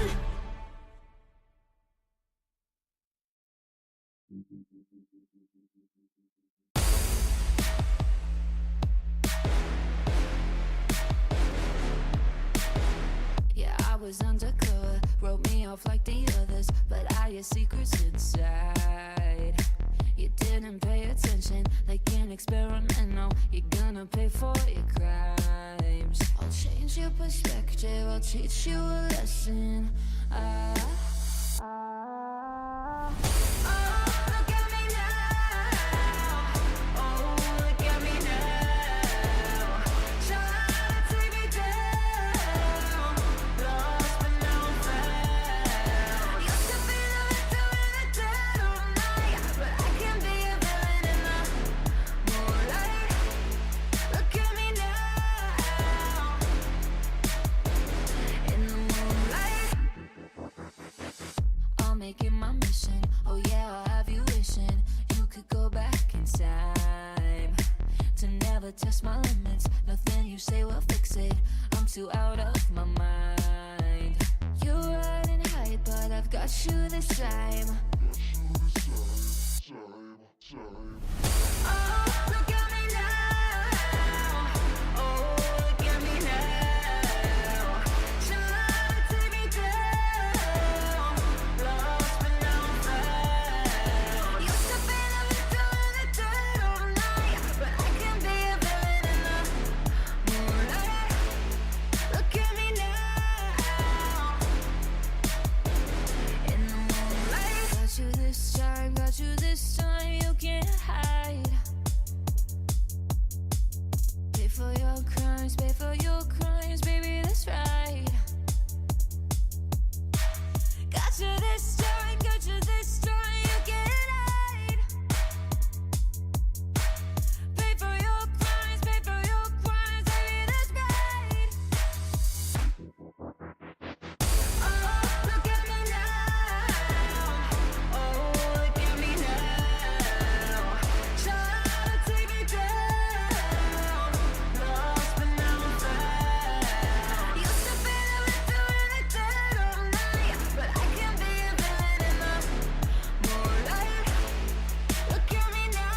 Guys, welcome back to the grand finals of Crucial by Micron presents Harsh Khelraay Community Clash. We're at the crucial game 4 over here. It's me, Madness, alongside Fireball yet again. And oh my god, it's been a series so far, Fireball. Insane series. The first two games were kind of one-sided by the victors, but the third game pushing right at the wire. Teams were almost tied in gold for 30 plus minutes, and Tawang Warriors just taking the lead in the series now, going 2-1 up against Phoenix Gaming, and they are on match point, so they have two chances essentially now to just seal the deal and take away the 25,000 rupees prize for the first place. And let's see if Tawang Warriors can finish it off in this game, or it's gonna be Phoenix Gaming to take us all the way to game number 5. So jumping right into the draft of this one.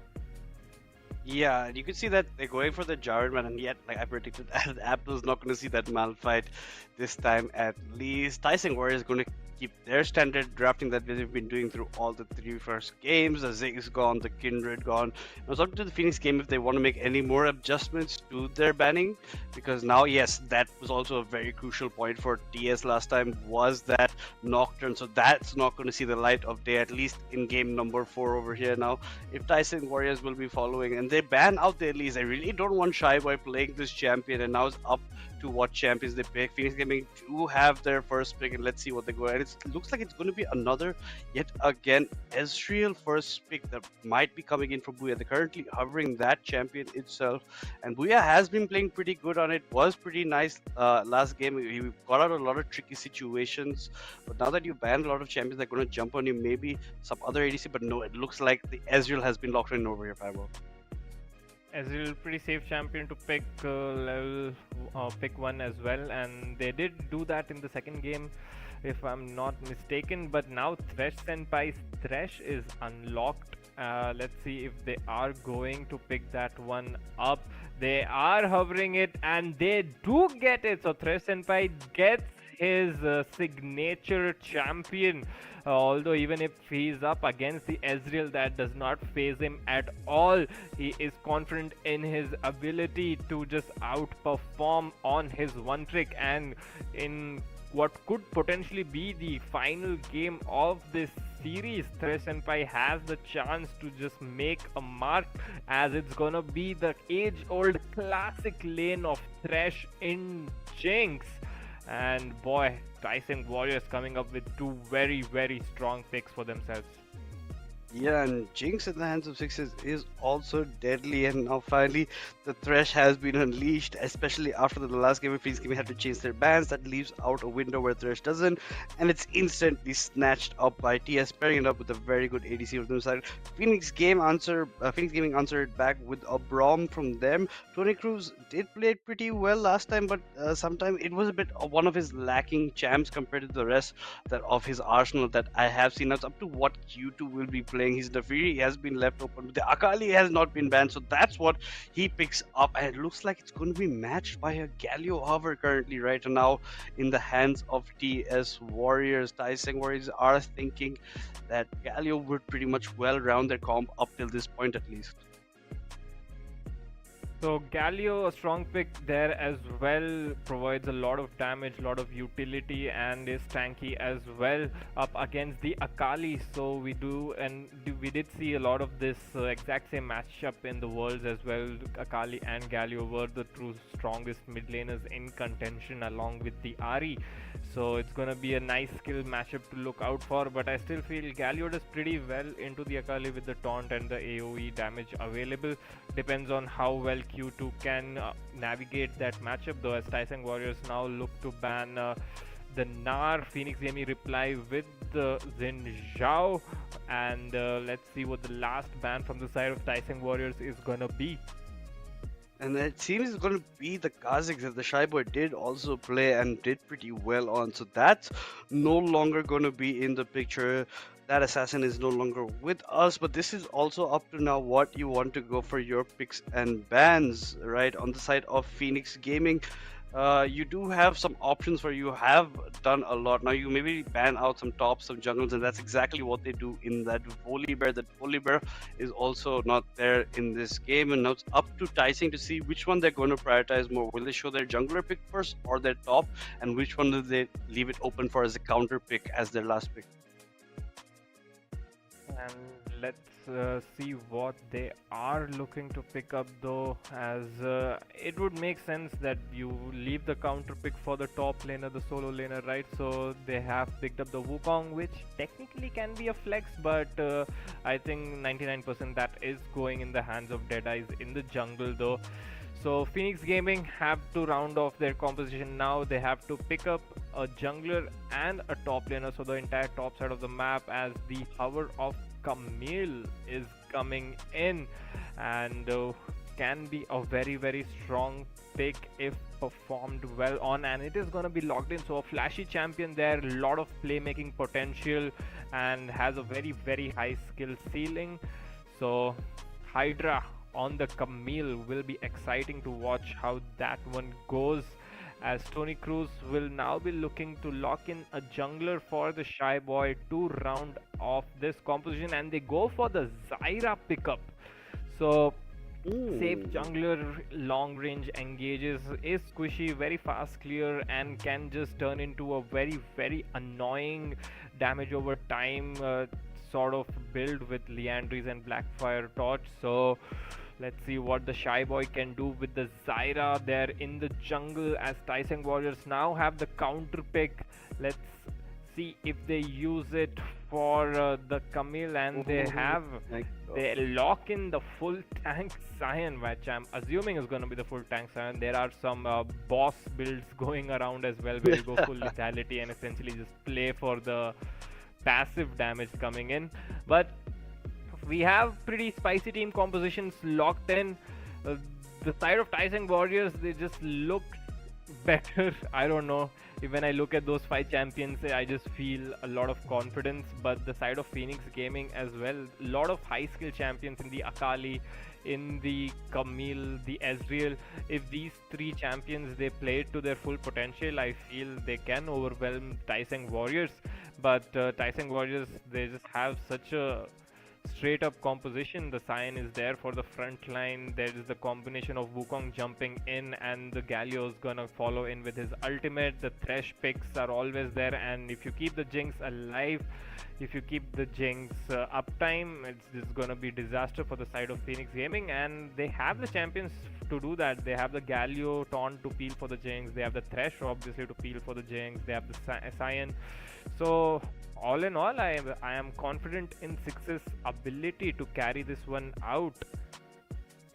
Yeah, honestly, and if he gets the resets, in the team fights and gets excited, I think it's going to be much harder for Phoenix Gaming, given they have a more relatively squishier comp in those 3, the jungler, the mid, and the bot side. The Camille will also, honestly, it's going to depend how Hydra plays. And now Abdo has gone for signing. He has been playing a lot of tanks, so he's been doing good. And that last time his Malphite was so good, they have to ban it out this time.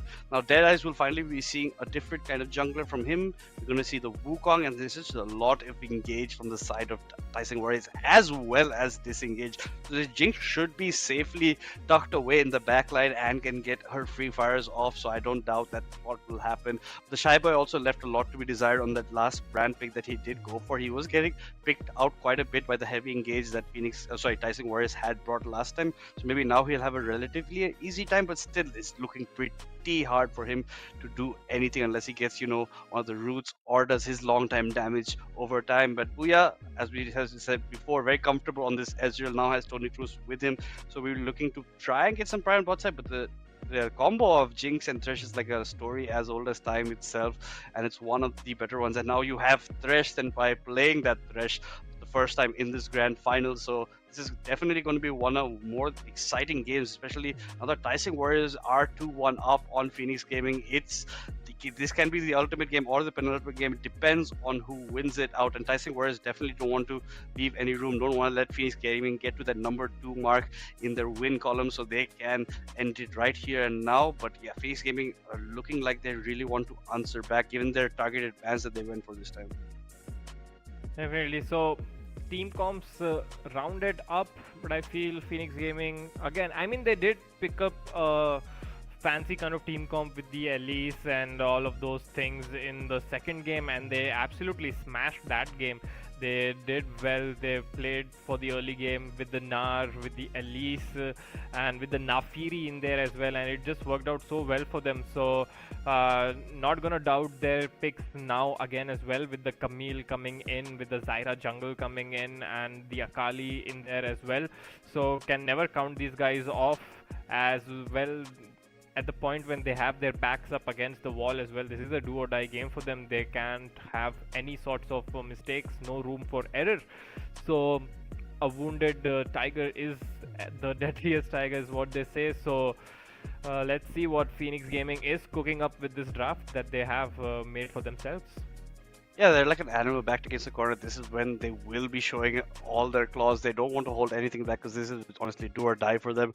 I really want to see them do better on the objectives wise across the map, because even last time when they did get their Baron, they didn't use it to the full potential. They wasted a lot of time during the Dragon fights that Tawang Warriors used to basically bait out all the Baron buffs. And when Tawang got the Baron, they instantly went for the kill, went for the end of the game. So they have to rectify these kind of mistakes. And Q2 can maybe get expected to get targeted yet once again in the mid side. So he has to be a bit more careful about that, because last time once he had a fallback, it was a bit on the dire side for the side of Phoenix Gaming. So I want to see a better performance from this man. And yeah, I just want to see how the Camille also matches up against the side of the top side. It's going to be a fun matchup to watch around. And now Deadeyes on the Wukong is also a factor that we have talked about. If he does get double ults really good and really well in fights timed with the Galio impact in there, the Hero of Justice entrance, that can just change a lot of the outcomes. And you honestly have to go for sixes, otherwise if he gets one reset, one excitement, it's just done deal for Phoenix Gaming. Definitely. And Sixes has been performing so well throughout, and should be feeling confident in his ability, especially now that his support is playing his signature champion. So all eyes on that bot lane, and especially on Thresh Senpais to see, because Thresh is just one of those champions, good Thresh and amazing Thresh. They're just so different to look at. It's just like they're playing a different champion altogether. The great Thresh players, they just make him look like this overpowered champion, but when you try to play it yourself, it just doesn't work out. So let's see if Thresh Senpai gives us a clean 101 on how to play this champion, and if Sixes is able to carry off the back of that, or is it gonna be Phoenix Gaming to claw their way back and push it to silver scrapes essentially? Yeah, and Booyah did spot out at least 3 members of Tawang Warriors in the bot side when he was there. They see that they were all 5 grouped up, but now you see them scattering across the map. Cyan going to his top, Wukong going to his top jungle. And continuing on, you can see that he has the sweeper, so he did try to clear for any vision that was there, but it wasn't. And there is a ward though in the river right there, so Phoenix Gaming will see a transition if the Wukong does walk anywhere there for the gank, and it's going to be Q2 is going to be definitely more aware. He has much more mobility right now with his champion to get out of tricky situations, but I really want to see Kagura going for, you know, kind of nice roams that can change the bot or mid and top kind of fights going on. Now Q2 does dodge most of the damage coming out from Kagura, gets his own, gets the bone plating out, so an excellent start for him. You can see both junglers have started the top side of their rotations of their jungle camps. Abdul is going for trades against Hydra. Hydra doesn't mind that one bit right now, given his Q empowerments. Hasn't started the W also. So let's just see how it works out on the bot side, because now you can see that the Jinx and Thresh have got the pry over there as they should be getting, and it's going to be interesting given that Zyra is moving towards the bot side of the map. Sarah is moving towards the bot side of the map, though will now be looking to complete her Wolf. Is taking a lot of time, more than usual, as finally now is making the path towards the bottom side of the jungle, as Wukong is slower compared to the Zyra as expected, and in the mid lane some trading going on there as well. Hydra gets to level 3. Nothing spicy going on as of yet. Jinx will push in the Ezreal any day, as along with the Thresh, 2 ranged champions will get the push advantage. And now I think they can look to start warding their Tribush, as the 315 gank timer is upon them. Yeah, it is warded currently right now, so they are aware of the scenario. Given that they see that the Zyra should be heading bot, I don't think she crossed any vision, but that should be in their minds, given the timer as well. The Wukong is a bit behind on the clear path right now, is now just currently getting to his blue buff, so he's a bit slower in pace, but Zyra is making her way back towards the top side instead to maybe pick up the scuttle over there. Thresh Senpai does this a lot, where he flashes that mastery side every time he goes for any type of play at all. The Jinx and Thresh are looking to roam a bit. Sorry, just make that the Thresh. They're going towards the mid side and trying to go, but they're going to be going over vision. So Q2 should be seeing them coming and should be very well aware of this and should be going to the left side of that mid lane and get out to a complete nice escape essentially. Top side, here comes the Shy Boy. He's the first gang, the sun connects, the root will follow. That is surely gonna be death for Abdo Rising. First blood picked up by the Zyra as in a mad frenzy he tries to get some damage back but won't be able to do anything. But here comes Thresh Senpai, the hook connects, the play is there, Ignite taking, Dead Eyes will get the trade kill back.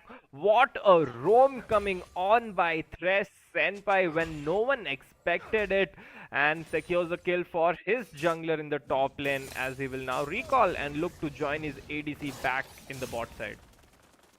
Yeah, and well played from him. We did mention that he was roaming, gets the trade kill up, picked up for the Science. So now both junglers have one kill to each other, but Zyra has that one death on her name, has completed her entire Sorcerer's Boots, and is going back towards the top side of the map as well as the Wukong. But this leaves Sixes pretty unprepared in the bot side. Does get hit up by the fourth stack, but Booyah does eat a turret shot and is pretty low on mana. So maybe tries to back out and try to get the tier for himself, and maybe that's how he progresses for the Galio is also there. He does clear that vision there in the tri-bush, does see it spotted with that Skyrim orb. Q2 is trying to do as much damage to Kagura, but Kagura will not be taking that much. It's a nice trying to go in, but Q2 does dodge it, doesn't even think about going for the taunt. Q2 going in for even further exchanges, and now with Thresh back in the bot side, it seems more of a standard slower paced game again.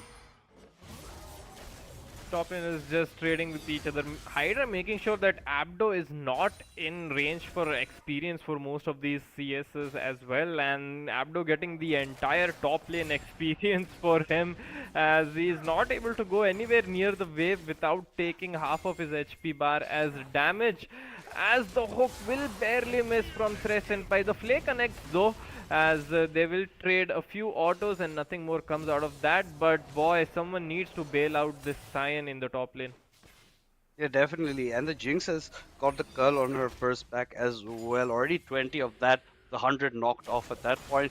Grubs being started up in the top side of the map by the Zyra, and it looks like TSW with their prime on the bot side are looking to pick up the Drake. Again, another exchange of objectives like it did go in last game, game number 3, and leaving Shyboy to just yet again pick up the Grubs by himself is going to make it a bit slower in place, given the Jinx is helping the Wukong right now. Hydra going back in for more damage, but I don't think that is warranted given that he's going to eat another turret shot, but he does have his TP. He was low on mana, so he was going for the recall, so he's just going to get as much of the trades that he can before he has to go for his own recall channel.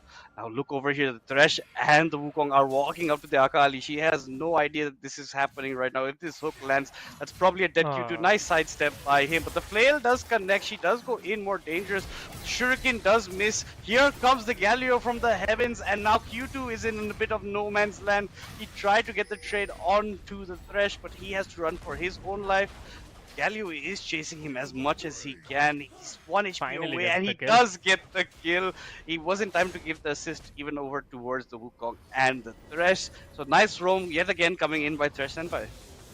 I mean, yeah, well, actually Q2 was out. Thresh Senpai trying to predict the flash from the Akali. Akali just did not end up using the flash. The hook misses and Akali was just on her way. She could have just escaped, but she tried to go for the outplay, going in 1v3, and suddenly the entire team of Tawang Warriors was there.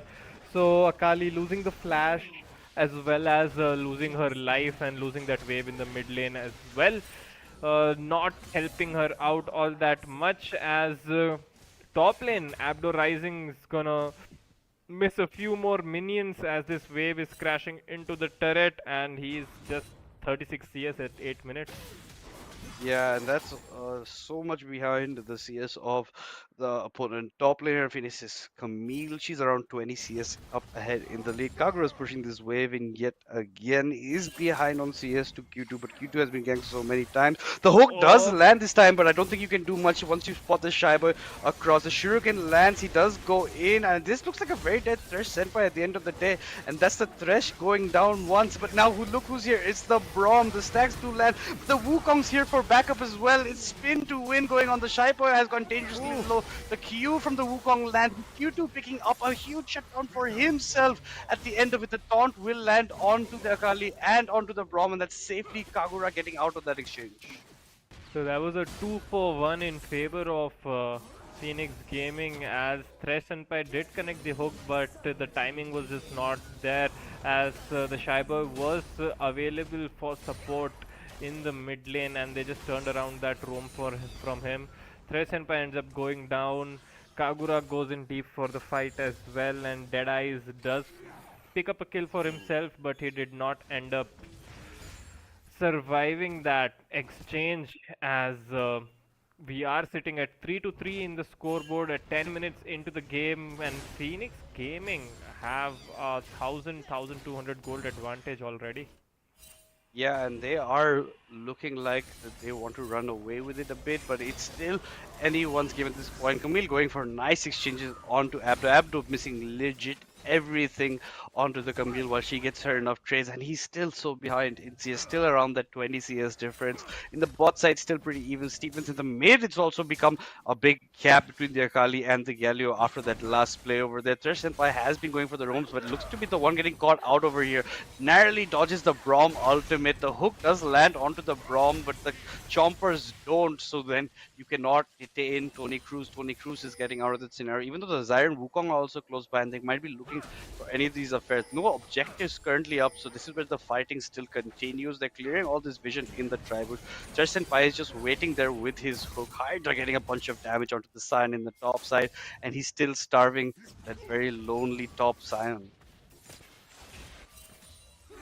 10 minutes into the game, 3 kills to 3.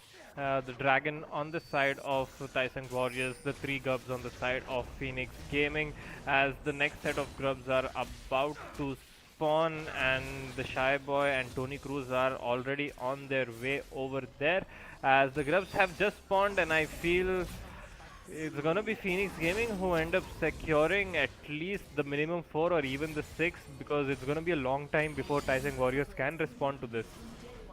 Yeah, the Galio is walking over. The Wukong is not close by. He's gone topside towards the Golems. They're taking a bit of the longer route. They've already taken the number 4 Grubs for themselves. Abdo is trying to fight Hydra over here. Fight is very imminent at this point. TPs are being channeled from the bot side by the Akali. The Wukong jumping in. This is pretty much a dead Zyra, and the Zyra goes down. The Ezreal are just a bit late, bit for show.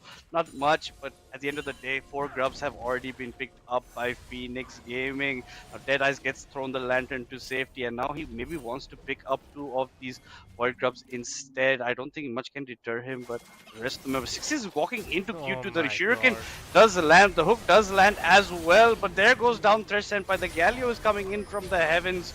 Q2 is looking to run away, gets away with his R, and now all fight breaking out. Phoenix Gaming have overstayed their welcome. A failed flash by Booyah, and there goes down the ADC of Phoenix Gaming, and a bit of an overstay by the members of the blue team.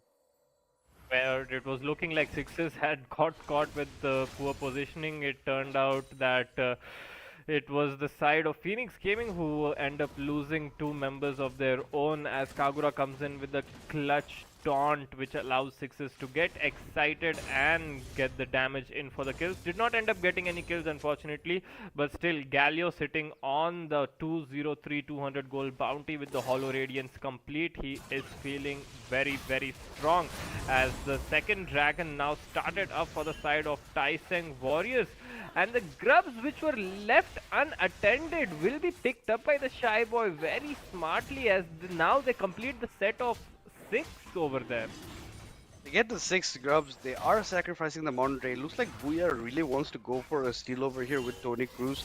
I just don't think it's going to be enough, and it definitely isn't. The smite does come in. It was a bit on the closer side of things, but yeah, all handled. But Look at the top side. Hydra getting so many platings to himself. He's a lot of gold on him. The Cyan is around 30 CS behind. He's Oh, not he's about enjoying, to and the get dove. Zyra. Yeah, he might even get those Zyra's gold. But wait about that, the hook does land in the bot side. They're trying to go for exchange. The Wukong is nearby as well, and it looks like the members of Dicing Warriors are trying to dive in the bot side, trying to get as much. The flare does land, the hook goes wide. Thresh Senpai has gone very, very low. He has to get out of that fight. But look, a TP is over here coming in from Hydra. He's trying to go in. He does manage to hit with his E. That goes down Deadeye. Oh There my goes down God. Thresh Senpai. This shutdown, unfortunately, going over to the Braum. But still, at the end of the day, 2 kills for naught. But the TP being burnt from Hydra to get to this point, and it looks like a dive setup. All 5 members of Phoenix Gaming are diving this bot side turret. There goes down 6s, and soon to follow is Kagura into the gray screen. So an excellent excellent series of events for Phoenix Gaming, while Cyan in the top side is left alone to finally catch up on some farm. So that was essentially about 4 kills coming in for the side of Phoenix Gaming, and the way they just executed it was so perfect. Did not lose any members, pulled off the dive very nicely as well. Did not lose any members there, and now this Camille is looking very, very strong, sitting at 1-0 and 4. Akali picking up kills for herself as well, has the completed Storm Surge, has 9 souls in that Dark Seal already, and now at 15 minutes they're sitting at a 4,000 gold lead. Yeah, huge for them. And look at this, a Hex Flash by the Thresh. He meets Q2. Q2 immediately getting out of that He's scenario. 4 The hook, levels below that Akali. he Does is, not but he want did throw to the be looking. lantern to Kagura for safety, but the hook doesn't land, so it's a mute point at that. Now the next objective being fought over is the Rift, and it looks like Phoenix Gaming have complete priority. The Wukong's not even close by, so they will be picking up the Herald. So in terms of jungle objectives, at least Phoenix Gaming have the Herald, have all 6 grubs, while Dicing Warriors get the first 2 Drakes of this matchup, and Akali's been left to farm bot side, while the Jinx is coming here mid, probably, or going top side instead, and Cyan will be heading for the bot wave. As looking at the item completions, Jinx does have the Yuntal Wild Arrow, still has to charge that one up, though Ezreal sitting on that Trinity Force, the Caulfield's Warhammer, the Muramana is about to come in very soon. Akali has the Storm Surge completed, so all members across the board have one item completed. It's this side of Phoenix Gaming that they have an extra component from their second items as well. So they are marginally strong, nothing too drastic though, as now the next objective spawns in a minute and a half. That is going to be the Chemtech Dragon. Now Jinx gets excited. Deadeye just immediately pulls the trigger. Might be regretting that, as he will be burning down. The damage from the Blackfire Torch is enough. I mean, the Landry to take him down. Now Hydra comes in, locks in the Jinx in place. Six is feeling helpless in that Hex Tech jail of his own. And Senpai, these hooks are connecting, but they are not leading to anything significant for his team, as the Cyan and Thresh stare down at the side of Phoenix Gaming trying to defend this turret. Yeah, they are, and they're calling the Braum here. They want to push in this wave as much as they can. Booya's, in the meantime, getting the tier 2 in the mid side. Galio has to get out of the exchange. Arcane shoots for the Q, misses from him. And now the Dicing Warriors are being even chased from the tier 1 in the top side as well. Hydra has just such a presence right now. You have to fear this man at the stage he is in. He's up around 40 CS onto the Cyan, so he's also enjoying a bit of that lead. The Drake will be up in 40 seconds time. That should be the next fighting point of this matchup over here. But yeah, let's just take a minute to see. Akali already has 10 stacks on the Darkseal, has the Storm Surge completed. 412 has a bounty on his head of 200 gold. So does the Camille there, so it's just looking pretty strong from the side of Phoenix Gaming. They have a commandable gold lead in the side of around 5k gold as well. Their grubs will help melt turrets while they get pressure other side. So if they play the macro pretty well, they can even get a lot of turrets while TSW are, you know, busy elsewhere. And now Camille is just trying to bully anyone who tries to come near the top lane wave. He is playing so well, Hydra. sitting at a 250 gold bounty on his head, trying to work towards that Trinity Force. Has the Phage, has the Sheen, as the Dragon will be started up by the side of Phoenix Gaming. It's going to be the first one they are picking up, as the first two were taken down by Tawang Warriors earlier on. But even scaling wise, I feel the Camille, the Akali, even the Zyra, they scale so hard. The Ezreal as well. So it's going to be a tough competition for Tawang Warriors. They're already 4,000 gold behind, 4-5,000 gold behind. They can't afford to give away a lot more objectives to Phoenix Gaming, or it's going to be very difficult to deal with as the game progresses. Yeah, honestly, it will. Phoenix Gaming even delaying Tawang Warriors from getting closer to the sole point for themselves. They're simply just trying to clear as much vision in his own jungle right now, so he can walk around freely. Has that red ward in that, so he has that ward in that bush over there. Kagura trying to put a trap setup, sees that no one's walking forward. The Camille very smartly is holding back, given that he knows that lane has been pushed quite a bit. Akali and Sion are matching each other in the bot side. In the mid, you have the bot duo of the Braum Ezreal against the Thresh and the Jinx. Thresh Senpai's hooks have been landing as very well put by Fireball, but have not been honestly leading up too much. So it's not being as vital as a pickup as they thought. The Zyra also up quite a bit in farm compared to that of the Wukong, who is also a bit struggling. He had got the earlier kills, but ends up giving over the shutdown. Now almost at around 1 KD after if he dies even one more time. The Ezreal's been left alone because he has so much mobility. He can get out of any single fight. The Baron will be spawning in around 20 seconds time, so that should be everyone's eye on the prize for that factor, and it's still around the 5k goal lead for Phoenix Gaming at this point.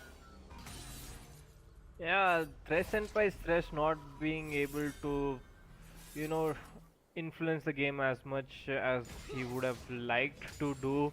He was pretty confident going for these plays earlier in the game, but that has died down quite a bit, as well as those plays were not working out in his team's favor. So definitely he will be little irritated by that, as it is his one-trick champion. He wants to perform well at that, but that is just not happening. And now Phoenix Gaming are just dominating the entire map. They have taken control over the bots, they have taken control over the mid lane. The top lane is just now been cleared by Kagura, but the Rift Herald charge was used, I believe, and it's gonna be used right now. Yeah, it does get used up over here. Fights are trying to break out, but say very slowly they are trying to get the pressure away from their Herald. The Herald is still hitting away at the turret. They still can't neutralize it just about now. Finally, the Herald goes down in the mid. The hook again missing from Thresh Senpai. Can't get any targets that he wants. He's also pretty low on HP, so not much he could do even if that hook does land. He is clearing towards that side of the wall, but look at the pressure being put in place. Finally, they get the tier 2 in the mid lane after all that pressure being put over there. Galio trying to stop the back of the Camille, very successful in that as well. And now it just looks like Phoenix Gaming are taking their due time to try and push in every single side, because the top is very well pushed in. The mid tier 2 is gone.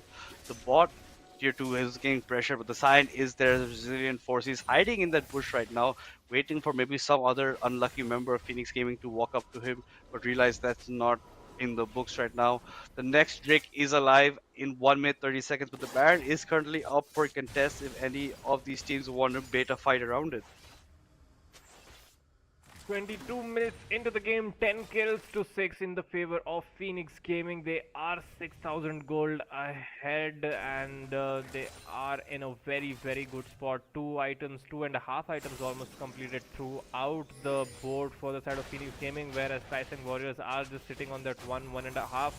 So again, Phoenix Gaming find themselves in a similar position to game 2, while they have the significant item advantages all across the board.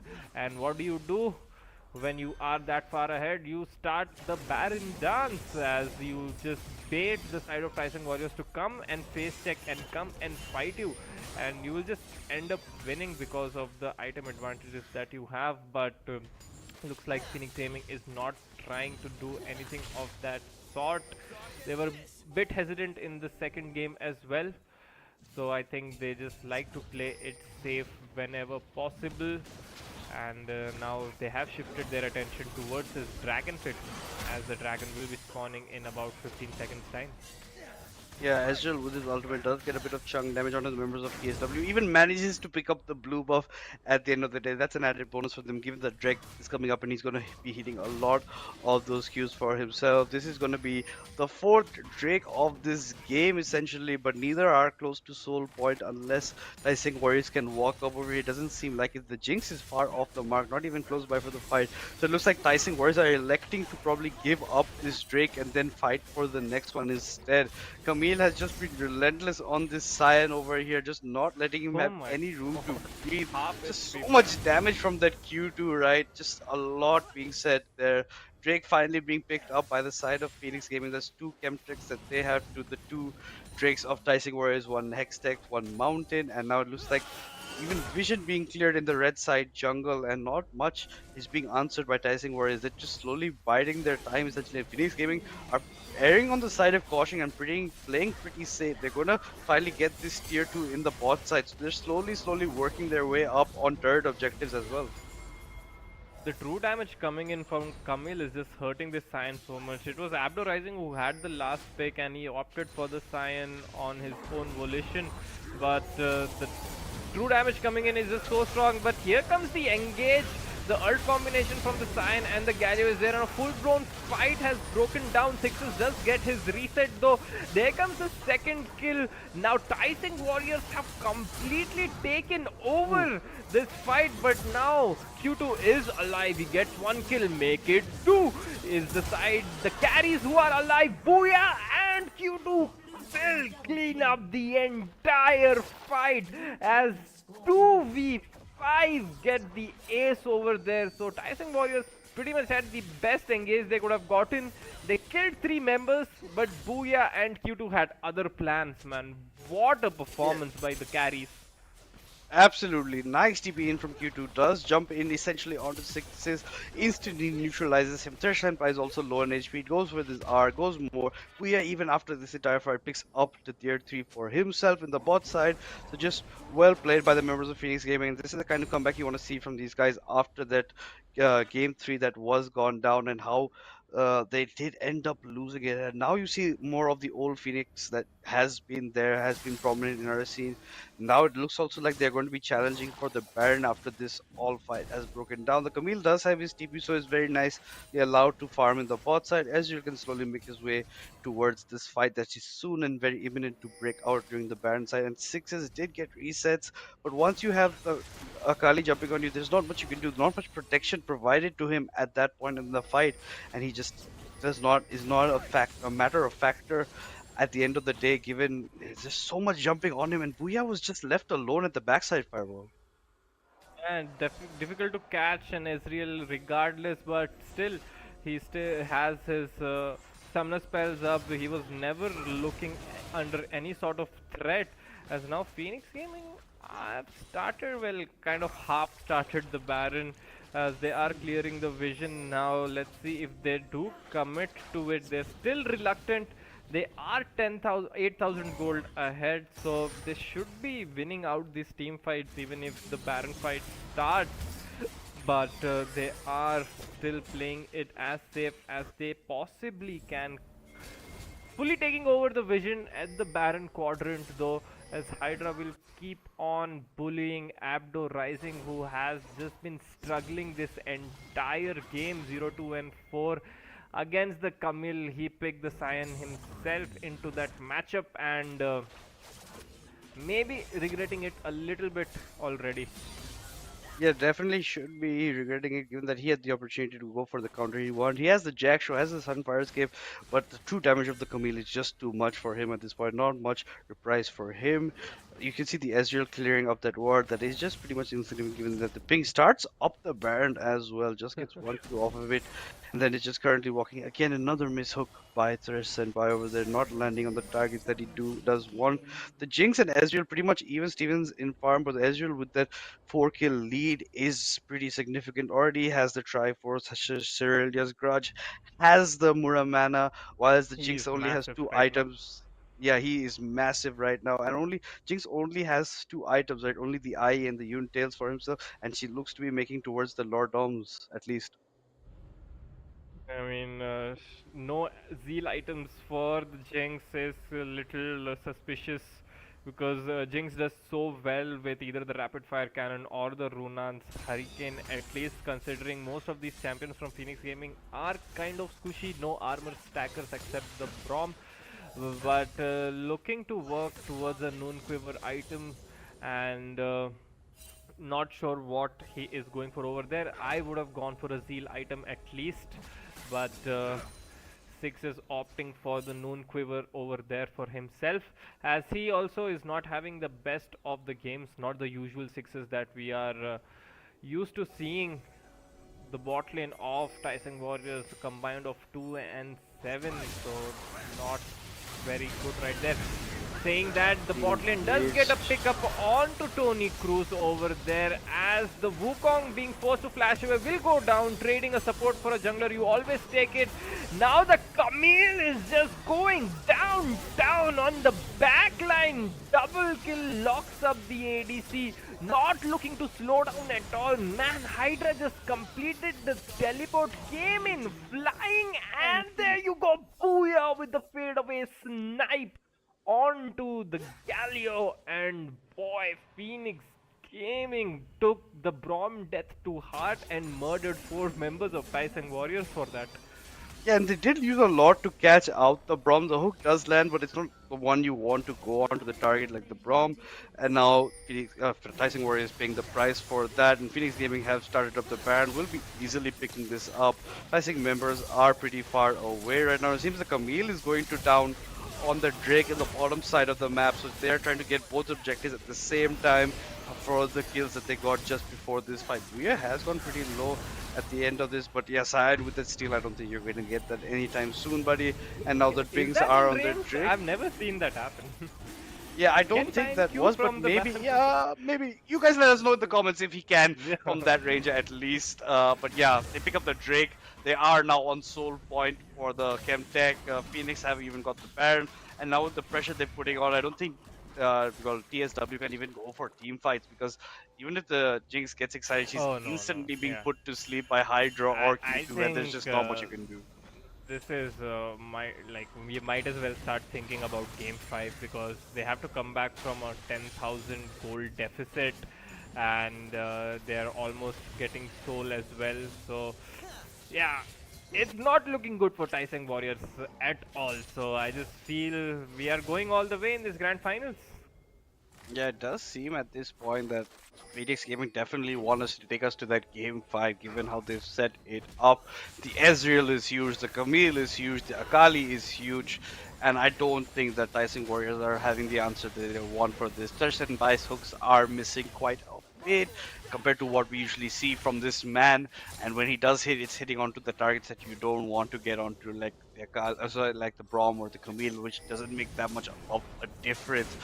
Over here you can see Cyan deterring the way. Thresh Pai is still level 12 as well as the Braum, but now Q2 is being dove on from behind. Tidas has come here to put some pressure, but in the meantime, just look in the mid how much damage is being put on this tier 3 turret mid lane. Finally the hook does land onto the Ezreal, but instantly cleanse, instantly arcane shift, but being caught yet once again with the wombo combos of the ultimate. It's the Zyra who pays for that price at the end of the day. She goes down, and that's all she wrote.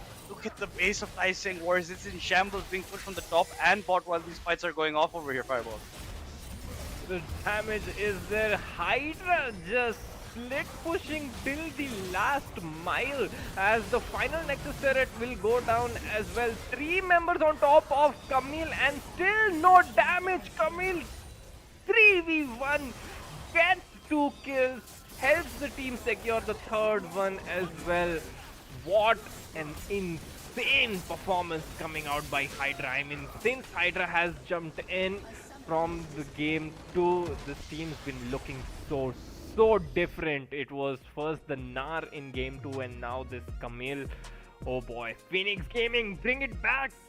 2-2-2, and we're not done yet. Yeah, we are not done, especially after this kind of performance. It's all up in airs for the next game 5 of this grand finals that will determine who is going to be taking home the gold, who's going to be taking the championship, as long as the 25k prize money for themselves. And yes, Phoenix Gaming was in the back foot coming into game 4, but once again proving their mettle and proving themselves, have locked in that game 5 here against Tawang Warriors, and Tawang Warriors just not looking like the same team with those targeted bans that Phoenix Gaming did in this draft. Yeah, Senpai got his Thresh, Sixes was on a strong champion there as well. Their draft looked good, not gonna lie, the Wukong combination along with the Galio, but then the execution coming out from Hydra, the Camille, the insane amount of pressures he was putting against the Cyan, just not letting Abdo even come near experience range, making him fight for every single CS. Like perfect top lane execution coming out there by Hydra. In the mid lane as well, you saw the Akali, who was struggling initially a little bit, got a few roam plays, picked up a few kills, and that one teleport in the bot lane fight where Ezreal and Akali cleaned up the entire fight, essentially 2v5. That was just the turning point. After that, there was just no coming back. Just have a look at the crucial moments though, as we summarize this game into a few highlights. It all started with Abdo going down, and as soon as Abdo went down here, Hydra took full advantage of that and made sure that Abdo suffered for the entire game. Earlier on, Senpai had some good roams, and here it looked like if Sixes had bad positioning, Q2 got a kill, and it was I think turned around with the help of the Galio taunt there, as the Jinx got excited, few more kills picked up, and by this point as well it was looking pretty even. But then this teleport play coming in by Hydra, just taking down the bot side, getting 2 kills for his team, and slowly the team fight were getting worse and worse. This is what I was talking about. Like, you see Tawang Warriors, they clean house, they mop the floor with Phoenix Gaming. 3 members are down, but the teleport now channel completes from Q2, instantly assassinates Sixes, gets the kill onto the carries. Here goes Senpai. No one's paying attention to Booyah as Q2 is wreaking havoc in the background, and after this it was just Phoenix Gaming throughout till the end. Yeah, it was a lot. And you use a lot on the Braum over here, not the one you want. And then Phoenix Gaming come back for blood after they realize that most of the cooldowns of most of the abilities of Tawang Warriors are on cooldowns. And now this Camille just did not let Sixes live at all. Was just pressuring. Even with that flash, there's nowhere you can honestly go there. Sixes. Kagura was not that big of a factor that we thought, and this Scion was just not at all what Tawang Warriors was planning. After they saw that they were facing against a Camille, after that first kill that Abdo, or first death that occurred to Abdo, he's just not much left in that story. Here is where they get a bit of reprise, where they go a bit ahead, but just honestly, it did not go in the favor of Tawang Warriors. On paper, they looked like a pretty good comp, but as Fireball said, the execution was not there in entirety. And that finally brings up our score in this grand final series of the best of 5 series to 2-2 right here. 23 kills for Phoenix Gaming to the 12 of Tawang Warriors, 65k gold to the 51k gold of Tawang, and then 11 towers for Phoenix Gaming to the 1 of Tawang Warriors. We didn't even get to reach the sole point of this match, given that both teams had taken a lot of drakes. 5 drakes in total were taken. The Baron gets taken, the Rift gets taken, but very, very crucially is that Phoenix Gaming got all 6 point drops as well. So whenever they were going for sieges on towers, they were instantly getting them and then going for further and further more. Yeah, and what a performance by Phoenix Gaming. So let's have a look at the crucial MVP for the match. Game number 4, and yet again another MVP performance coming in by Hydra. I mean, this guy was the focus point in his team with the plays that he was making in the top lane, just putting out so much pressure, just making sure Abdur Rising was not able to be relevant. And with the teleport plays coming in the bot lane, that was one of the major turning points as well. And towards the end, you saw he became such a menace. He was 1v3 inside the base of Tawang Warriors, and he ended up killing 2 people and managing to survive as well, split pushing both Nexus turrets. I mean, man, this guy had it all. What a performance coming on by Hydra. Absolutely, and this is the turnaround that Phoenix Gaming needed. This Camille pick that was taken in blind, coming out to perfection. The Scion could almost do nothing to him. He takes full advantage of it, and he just never let sixes breathe throughout most of these team fights. And commanding that lead takes his team all the way to the crucial Game 5 over here, where it's all up in place for any of these teams. And let's see which of these teams will be winning this championship in the Crucial by Micro presents Harsh Khelraay Community Clash Grand Finals. But before that, guys, it's going to be a very short break before we head into all that action.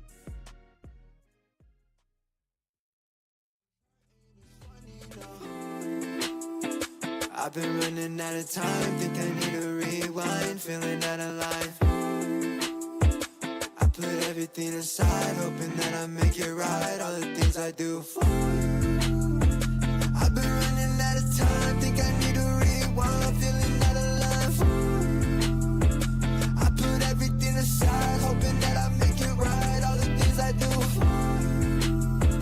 I've been running out of time, think I need a rewind, feeling out of life. I put everything aside, hoping that I make it right, all the things I do. I've been running out of time, think I need a rewind, feeling out of life. I put everything aside, hoping that I make it right, all the things I do. I've been running out of time, think I need a rewind, feeling out of life. I put everything aside, hoping that I make it right, all the things I do.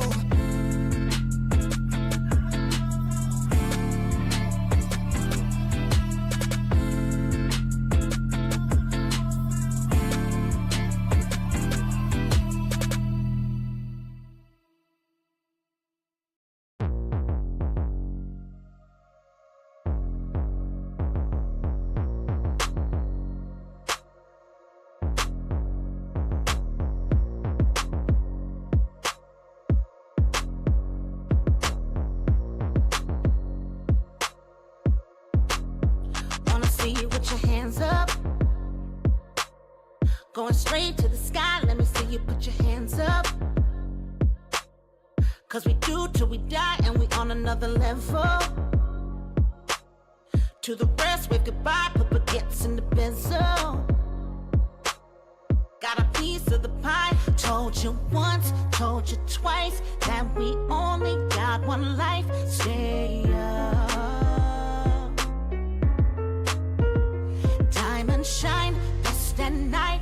You wear yours, I'll wear mine. Go dumb tonight, tonight. Oh, dipping low with my girls tonight. Got my ice in the clouds. Oh, Cali Dro got me feeling right with my ice in the clouds. Oh, dipping low with my girls tonight. Got my ice in the clouds. Oh, Cali Dro got me feeling right. Wanna see you put your hands up, pointing straight to the sun. Everybody lift your bands up. Celebrate 'cause we won, we stay on another level. Yeah, the team stay fly. Word to Bruno, get your ranks up, 'cause the limit is the sky. Told you once, told you twice, that we only got one life. Stay up, diamond shine, best at night. You wear yours, I'll wear mine. Go dumb tonight, tonight. Oh, dipping low with my girls tonight. Got my ice in the clouds. Oh, Cali Dro got me feeling right with my ice in the clouds. Oh, dipping low with my girls tonight. Got my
this ain't what you want.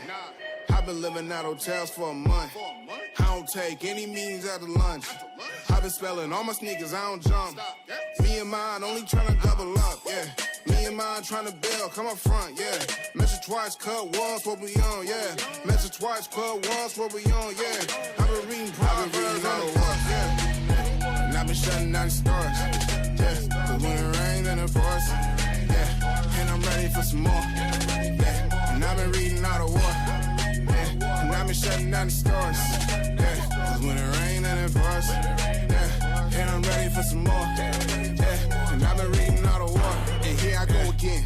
I hope y'all never ever get the chance to win. I'm Westbrook and I'm staring at the rim. Yeah. Does anybody really wanna jump with him? Yeah. I got agents who talk like the friends. Yeah. I got friends only wanna talk business. I got expensive cause winning's expensive. I got expensive cause winning's expensive. I've been reading all the war, and I've been shutting down the stars. Yeah. Cause when it rains and it pours, yeah. And I'm ready for some more. Yeah. And I've been reading all the war, yeah. And I've been shutting down the stars. Yeah. Cause when it rains and it pours, yeah. And I'm ready for some more. Yeah. And I've been reading all the war, and I've been shutting down the stars. Yeah. Cause when it rains and it pours, yeah. And I'm ready for some more. Yeah. And I've been reading all the war, yeah. And I've been shutting down the stars. Yeah. Cause when it rains and it pours, yeah. And I'm ready for some more. Yeah. And I've been reading all the war, yeah.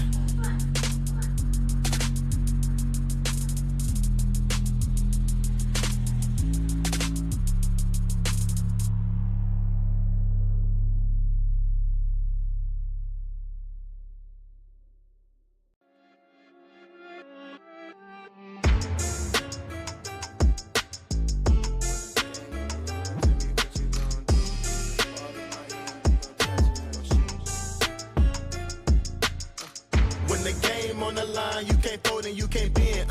Y'all be playing it safe and I be going for the win. Remember back when they was doubting on the kid. Now they tuned in cause my game too legit. Stayed down, remain humble and I made it work. Crazy how I came out so clean from the dirt. We was using candles on the nights the lights ain't work. We ain't never going back to that and that I merged. Turn your back on me, the worst mistake you ever make. Keep my grass cut, gotta watch out for the snakes. If it's on my plate, best believe it's getting eight. I'm ballin' like I'm Kobe, 33 before the 8. I just want the rings and the medals and the trophies. I want the Kardashians and Jenner to all know me. I wanna take a Uber to the hills to visit Chloe. I want the floor seats cause I'm tired of the nosebleeds. When the game on the line, you can't fold and you can't bend. Y'all be playing it safe and I be going for the win. Remember back when they was doubting on the kid. Now they tuned in cause my game too legit. I feel like I'm Scottie Pippen, putting on the work but they don't give me no recognition. Basically the league's MVP but the P is missing. I'm the most valuable but sometimes they tend to forget it. I live my life on the edge but my back against the wall. I make sure my shoes lace cause who gon' catch me if I fall against the odds, but I'ma beat them all. I used to have a lot of friends, I never thought my day one circle be this small, but who needs love if it's fake love? I'm tryna shine like the diamonds on Mike's glove. Get in my way and you gon' feel it just like Mike's glove. I'm tryna go from burnt rugs to the red rugs, that's facts. When the game on the line, you can't fold and you can't bend. Y'all be playing it safe and I be going for the win. Remember back when they was doubting on the kid. Now they tuned in cause my game too legit. Who gon' stop me now? I'm on the road, let me know. Who gon' stop me now? Who gon' stop me now? Who gon' stop me now? I'm on the road, let me know. Who gon' stop me now? Gang, gang. When the game on the line, you can't fold and you can't bend. Y'all be playing it safe and I be going for the win. Remember back when they was doubting on the kid. Now they tuned in cause my game too legit. When the game on the line, you can't fold and you can't bend. Y'all be playing it safe and I be going for the win. Remember back when So guys, welcome back to, believe it or not, the fifth game of Crucial by Micron presents Harsh Khelraay Community Clash, and bring out the silver scrapes, Bishi. I mean, bring it out right here because this has turned out to be definitely one of the most exciting League of Legends series that I've seen in a while because, it felt like either team can make it to the finals, either side can make the jump in Game 5. And, great comeback again from Phoenix Game in Game 4. But man, it's all out in the open right here. Someone has to stop hiding in the top lane and someone has to figure out how to deal with the entire team, right? But let's jump into Sam Select here. Fireball, we're expecting a lot of changes come out. You might even see the Camille getting banned out because of how well it performed. The Akali as well did so good in that game. I feel as if Phoenix Gaming are riding the tempo a little bit more Fireball because it just lost the last game. But I think anything can happen. It's Game 5. They won the last game in a very convincing fashion as well, completely dominating the side of Tawang Warriors. The sides have been swapped now, so Tawang Warriors for the final game will be playing on the blue side and Phoenix Gaming will be on the red side there, as the bans have come in the Ziggs, the Kindred and the Elise. Phoenix Gaming reply with the Jarvan, Nocturne and the Malphite. So last time Thresh was kept open, Tawang Warriors were very quick on picking it up. That was the last game, but it was just not working out for them at all, as Tawang Warriors now lock in the Ezreal for themselves. So Ezreal has been a very highly contested champion in this series already. Whenever it's available, they just end up picking it. I like these picks coming out because Booyah has shown a lot of proficiency on the Ezreal as well, and also the Malphite ban against Abdo, pivotal Nocturne ban, just preventing the Nocturne dive comps as well. So good start in the ban phases. Elise also getting banned out. Don't want to risk that up right here. Now on the side of Phoenix Gaming, Fireball, we are going to see some utility coming out right here. A very good pickup. The Ashe as well, paired with the right enchanter or tank support, can do really well.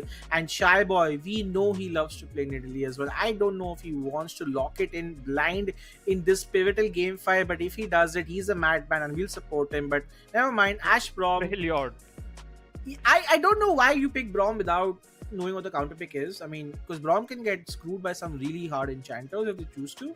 But Braum it is. I think they just want a little disengage on their side in case TS Warriors bans or takes a lot of engage on their side. So Ashe Braum, Freljord party on the bot lane versus Ezreal and maybe one more champion to be selected.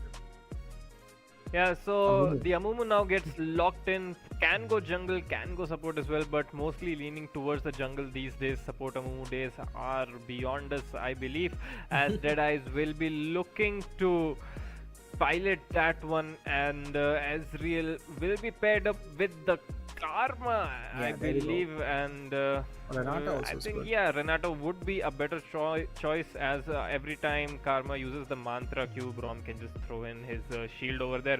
But now Renata is definitely a good pickup against the engage of Braum and the Ashe, as still a lot of CC from the side of Phoenix Gaming, lot of pick potential. Silas though, love the pick coming in already. The Amumu ult, the Renata ult is there for him to steal away, and it's gonna be such high value. So picked up the Silas already, and boy, I'm excited for that pick and how Q2 will play with that.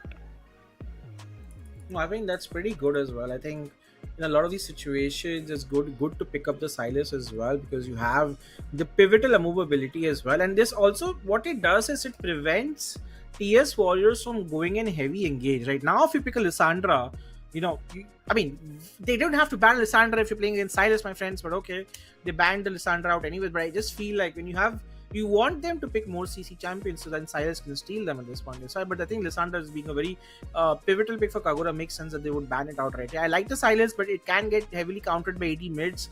Let's see if Kagura decides to play some AD mids, because that'll be really helpful for him at this point. You are looking at something to round off these compositions on both the sides. I do see some engage, disengage as well, but I'm definitely seeing a lack of bruisers in the top lane. I think this is a great opportunity for Abdo to move beyond his Maokai, Malphite, Horns, and maybe pick something more interesting. But Zyra will be the choice. I think Shyboy did a really good Zyra game as well. And again, more disengage coming out right here, depending on how you want to look at it. But a lot of damage and a lot of range on the side of that Zyra pick coming out of the jungle. Definitely, and well, Abdo has limited options though, because the Silas just greatly reduces the options. He cannot pick the Malphite, he cannot pick the Maokai. All of that is just gonna be spelling disaster for his own team if he picks those champions against the Silas. So those are out of question. Even the on ultimate is pretty decent when Silas uses it because of the damage coming in. So let's see what Abdo Rising is feeling like, as he has about 10 seconds to lock in. The Kled is being hovered. Cassante hover is Man, teasing us with all all tanks, of these all picks. users. I kind of like the set. Does go for the set though, still technically a blind pick, as Phoenix Gaming have kept the counter pick for Hydra, and why should they not? But set should be doing fine against most of the matchups, but let's see what Hydra is cooking up. He has about 3 seconds to make his choice, and he goes for the Jax hover, and it is being locked in. So Jax versus the set in the top lane. Hydra coming off of an MVP performance on his Camille, looking to side lane carry from the Jax yet again. The teams have been rounded up. We have an Ashe Braum in the bot lane against Ezreal and Renata. Silas will be going up against the Victor in the mid lane. It's gonna be Zyra versus Amumu in the jungle, and Hydra on the Jax will be going up against the set in the top lane. Yeah, I think this is now a very interesting, well-rounded off composition coming out on both the sides. What I am very excited about, this is the first time Abdo has played something more than just a tank that provides CC for his team. Fireball, he's picked up set for himself. A Jax is a good sort of pickup eventually, but the set has a lot of agency himself. It's not really a lane where Jax completely stomps the set. I think the set has a lot of output potential, and then obviously in the team fights, which is what Abdo is very well known for, he can have a lot more utility than the Jax as well. I think Hydra obviously will also look to be a part of the team, but with the amount of like disengage and the amount of like CC on the side of TS Warriors, I think this will not be an easy game for them as well. But a very interesting comp coming out, like not really a hardcore tank on each side. I mean, if unless Amu decides to go a tank, I think it's hard to call in draft, guys. Let us know in chat if you guys think any team has a more superior comp. Would love to know your thoughts on it. But I do feel like there is agency on both sides. There is scaling as well, with the Victor also being a beast. But I do feel in terms of pure engage, right, that Ashe ultimate I think can start off a lot of things depending on who it hits. And on the other side, you are looking at your only primary engage sort of being the Amumu ultimate. Maybe a set E or a set R, but doesn't look that easy to get. So I kind of like the Ashe ult more, because if you miss it, you miss it, it's fine. But the Amumu, like if he goes in and if he just ends up getting the Braum who has a shield up, that's like an entire waste of an ult. So it's really interesting to see how that pans out. Now we are in game 3, guys. Fireball, your predictions. You have a look at the draft as well. What are your thoughts on seeing the draft? I mean, more than the draft, I think in this series it has become about the momentum, and Phoenix Gaming, whenever we doubted their draft, even in the second game with the Nafiri game, it just looked like the draft was bad, but Phoenix Gaming completely turned it around. Even in the previous game with their draft, as the Camille and the Zyra jungle in that game as well worked wonders for them, with the Akali in there as well. So I believe Phoenix Gaming coming into this will be feeling very confident. They were the one back up against the walls, down 1-2, made it to 2-2, and now will be looking to make it 3-2 to secure the championship for themselves. So I'm gonna go with Phoenix Gaming for this one. Yeah, I mean, I feel I'm going to go more on feels than on draft itself, because one thing we have seen in this match so far, that draft seldom matters. Execution in this game is more important. I still think it's very close. So I mean, slight edge to Phoenix Gaming because they're coming off the momentum of winning Game 4, and they looked a lot better in the wins compared to TS Warriors did. But hey, man, anything can happen. You could have an insane performance from Kagura or Dead Eyes, but this is your opportunity, guys. Let us know in chat who you are rooting for as well. Let us know if you think it's TS Warriors who can get that pivotal 5th game for themselves, or is it going to be Phoenix Gaming who sort of get the victory and take away the winner and the championship of this tournament as well. I think it's going to be an exciting match. We have a lot more action to offer, and I really hope it's as fun as Game 3 was. Game 3 was out of this world fun. And wouldn't it be great, Fireball, to end this series on a very chaotic note where we have 3.5 minute dragon fights and we just don't know who's winning until the very end?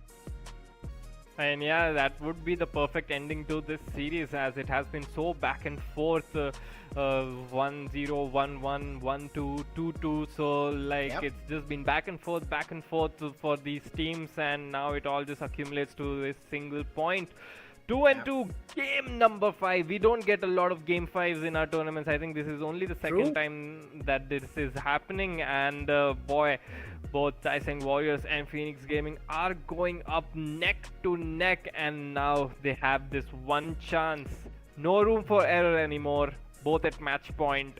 Let's see what these guys have in store for us. Well, this is where it gets exciting. This is where pressure comes to you as well. You have to make sure that you don't let the pressure of Game 5 make you play, get you to make mistakes. But one thing I've also noticed, Fireball, is usually in Game 5, teams tend to play more safe. Like, you might not see first blood come out because no one wants to make that first mistake out there as well. So this is going to be interesting for us to see if one of these teams is like, you know what, doesn't matter if it's Game 5, I'm not going to change my play style. I'm going to play the same way that I have been in the entire tournament. For me, I think definitely Hydra is one to watch as well, but I also feel Deadeye, the jungler for TS Warriors, he himself has a lot to sort of show up in this game too, right? So a lot of like clutch players on both sides, and we are now heading into Game 5 very, very shortly, and I think it's gonna be really fun. Like, I'm also excited to see Abdo on set. Like, I know he plays set. I like to see him move away from his tank engage champion. But set also has some level of engage.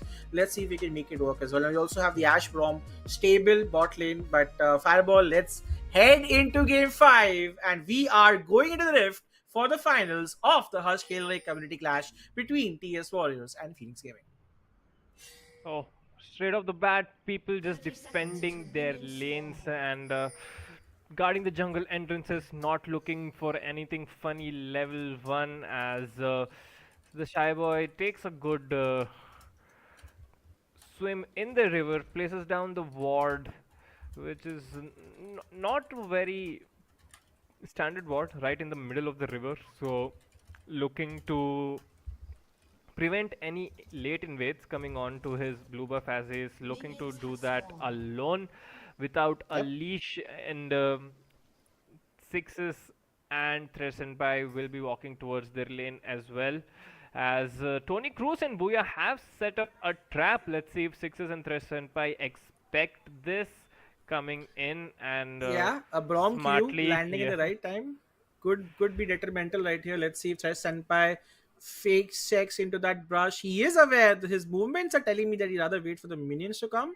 and that's when they go for it. But Booyah and Tony Cruz slowly and steadily. Here we go. We wanted action. We are seeing action. Q does land a few more auto attacks beautifully from Renata as well. A lot of poke back in return, Fireball. Actually, that's a trade that TS Warriors end up putting out on. The Brom just walking inside the minion wave, so I'm pretty sure he took like 100-200 damage from the minions itself. Not the ideal trade coming out over there, but not the end of the world for the bot lane of Phoenix Gaming as well, as early trades go on over there. In the top lane we have trading going on, and two really great skins, if I do say so myself. I do so. In the bot side though, a lot of poke coming out forces the exhaust from the Brom already, and this Ash and Brom are struggling in the early game, and the HPs have gone down a lot. They have to look to HP up a little bit as well, but it's good to see aggression coming out from this Ezreal as well. Again, two range champions, Brom will struggle. This is also one of the reasons why I don't like blind picking Brom unless you sort of expect some sort of a champion coming out already. They could have taken other things, but they've decided to go for it. Now they have to sort of survive the lane and just farm up as well as they can. Luckily enough, the wave is crashing down on them, and there's not a really threat of them getting to under tower. For the Jax versus set matchup, we've seen actually a lot of advantage come to the Jax. He has won out on the trade in terms of HP as well, and the wave is sort of pushing towards the set, so set is happy to sort of take it back again. But at this point, let's see, because if Jax jumps in again, I think set might be in a world of trouble. But here we go, Tony Cruz decides to shield up immediately. That's good sort of preemptiveness coming out from him. He does drop the ward just to make sure things are fine there, but off to a decent start. Away from Abdo, yikes. Yeah. Yeah, and you can see the Zyra coming in right here. The snare does not land. Abdo could be in trouble. He has his W as well. Does not matter because the first blood goes over to Hydra, who shows off his supremacy, and a great gank from the Shy Boy makes that play happen for him. First blood secured with the help of the gank from the Shy Boy. Great play coming on over there. Abdo Rising was struggling already. He has 9 CS at 4 minutes. Comes back to lane, teleports with a measly cloth armor, holding that thought. Yeah, another fight's about to break down right here, but doesn't amount to much at this point. I think it's just like a little pressure being put on there, and I think Amumu should be fine. Amumu is trying to focus on farming up here as well. Fair Fireball, he does seem to want to get his level 5 ASAP, level 6 ASAP. Yeah, that's when he starts to become a huge threat with the AoE ultimate available. Abdo finally gets some alone time with the minions, but look at where the wave is gonna end up as soon as Hydra comes back into lane. In the bot lane, heavy trading going on there as well. Yeah, the Guardian this will is tank one terrible. This is terrible right now for Phoenix Gaming right here. They're getting completely manhandled in this bot lane. There is Shy Boy to give them some reprieve. Here comes the flash turn. Beautiful there. There's another great play coming out. Bailout has been used. Will not be enough. They get a plating, but they lose the support for the kill right here. Again, Shy Boy being pivotal in the top lane gang, gets first blood for Jack in the bot lane, supports the bot lane to make sure they don't fall behind too much, and gets a kill onto the Ashe. Brilliant play coming out from the jungler of Phoenix Gaming. So the Shy Boy all over the map, influencing the outcome in the mid lane. Yeah, and as we say that, Q2 just goes in ham on the Victor right here. But on the other side, Jack's coming as well. That's a beautiful coup coming out from Momo right here. He can go for one more Q. He has the ability. Can he land it? Never mind. Dashes away. Flash has to be blown. Was at the right place, the right time. Unfortunately for Q2, he had to flash away right there, but he was playing quite well, was quite aggressive, and you can see Phoenix Gaming are playing this game with that aggression that they are known to play in. And Abdo Rising yet again is in a bit of trouble right. He has to back away. He has lost 13 CS, and he is a kill behind the Jax, and this is great news because Hydra has managed to keep a freeze on his side as well. This is not looking good for the Jax right here, for the set right here. Well, Abdo Rising in a world of trouble right now. It's looking like a repeat of the previous game when Hydra was on the Camille and was just not letting Abdo Rising even near experience range, as the lane management skill of Hydra is coming up insane. Now he's stacked up 2 waves of minions. Will be looking to crash in this one and for a safe recall after that. No, I mean, this is what we are looking out for right now. The fact that grubs have spawned, which is again great priority coming out for the right side right here. Phoenix Gaming will look to do that, and on the other side, Amumu obviously doesn't want to trade right now. He's not even level 6 at this point. Slowly but quietly will take his jungle right here. So a trade of objectives coming out from both the teams after the couple of deaths that went on the side of TS Warriors. They are looking to play it safe. They know that they have the right teamfight power. Once Amumu gets going, you have the Victor as well. There is enough damage in those teamfights, but having said that, here comes Silas. He steals the Amumu ult. Will he use the Amumu ult? Yes, he will, and he will end up killing the Amumu. Oh my lord, brilliant play coming out. They still have not gotten the dragon. Can they get it? Yes, they can, but not before it's a 1-for-1. Silas just playing out of his mind right here. It's still a 1-for-1. They lose and they do end up losing dragon, but not before Silas gets a kill for himself. And Amumu still stuck at level 5. He does not have the jungle right here. Here comes Rom. He lands the first ability. He lands his Ira as well. There is no flash. Oh, survived through a G but on the other side, top lane, another fight is about to happen. Jax is stomping on the set right here under a couple of stacks, but Shy Boy unfortunately is not too close to get to that. And Victor survives through that little dodge on that Zyra ultimate that could have led to his death. But so far, Fireball, we are seeing aggression coming out right here. And yet again, Hydra is on fire. Flash stun, nice W as well. Abdo Rising will have to survive. Hydra being a little too aggressive on his flash right here. Ends up using it, but no avail. But here comes Amumu. Here comes Zed as well. Uses the ability. Can Jackson again? Oh my god. A 1v2 outplay coming out right here. Hydra. No way. No way. Are you kidding? Are you going to run away? Let's have a look at the top lane. Please focus on the top lane right now. He will survive. And here comes Silas. He gets another damage. Oh my god. Again. That but look is at Amumu. He is tilted. getting completely annihilated. And Q2 showing a lot of restraint right here. Does back out again. But what a 1v2 coming out in the top lane, Fireball.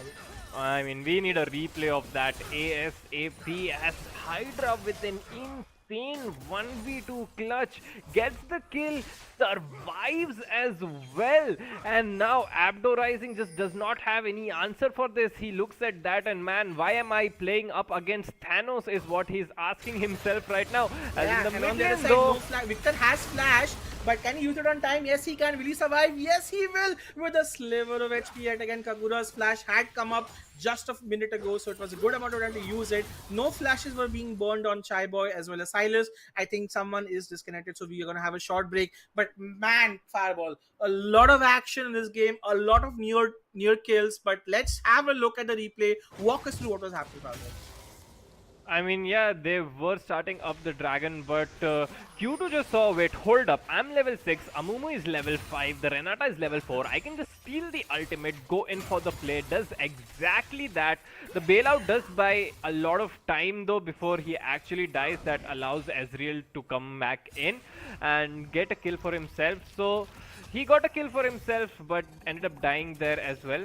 So not the best of the plays, but talking about best of the plays, have a look at this. I think this is a misplay coming out by Abdo, as Jax was in the turret. He could have tanked another turret hit. I mean, Abdo would have died regardless. Abdo would have died, but at least the second turret hit might have killed the Jax.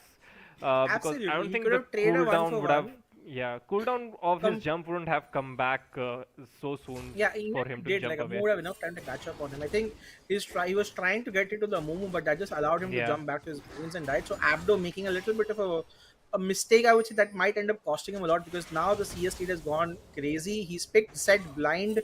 Jax has been a great sort of counter pick as well, aided by the Shy Boy. Very underrated, I have to say, but those 2 kills that he's given to his laners have really made sure that they're not falling behind as well. And now Q2 also playing like a man on a mission right now, because he also wants to take that advantage as well. I love the aggression coming out, not afraid to steal ults and use them at the right time as well. Now here comes Braum as well. Braum is looking for a cheeky sort of a dive. I'm not sure if he'll be successful, considering Set does have his ultimate as well, but we'll have to wait and see right now. Or maybe he's just waiting for the counter gank on the side. The waves have been pushed. Let's see if he follows up. Decides to...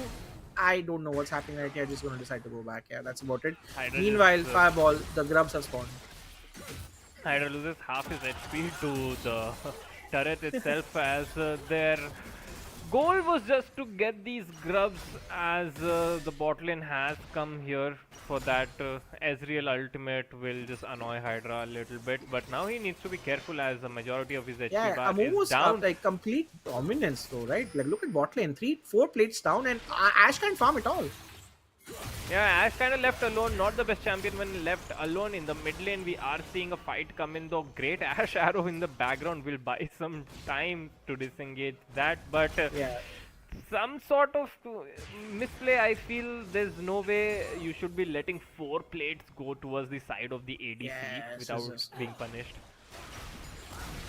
Oh, the stun does land right here. W is getting used as well. This could be another kill onto the Jax, and does not have time to use his ultimate as well. Now Abdo is becoming the sort of martyr in the team of TS Warriors. He is getting scapegoated, he is getting focused on, but on the other side, we have to talk about how much gold went into the hands of the Ezreal. He has 4 platings for himself, completed Triforce and 25 CS ahead. This is a carry that they are now looking to be the main sort of champion for TS Warriors for Fireball, because he is doing really well. Yeah, 6 is the only ray of hope that they have. The Victor still has a while before he can start firing up, and the top side of the map is just catching fire as Abdo Rising is struggling, and his team, honestly, like I don't know what they can do to help him out, as Hydra and the Shaibo have completely taken over that side, and I think Deadice has just given up on that side of the map. Honestly, I've not seen the Amumu in that side of the map for a long time. All the grubbies going towards the side of Phoenix Gaming as well, as the dragon has spawned, and we might be looking at a team fight.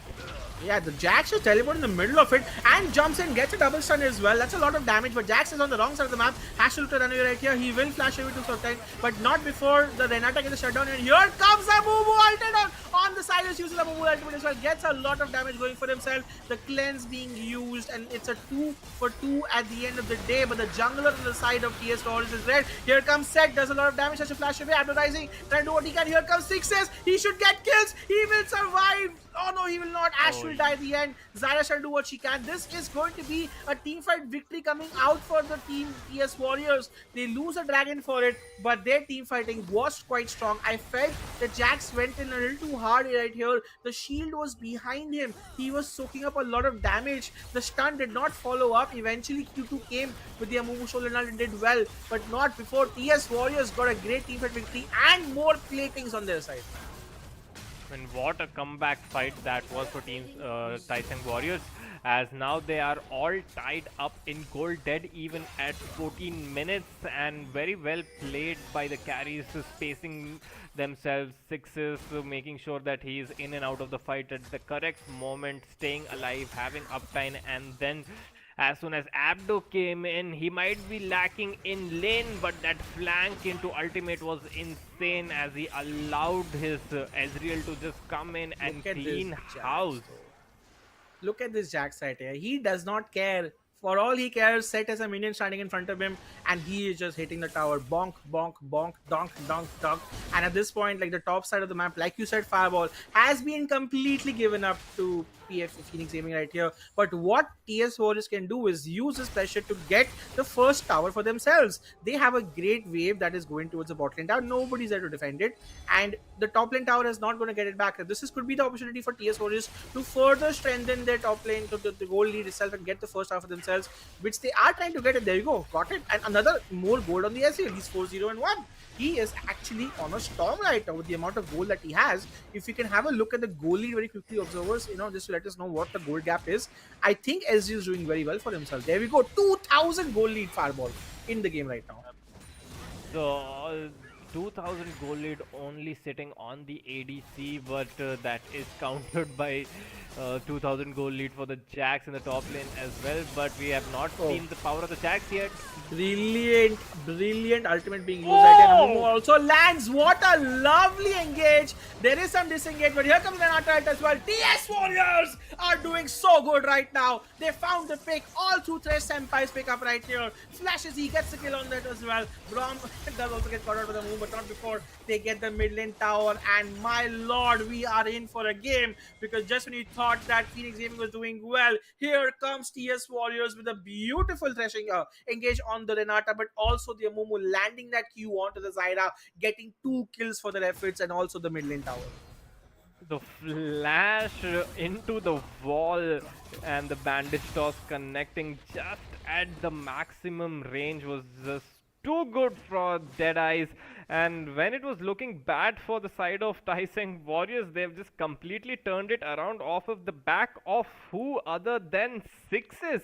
He's on a rampage right now. 7,700 gold, 3,000 gold ahead of Ash. So that's an entire item. And now Hydra, and the 4-man gang. Abdo will be like, you ganked me, my team will come and gank you back, but not before he will get, never mind, beautiful Q on the side of the Amumu to run away from the turret aggro as well. And back to back Fireball. They got the bot lane tower, they came to the mid lane, they got a couple of picks as well, they got the mid lane tower, then they went top, they got the Jax, and they got the top lane tower. In the last 2 minutes, TS Warriors have shown an immaculate sense of rotation and macro, and Phoenix Gaming were just unfortunately getting caught one after the other, not knowing what to do. The AD carry has fallen 3,200 gold behind. This is nearly a completed item difference. It is not looking good for Phoenix Gaming. It does not matter if your Jax is 1,500 gold ahead. At a certain point as well, your Ezreal is going to be pivotally massive as well. And I think at this point, TS Warriors have taken control over the map. With all the outer turrets gone, they have so much vision. They also have a dragon to boot. And yes, there's a Rift Herald and other things as well. But it's just looking so good for TS Warriors right now. They are the ones in the driving seat at the current stage of the game, but still only a 2,000 goal lead. But this Ashe is becoming completely irrelevant as she's sitting on just the single item, the Blade of the Ruined King, I believe. If we can go back to the scoreboard as we see the items, and Tawang Warriors are just looking to take over the entire map. Look at the Ashe, not even one item completed, and the Ezreal is sitting at 2.5 what is the Ash going to provide other than just her ultimate at this point of the game? Absolutely. At this point, I feel like there's a serious lack of damage on the side of Phoenix Gaming, because unless you have the Silas who gets a great pick off, I don't think they'll have a lot of agency, because the way Amomo is going in these team fights is making life very difficult. But on the other side, you can see finally Silas is going in. Does end up missing his slash third ability. In fact, return damage from Victor is quite a lot as well. He will look to be happy. Camper on the other side, though, I love this. The moment Dragon spawns, 4-man gank, right? 4-man sort of jumping right here. And he, there will be a teleport out or teleport in rather. Okay, Abdo wants to go in. This might not be good. They lost the tower. They could lose in the process as well. Another teleport comes out right here. Shut down! The Victor shut down the goal to Silas as well. Brom ends up using it at the right time, but will eventually succumb to his damage. And here comes Abdo rising. Not going to be enough. They get another kill back. So they've lost 2 kills, gained 1, and lost a turret, and they lost a dragon. Eventually, if they can get the inner turret as well, this would be a great advantage for Phoenix Gaming. I do not know why the set had to ultimate the teleport there. It was not required, but Jax is being a little greedy. Okay, they will prevent the hit from Herald being taken. But something comes out for Phoenix Gaming right here. They get the shutdown that ends up going over, and they get 2 kills on tower in the process. So finally, something coming out for Phoenix Gaming. On the other side as well, a lot of pressure in the mid lane. Remember, they have these gloves, so they can use it to advantage. But here you go. Here comes Victor running away, as well as the protocol being used. I think he should be fine right here. They want to chase, not going to be enough. But on the other side, people have ignored the Jaxes. What's happening? The set is dead right here. What are you going to do? And Shyboy could be in a bit of trouble as well, but this decided to run away. But here comes Victor. There is no flash. There is flash either. He has to use flash smartly, end up using his flash. Very close to hitting it, but will survive at the end of the day. And flash for flash, Victor's flash for Zyra's flash. Man, these teams are playing aggressive, but in all this time, Fireball, when fights are happening, rotations are happening, suddenly Silas is now pushing bot lane as well. Great sort of rotations now on the other side, where Phoenix Gaming are the one trying to make the plays and getting into it. And they have the 6 grubs to help them out with these pushes as well. And the side lane tier 2 turrets worth 700 gold each, so more than 2 kills if you can pick it up solo.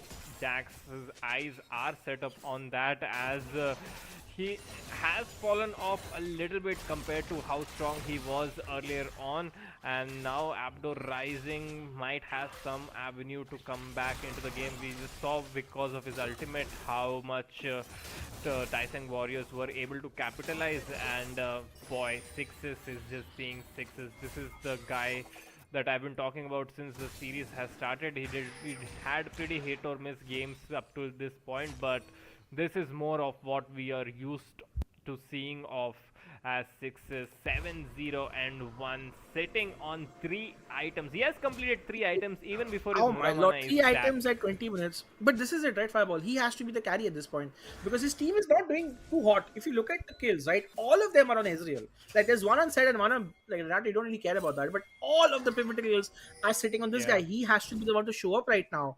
And it's getting difficult, I would say, because, you know what?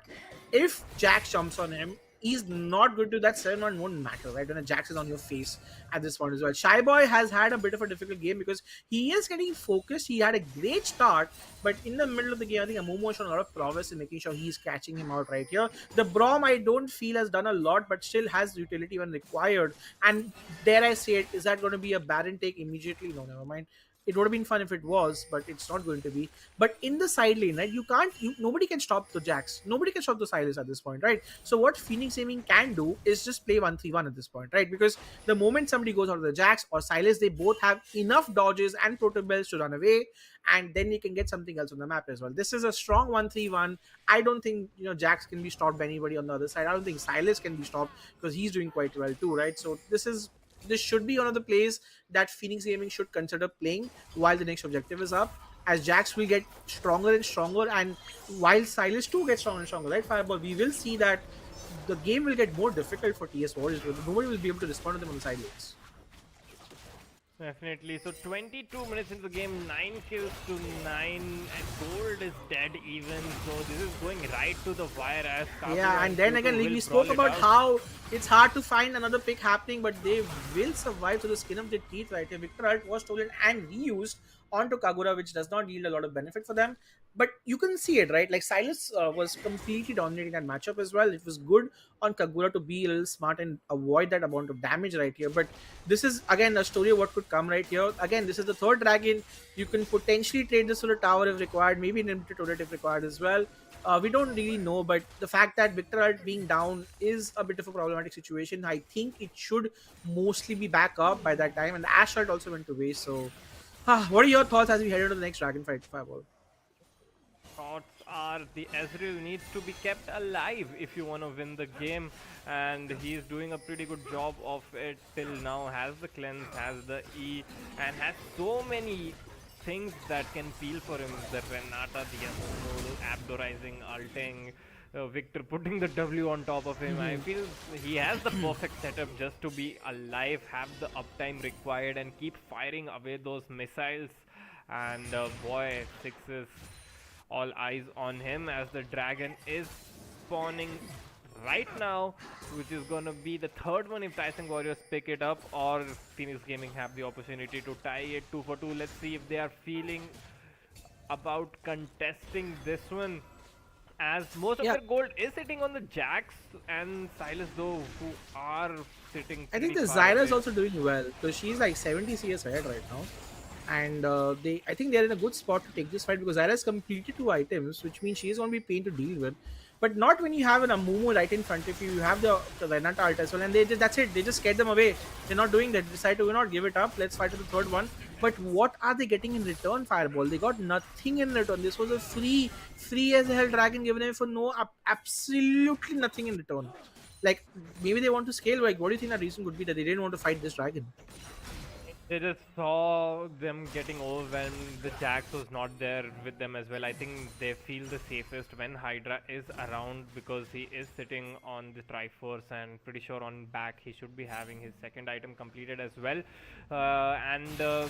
No reason to just... Oh, here you go. Amumu all stolen and getting used. And one more flash Q, but Silas will not be able to get the final output on that. I think that's a bit of a misplay right here. He played really well. He stole Amumu world. He had the opportunity. Never mind. There you have it. Booyah. Gets the Ashe ultimate and the kill for himself. But on the other side, Braum could be in trouble. Teleport coming from Jax. I don't know what that fight is about. But here he comes. Counter-strike being used. He will look to stun and run away. But here comes the Moonwort as well. Hydra could be in trouble. Brilliant ultimate from Braum right here. Prevent the damage coming in. But flash Q from Momo. He is not done. He wants to keep fighting. Ashe is alive. Silence is teleporting. This is not looking good for TS1 right here. This could be the pivotal fight that ends up losing them out. Everything. They lose everything. The only person left is the Ezreal. 7-0-1. My ass doesn't matter because now Phoenix Gaming have got a complete shutdown and a 5-0, and this could be balanced for them right here.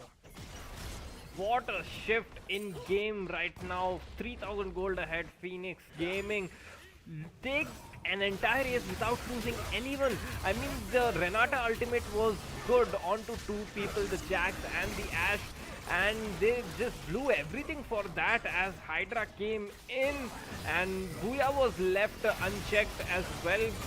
As soon as Q2 came I'm in, a little with worried his about what's happening in damage. the Dragon Knight here. Q2 is 1 more HP. Woo! Survives with the skin of his teeth. That was close, but they get the Baron Fireball. What?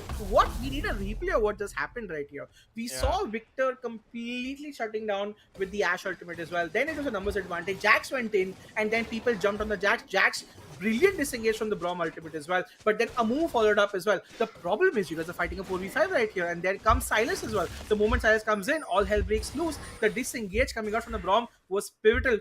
Fireball, you need to walk us through what's happening right now. So yeah, the Amumu ult comes in, disengage is there with the Braum, but here at the tip, the Renata ultimate connects and they just go in, they completely pour in all of the resources, but that's the Jax you're dealing with, and they forgot that Jax has been doing so well. In the background, it just left the entire backline so exposed for the Zyra damage, and the Silas is jumping onto the Ezreal as well because the Amumu has suddenly jumped in. There is no peel essentially left for the backline, and that just meant their downfall for the team fight, and now the entire game has flipped, which was neck to neck essentially. Now Here comes Silas again. He wants to go in. lead. He is greedy for that beautiful Oh, not but again. we have seen the show again, right, Fabul? This happened a few minutes ago. It's happening again. And now things are going from bad to worse for TS Warriors as they're struggling to sort of find their way back into the game. That Baron call, 3-lane push, Jax, the Zyra as well, so underrated, but the disengage being brought out by the champions really does well to sort of match the engage that their Momo's trying to bring it on the table. And with no peel left for their carries, that's all they could do right here. One more kill going in the hands of the Silas as well, and things are looking difficult right now. Kudos to TS Warriors. Honestly, what a series they've played at Fireball. It's not yet over, but they have taken this team and they have made them bleed for this victory. But let's see if they can actually close this out, because you never know. Amumu has an ultimate as well, but Jax is just counter-striking his way out and is a happy camper. Now suddenly the Ashe is sitting on a bounty, has been doing relatively decent to stay alive. At least I'll give the Ashe that. Booyah at least did not die, kept up on farm, got those assists from his ultimates, and now has completed 2 items for himself. And that's what, even if the Ashe is so far behind, the Enchanted Crystal Arrow is such a important ability that Ashe is always gonna be relevant no matter how far behind she is. And Phoenix Gaming, just from that one team fight, have completely snowballed this game out of control. The game which was dead even neck to neck, just 100-200 gold apart, is now almost 10,000 gold apart off of the back of one single fight, Bishi. Absolutely, and I have to credit a lot towards just the fact that these are brought through aggressions made by Q2, which he had to do, right? Like similar to how Faker played Silas in Game 4, where his engages sort of decide the game as well. Phoenix Gaming's Q2 is like, you know what, I'm going to take matters in my own hands, use my Silas to get the right engages, and followed up by beautiful ultimates from Booyah, allowed them to get the kills, and now they are going to start stacking dragons of their own. Mind you, they are very far away from actually getting the soul, but with the advantage that they have accrued for themselves, and Enchanted Crystal also now this time missing, I feel like it's a good enough goal lead for them to completely close out the game. All they have to do is wait another couple of minutes for a team fight to happen. Jax has finished 3 items, gone for a frozen heart, mind you. Interesting choice, so to speak, but definitely one that can give him a lot of cooldown reduction for sure, or ability as we now call it. But the entire jungle is like belongs to Phoenix Gaming right now. Like, you know, even Abdo can't go inside, not even go beyond that particular line, not before unless he gets poked out, right? So this is where the bleeding happens, guys. All jungle on the side of TS Warriors will be eaten up by Phoenix Gaming, and they will keep surmounting the goal even further. The Zyra underrated as well. 3 completed items, and she herself is looking at the beast fireball. Zyra, the damage over time is gonna be insane. The HP damage coming in. Just look at that. The plants hitting Amomo take him down to half HP. And that guy is supposed to be a tank along with the Hollow Radiance. And boy, this is looking very rough for the side of Tawang Warriors. I believe this is the beginning of the end. And if Phoenix Gaming turn this around, what a comeback it's gonna be. They were the ones always playing catch up on the series score, bringing it level to 1-1, bringing it level to 2-2, and for the first time can they be the ones to get the lead at the all-important final Game 5. Yeah, this is where everything sort of turns out, right? This is Game 5. Never say never, however. You never know. A Baron steal gets them back in the game. They get the Mountain Soul, somehow survive, wait till they get to Elder. You know, this is called wishful thinking, guys, especially if you're a fan of TS Warriors. You need everything to go right at this point, starting from that ultimate Baron steal. But we'll have to see how this works out, because I feel like Jax also going through the Seeker's Arm Guard has a Zonya for himself.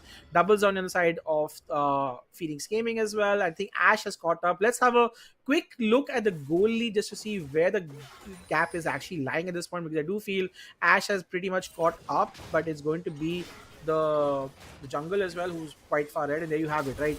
3,500 goal lead on the top lane, around a 4,000 goal lead in the jungle. That's where a majority of the gap is, around 3,000 as well. Ashe is still 2.5k behind, mind you, but at this point when you have so much utility and every other laner Fireball is so far ahead, you don't really care.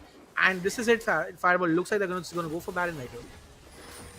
The bot lane of Tawang Warriors, which is ahead, and the Baron has been started on spawn. Zyra just melts the Baron. I mean, the Ashe is not even there. Just now is going in, and I'm pretty sure Amumu will not be allowed any entry into the lane. No, as but the Zyra thing plan. is that there's Keep only the 2 people aggro. there. I mean, they need Yeah. to position and play this properly, as they are playing with fire, as they have completely just left the Baron now. And I feel if Booyah was just there in the pit attacking with the Zyra, the Baron would have just completely melted. But not taking any chances for the steal. They know they are so far ahead, they don't have to take stupid risks and risk a Baron steal and throw away their entire lead. So they will just allow Q2 to do his thing, as 4 members of Tawang Warriors are trying to stop Phoenix Gaming from advancing. So that just allows Q2 to keep on bullying Kagura. Yeah, the thing is that the Zyra and the Zyra and Braum don't have enough damage to whack the thing, right? But if you have an Ashe hitting the Baron along with the Blade of the Ruin King, that's when you can kill it off fastly, right? So Yeah. Ashe was in the mid lane. They were just trying to play it off as a spoof, like, hey, just 2 of us doing Baron. But obviously, Deadeyes was smart enough to sort of predict that. But he also had an easy path just to enter the dragon, which he does right now too. Like, this should not be this easy for TS Warriors, who are 8 on gold behind, to just come in and steal or just have so much vision on the side of the Scuttle and the Baron right here. But this is just being allowed one after the other. Maybe they're afraid, but you can see Silas can have a gang coming in, but he gets pinged out a lot. People know he's there. People know the flank's about to come. They could flank him instead, but again, like, it's a bit of a stalemate fireball going on right now. I think Warriors should not be having this much control on the map, honestly, considering how far behind in gold that they are. Phoenix Gaming just giving them a lot of respect. I mean, I get it, the nerves are coming into play. This is the final game of the grand finals. They don't want to be taking any unnecessary risks at all, as I think Warriors the red got stolen. The red buff. Oh, okay. Yeah. The red buff got stolen. I don't know if it was smite or it was just this thing. And we can see the Drake cam in 6 seconds. That beautiful mountain Drake that gives so much shield and armor and resistance value is going to pop up right here. It's not the soul yet, but again, one step closer for Phoenix Gaming if they get to that. But here comes Jax. Ends up using his ultimate. He just wants to go ham right here. It's an important thing for him to do that, but decides to back up again. Good amount of HP. Does lose a lot of his HP. He won't be able to join this up. This is going to be given away. But we are dragging this game out a little bit, I feel. Fireball. I understand it's game 5 and people want to not make mistakes, but you can another enchanted crystal does not land. But slow and steady does mean that you are allowing TS Warriors to scale up. The Victor with 4 items is nothing to scoff at. The Amumu as well, an insane amount of tankiness as well. And the Renata and the right ultimate could be pivotal, not to mention is already fed. Nice. So even in the later stages of the game, I feel the Zyra, Silas, and Ashe, along with the Jack, other than anything, it's just going to be too much for the side of Tawang Warriors to handle. So they are still praying for some sort of a miracle fight, miracle steal, or a catch somewhere. They might be looking at a catch right now, as the Shy Boy falls to flash away. So the nerves are coming in. Tawang Warriors are winning on the mental edge, at least, as the Shy Boy caught himself with his pants down in the other side of the jungle. Will be lacking his flash now for the next fight, and potentially a target for Amumu to focus on. Yeah, I think that's going to be a wit's end on the Jax. I'm not sure what this last item is going to be like, but things again are in a great spot. You have even the Magi's, or at least the Soul Stealer being built out from the Silas, going for absolute snowball. But when you have control over the Scuttle, how are you allowing this to happen, Phoenix Gaming? Here comes a ultimate as well. They do want a kill onto the Amumu, and they will get it, but not before Amumu ends up using his ultimate. Curse on the side, he does hit a lot. Jax will be in trouble. The shutdown goes over. The set ultimate is there, but he is caught with a rock and a hard play. W is not up right here. Beautiful flash out from the Ashe. Where is the Silas on this? He's in the back of the team, trying to kill people. Abdo will die. Q2 will get the kill. Beautiful connect on the last ability as well, but that's not going to be enough. It's a 2-for-3. It's still an advantage for Phoenix Gaming, but they have to make something worth of it right here, because they did win the team fight, but it was not an all-out victory. It was a 3-for-2, and it all started on the back of an enchanted crystal arrow on the side of a move. Baron, I feel, because the Zyra and the Ashe, both of them were alive. Ashe does have the lifesteal to lifesteal it back. They had the Braum shield to tank it up. Still a risky play, but I think that was a possibility. But boy, Absolutely. Tawang Warriors should not be getting this close of a team fight, being 10,000 gold Exactly. behind, and well played by them. So this just shows this is still far from over.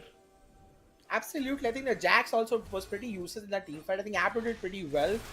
In the back, Silas was trying to 1v3. It doesn't matter at this point. They know the jungler is dead. They want to get the kill as well. But here comes Ash as well. But in the ultimate of the movie, Booyah, what are trouble. you Here doing, comes my the movers. man? The Lightheart is going to be there. They get the kill. Ash does die eventually, but not before they get the kill back on the victor as well. But here comes Jax. And this team fight now is going in favor of Phoenix Gaming. They were looking to get the right team fight victory themselves. They have killed 2. The set is next on the line. Here comes the Renata. It's not going to be enough. The Jax is 1v3 at this point, but he has bitten off a little bit more than he can chew. He will have to survive. Here comes Ezreal on a rampage himself, but decides not to back up. Eventually, when all is said and done, it's a 2 for 2 because the Barom also ended up dying. It's still an equal trade fireball. What is happening right here? Who this ended up taking matters on his own hand, goes in melee range of a Victor, 1v1ing him, going into the range of a mage, burst mage. That was just not it. I mean, he got him pretty low as well, but after that, what happens if you just take a look at the replay? It's just completely kind of a brain fart coming in from the side of Ash. I'm not I sure believe. what's happening right here, honestly, on most sides. Like the Ash play here, Just look at looked this. good, He's but 1v1ing the Victor, and now he's out of position, gives a free Q to the Amumu, gets caught up there, goes down now, and even the Jax in the background, there's no reason for him to keep chasing this set. Like at this point, I think everyone can just look to disengage as the set will. Oh, on the other side, Silas has died. Silas has died on the bot side. He's made a grave error. Fireball, what is happening at this point? The soul is about to spawn. 30 seconds. He does not have his teleport. This is going very, very bad for Phoenix Gaming. TS Warriors are somehow scraping, not giving up. And that kill onto Silas is so difficult because this means they'll end up losing the soul. Can't be real. I don't know what just happened as Q2 goes down before the all-important soul fight. The soul is gonna be so huge. I mean, there's armor stacking on the Amumu. There's shields coming Set in as from well. the Renata. The shield from the set is just insane. So it looks like Phoenix Gaming are smart just choice. trading the soul for... I don't know if it is the smart choice. I don't think even with I mean, this Baron they considering have it Silas in is down, you don't have an option. Yeah. You have to do this. That's like the So best they they got can do for most something in, situations. yeah, they got something in return at least. So the soul's gonna be permanent. This Baron buff is not, and But they Baron have buff to does try allow to- you to open inhibitors. I mean, it's still so close to call. I mean, I agree. Like Soul is more valuable than Baron because Baron doesn't. I mean, Baron yeah, does a lot. like you mentioned, there's no way they can contest it regardless. So might as well take the next best thing. Yep. But thinks this is such a pivotal mistake. While watching the replay, man, Silas ends up getting caught. Q2 was having a great game, but that one caught out. Now all TS Warriors have to do is survive the Baron onslaught. If they can do that, they will come out a little bit ahead in this sort of game because they're still 9,000 gold behind, mind you. But they have the Mountain Soul, which itself is worth a lot of money on its own. I mean, 40 minutes into this all-important Game 5 already. Boy, this is going right to the wire, the longest game that we have had in this series at this point. 300 CS coming all across the board, and oh boy, Decisive Warriors, I don't know how they have managed to survive that goal deficit, but they have pushed it to the limits. They have gone to a point where goal leads don't matter all that much, as most of these champions will be sitting on 5 to 6 items all across, and everything just comes down to execution at this point. It does come down to execution, comes down to surviving the onslaught. The 1-3-1 is officially started. They need to get a couple of inhibitors at the very least, because if they get the inhibitors, then they can use that inhibitor pressure for the Elder fight, and that's when Jax can become a menace with the split push items. But now, if Amumu lands a great team fight and they get knocked out, I think this is PS Warriors game. They have to be very careful, mind you. Jax has gone to lane. I don't know what they're doing with the lane assignments. It's just so confusing. Why are you backing? Why are you doing what you're doing? Why are you not pushing 1-3-1? I don't get it. So Phoenix Gaming, you need to figure out something out, because if you end up wasting this Baron, then it is not looking good for you as you enter into the Elder fight as well. So still 3.5 minutes left for that Elder fight. Before that, they want something to happen. Silas steals the ultimate from the Renata, just uses it because probably it was about to time out, does not catch Okay, anyone. Jax has Ash track on arrow the mid lane misses as tower. well. Yeah, Jax should be able to get the mid lane tower right here. Beautiful. He should look to run away. And he does. He does need to run away. That's it. Okay, that's one tower gone. That's not bad. Now they can make use of the other as well. If they get the inhibitor, nothing like it. But at least breaking down the tower is a good step forward. But yeah, it's not looking like it's going to happen. Let's see. So still, I think if two people start going towards the Jax engage, Amumu ends up using his ultimate, but I don't think that's the right call. He goes in alone without any follow-up. Why? Renata does land, but it's not going to do enough anyways. And now the Zyra also used for disengage as well. They have time a little bit more. Man advantage. Baron does run out. But they can still pressure the middle inhibitor. Yeah, the Amumu kill will very not mean the vital end of the part. game. Who's down? Yeah, but what do you think is going to happen? Because no flashes as well. The flash ultimate was there, but they get the middle inhib to tower. Can they get more? Is the question. They got the inhib as well, middle inhib. Yeah, but that's just one. Amumu ulted. Oh, Amumu ulted! That's crazy, Clip, that you two win potentially the game-winning gameplay and flashes out like a boss. Right here gets yet another kill. This time it's the threat. It's a Senpai, it's the Renata who ends up going down. This could potentially mean another tower. I'm not really sure, but there is going to be some recalls coming out. Remember, there's Mountain Link as well, Mountain Soul as well. They have a lot of tankiness, but they decide to back away. All in all, I don't know if that was worth, because the flash went up, but you didn't get anything for that kill. You got nothing for that kill, in fact. So maybe look cooler, look flashy, but might not have the right time, because he has no flash for the Elder Dragon now. I mean, he does not, but at least they got the middle inhibitor, so they will have that constantly pushing in. Still have another minute and a half for both Baron and Elder to spawn. So again, choices over there. But I feel even if you have the Baron, you cannot fight against an Elder Dragon buffed up team. And 45 minutes into the game, Bishi, what is going on? Still have no idea who is gonna win out, as this is going right to the wire. Yeah, this is insane series.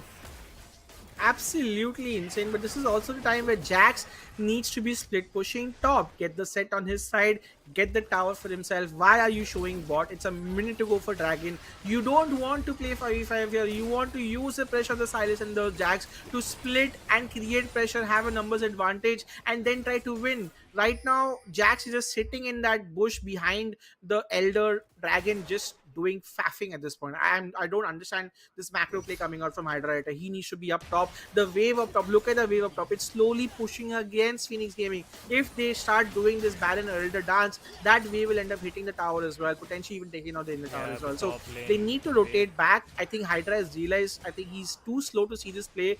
Maybe he thinks that the moment he goes top, TSW will jump on him, but that's a risk that they have to take. That's a trust that they need to have in their he still has team. the teleport.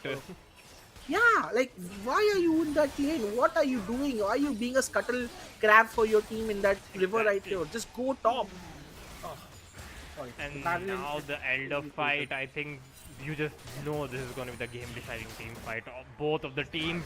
Like David and Cole, they are stacked up, and here it fight goes. is about to happen. Thresh and Pash uses flash right here. Amumu does land his Q, but smartly enough does not use his ultimate as well. Disengage, Zyrat as well. An insane amount of damage. Amumu will die without using his ultimate. And this is where mistakes were made when the things went tough. The things that happened, it was Phoenix Gaming that came out on top, and it was DS Warriors who could not deal with the pressure as well. Silas tries to do what he can, but eventually not going to be enough. It's a 4-for-1, and the final call to go towards mid has been made. That's not gonna sure be what it. happened right there, Fireball, but At this point, the Amu went in, wanted to disengage. Zyra damage was out of this world. Did not matter how much Mountain Soul you have. And Phoenix Gaming, in a very anticlimactic finish, are looking to end the base, but not before Hydra ends up taking a lot of damage and using his passes to run out and will get the kill as well. The final shutdown, and this is it. After 5 intense, grueling matches, the winner of this series is going to be Phoenix Gaming in a hard and fought 46-minute match, but they will come out on top and they are your champions. It's Gaming, I think, the second time they have won out the tournaments, and boy, what a comeback they have from the series. They went down in game 1, they went down after game 3, they brought it back in game 4, and in the game number 5, they just sealed the deal. The boys from Lanka, they get the trophy, secure the 25,000 grand prize for themselves, and I know they're just shouting with joy in that Discord server right now, and why should they not?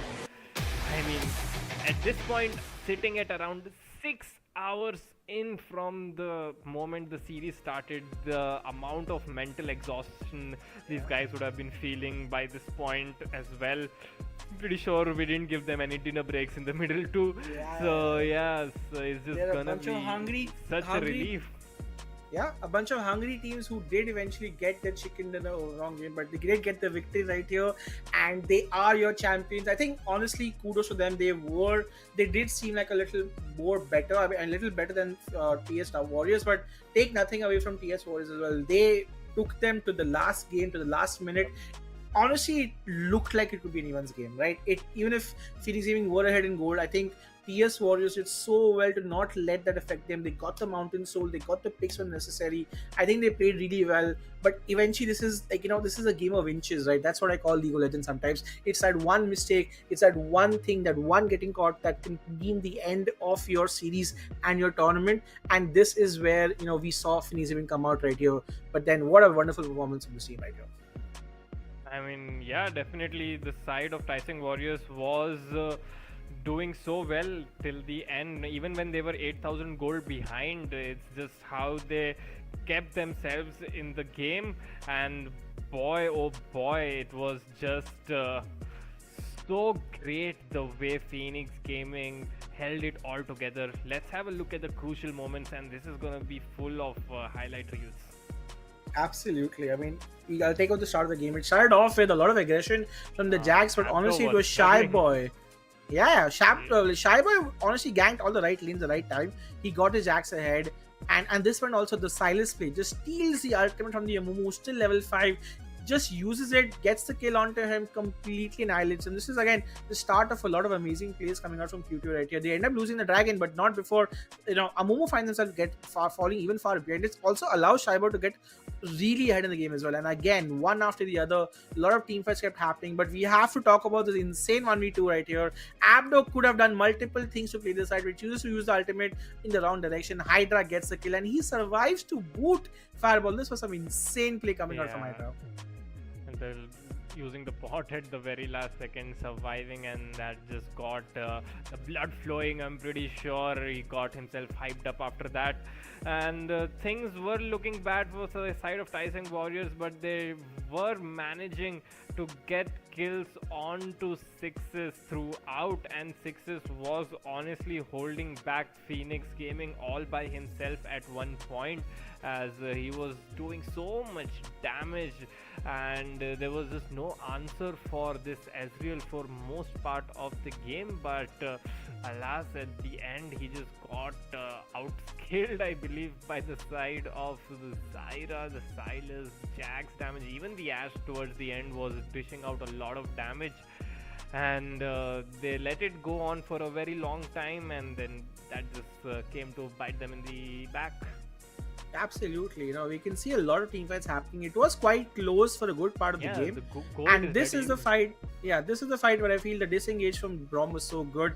Amu went in for the clash, but where's your follow-up on the back? Just look at what's happening. Set is getting annihilated. Ash is still faced. Ash gets a kill onto the Momo as well. Zarya uses her ultimate, and this is when Phoenix Gaming won the plot for themselves, because this fight allowed them to snowball completely, and the big shutdown also ended up going to the sides. And this they didn't realize that all of their damage sits on this Ezreal. I mean, they went in as if though every single champion is fed, but 7 of the 9 kills at that point were on the Ezreal. Ezreal just got instantly exhausted by Tony Kroos. There was just no way he could have entered that fight in that region. He contributed nothing to that team fight, and honestly, Tawang Warriors have themselves to blame for that one. I think they should just be playing around the Ezreal at that point, who has essentially the entirety of the team's gold lead, and that one fight alone was enough to completely shift the game in the favor of Phoenix Gaming. And after that, you have to give kudos to TS Warriors, right? Because they kept themselves in. Like, even these fights, it was like a 2 for 2, and they somehow, you thought that it should be an end, but what TS Warriors did was they just kept being resilient.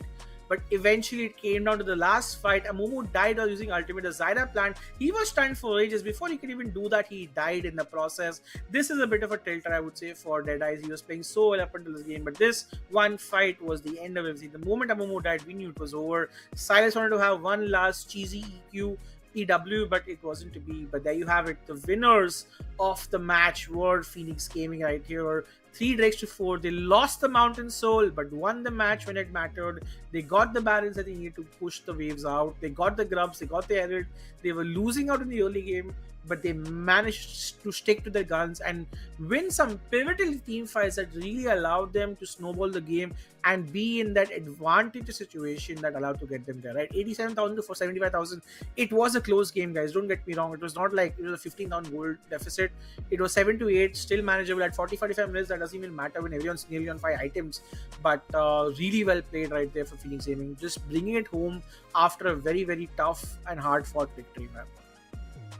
Definitely 46 minutes is what it took for the side of Phoenix Gaming to finish this off, and boy, game number 5 going right till the very end. So let's have a look at the crucial MVP for the final game of this series, and honestly could have been anyone. The early game Jax was insane, but at the end it was the Shy Boy who takes it away. I mean, why not? The early advantages that he brought to his laners, got a gank in the top lane, and after that Jax just never looked back. Got a kill in the bot lane though, so I think that kind of slowed down the Ezreal. I mean, although he was like 3,000-4,000 gold ahead, he could have been worse, I feel, but he was getting those objectives in, and towards the end of the game he farmed up a Storm and he was just doing insane amounts of damage. 900 damage per minute. Those are the sorts of numbers you expect from a mid laner, from an AD carry, and the Shy Boy on that Zyra just absolutely annihilating the competition. So we have a special guest with us on the show. We're gonna have an interview from the winning team. It's gonna be the top laner Casa from Phoenix Gaming joining us. So let's have a round of applause for Casa. My man, congratulations straight up. And how is the feeling in the camp right now? Bro, it's everyone is celebrating. So like it was a huge win because the match went for whole 5 games.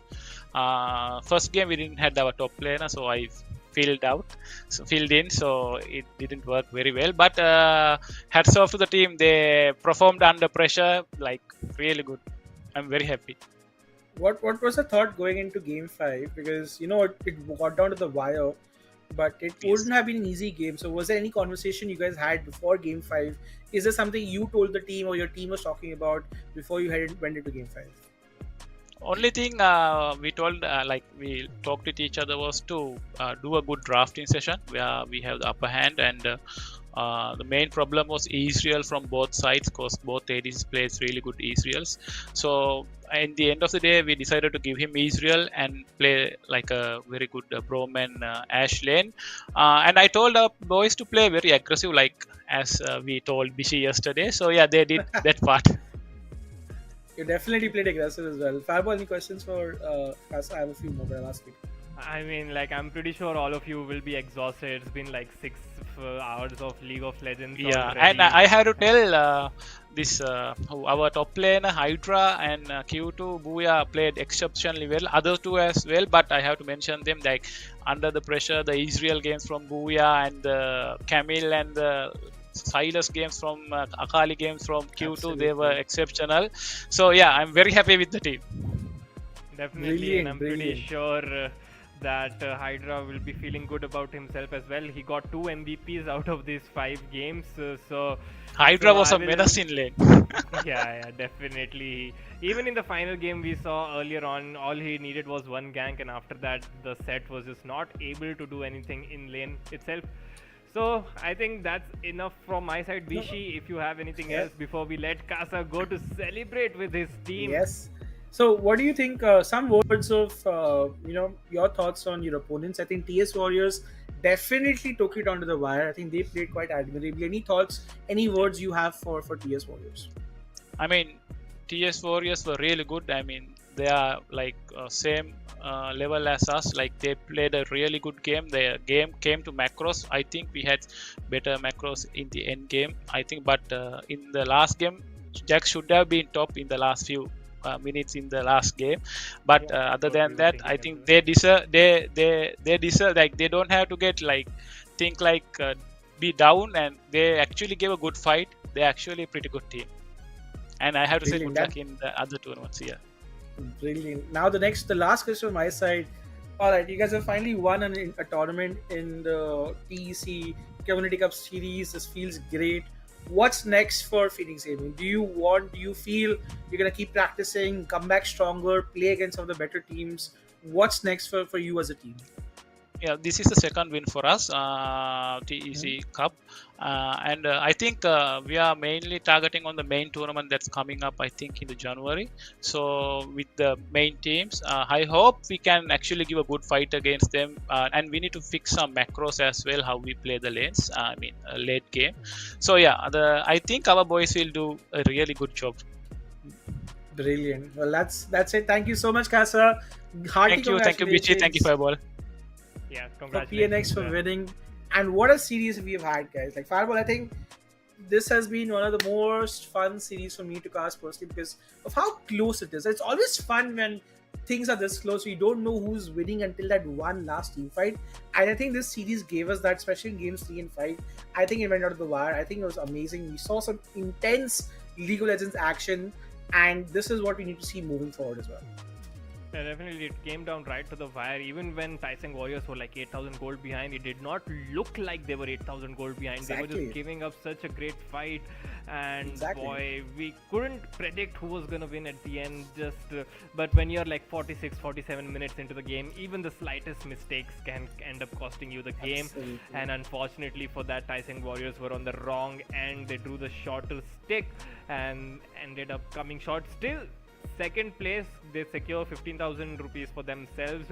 Will be a little sad that they did not get the first place, but again, a very high place finish for Tawang Warriors. I think if they stick together, practice more, they have a lot of more chances to come back into the TEC Cups and do more. Let's have a look at the top 5 summoners though. We saw before the series started, it was just alternating between the two teams in the finals, and as the series has ended, top 5 summoners have been taken over completely by the members of Tawang Warriors and Phoenix Gaming. We have 3 members from Phoenix Gaming, the champions, and 2 members from Tawang Warriors, so 6 is the ADC. We saw him try as much as he could the Ezreal in the last game as well, but unfortunately just wasn't enough. Still an impressive KD ratio. I mean, 71 kills, 22 deaths, and 72 that's pretty impressive. assists. Look at the damage output there as well, but then shortly followed by the AD carry of Phoenix Gaming in Booyah has the higher damage output. and by a large amount as well. So might be lacking in kills, and the KDA might not be as impressive, but the damage output, the role of AD carry is to dispense the damage, not look for those kills essentially, and Booyah did that and helped his team for victory, followed up by the Shy Boy, the jungler, Kagura and Q2. So this just shows why these two teams were in the grand finals. This completely taking over the top 5 summoners list. Well deserving as well. I think Kasa also said huge shout outs to Booyah, Shaibo, and Q2, and they also managed to come up with the top 5 as well. Again, great shout out to Sixes as well. Played out of his mind the entire tournament, deserves to be up there as well. And there you have it, guys. These are your top 5 summoner rankings. Kudos to TS Warriors. And I feel, Fireball, we are going to see a lot more of TS Warriors in the future as well. They look like a team that has now found their ropes. They've played multiple community cups, but now they feel like they're a lot more in synergy. The growth we've seen from this team over tournaments has been phenomenal, and I can't wait honestly to see both Phoenix Gaming and TS Warriors in the main community tournaments going to happen, which will have all the huge teams playing as well. And suddenly, the middle tier pack of the League of Legends esports teams in South Asia are booming, and any of these teams on a good day can rival some of the stronger teams in the scene as well. So very well done from both the teams. And Fireball, any your concluding thoughts on the tournament itself? I mean, definitely, like, compared to the initial tournaments that we have had, I think the middle pack, as you said, there's a different tier for Asterix and Kakao Gaming. There's no denying that. Even now, I think there is no real competition for those two teams, but after those two, it's just an open field. The entire roster of teams that we have, the old gods, and Tawang Warriors, Phoenix Gaming, and FFing, so many teams from Pakistan as well. All of these teams have been doing so well, so it's just playground for these teams to battle it out, and that is just very, very good and healthy for the League of Legends scene. And I'm just so glad that we are at this pinnacle of League of Legends in India, and all thanks to the Esports Club for making that happen, as it's been a great initiative by them, great members working behind the scenes as well, putting in these tournaments day in, day out. We thank our sponsors as well, Crucial by Micron. Without them, none of this could have been happening as well. Make sure you check out their website. Links are in the description box below. Check out the insane gaming products that they have. And while you're looking at the description box, you will see a small link for the Discord channel there as well. Make sure you click on that. Follow us on League of Legends in SA. There are a lot of events going on over there as well. We have one going on right now, which is going to be 1000 RP giveaway.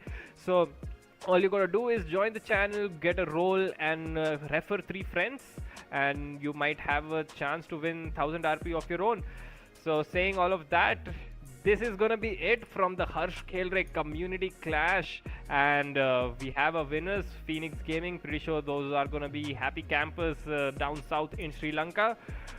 But in January though, we have the big guns coming out from the side of the Esports Club. So the entire 6-7 months of League of Legends that we have just had has culminated into this single point. We have developed a team power ranking. We know the players, we know the champions, we know a lot about these teams already, and now we are ready for the greatest spectacle of them all. The Esports Club is bringing in the 3 lakh rupees grand prize tournament in January.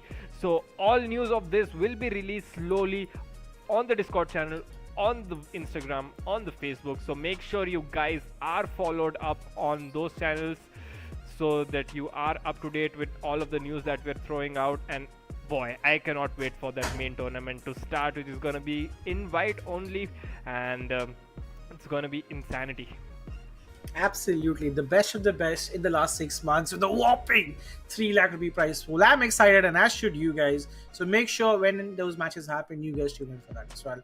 But for us today, we're gonna sign off. Thank you so much for watching these matches. I hope you had as much fun as we did casting them. I think we had a fantastic finale. Kudos again to Phoenix Gaming. But be ready for the next tournament because we will see you guys there. Till then, have a good break and enjoy the rest of your Christmas and have a happy holidays.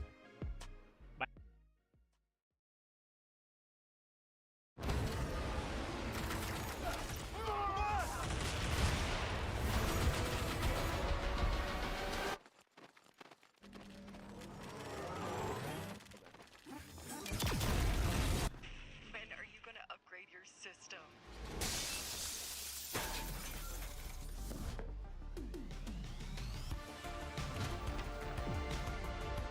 Alright, let's do this. Once there was a hunter who saw what others could not. With a magic case in her backpack, she roamed with wild abandon into the great unknown. Her gaze inescapable, her reflexes lightning fast. When armies swarmed, she went through. With eyes open wide, hands steady, holding, watching, capturing everything in sight.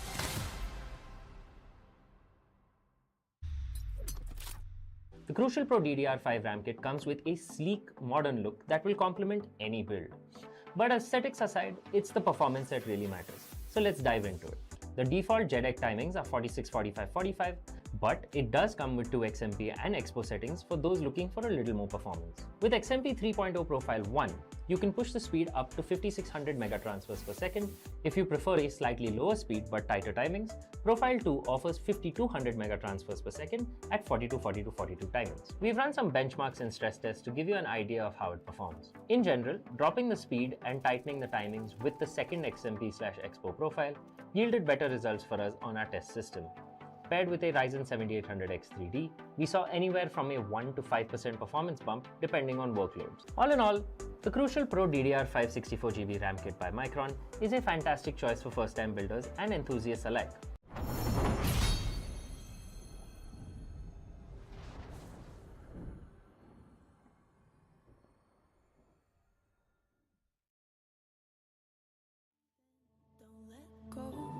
Hear the whispers, listen close. I know you've never strayed from the fold, but that's how freedom begins. Bended knees and broken bones, a bleeding heart never bleeds alone. I am one of many cries. We are far from the ashes. Rise up, break the cage, be the lion. Be the storm, be the strike of the lightning. Rise with the dawn, rage like the sun. This is what we came for. Revolution. Burn your bridges, make your choice. Fight your demons, raise your voice. They're only silent if we're making noise. So let the battle begin.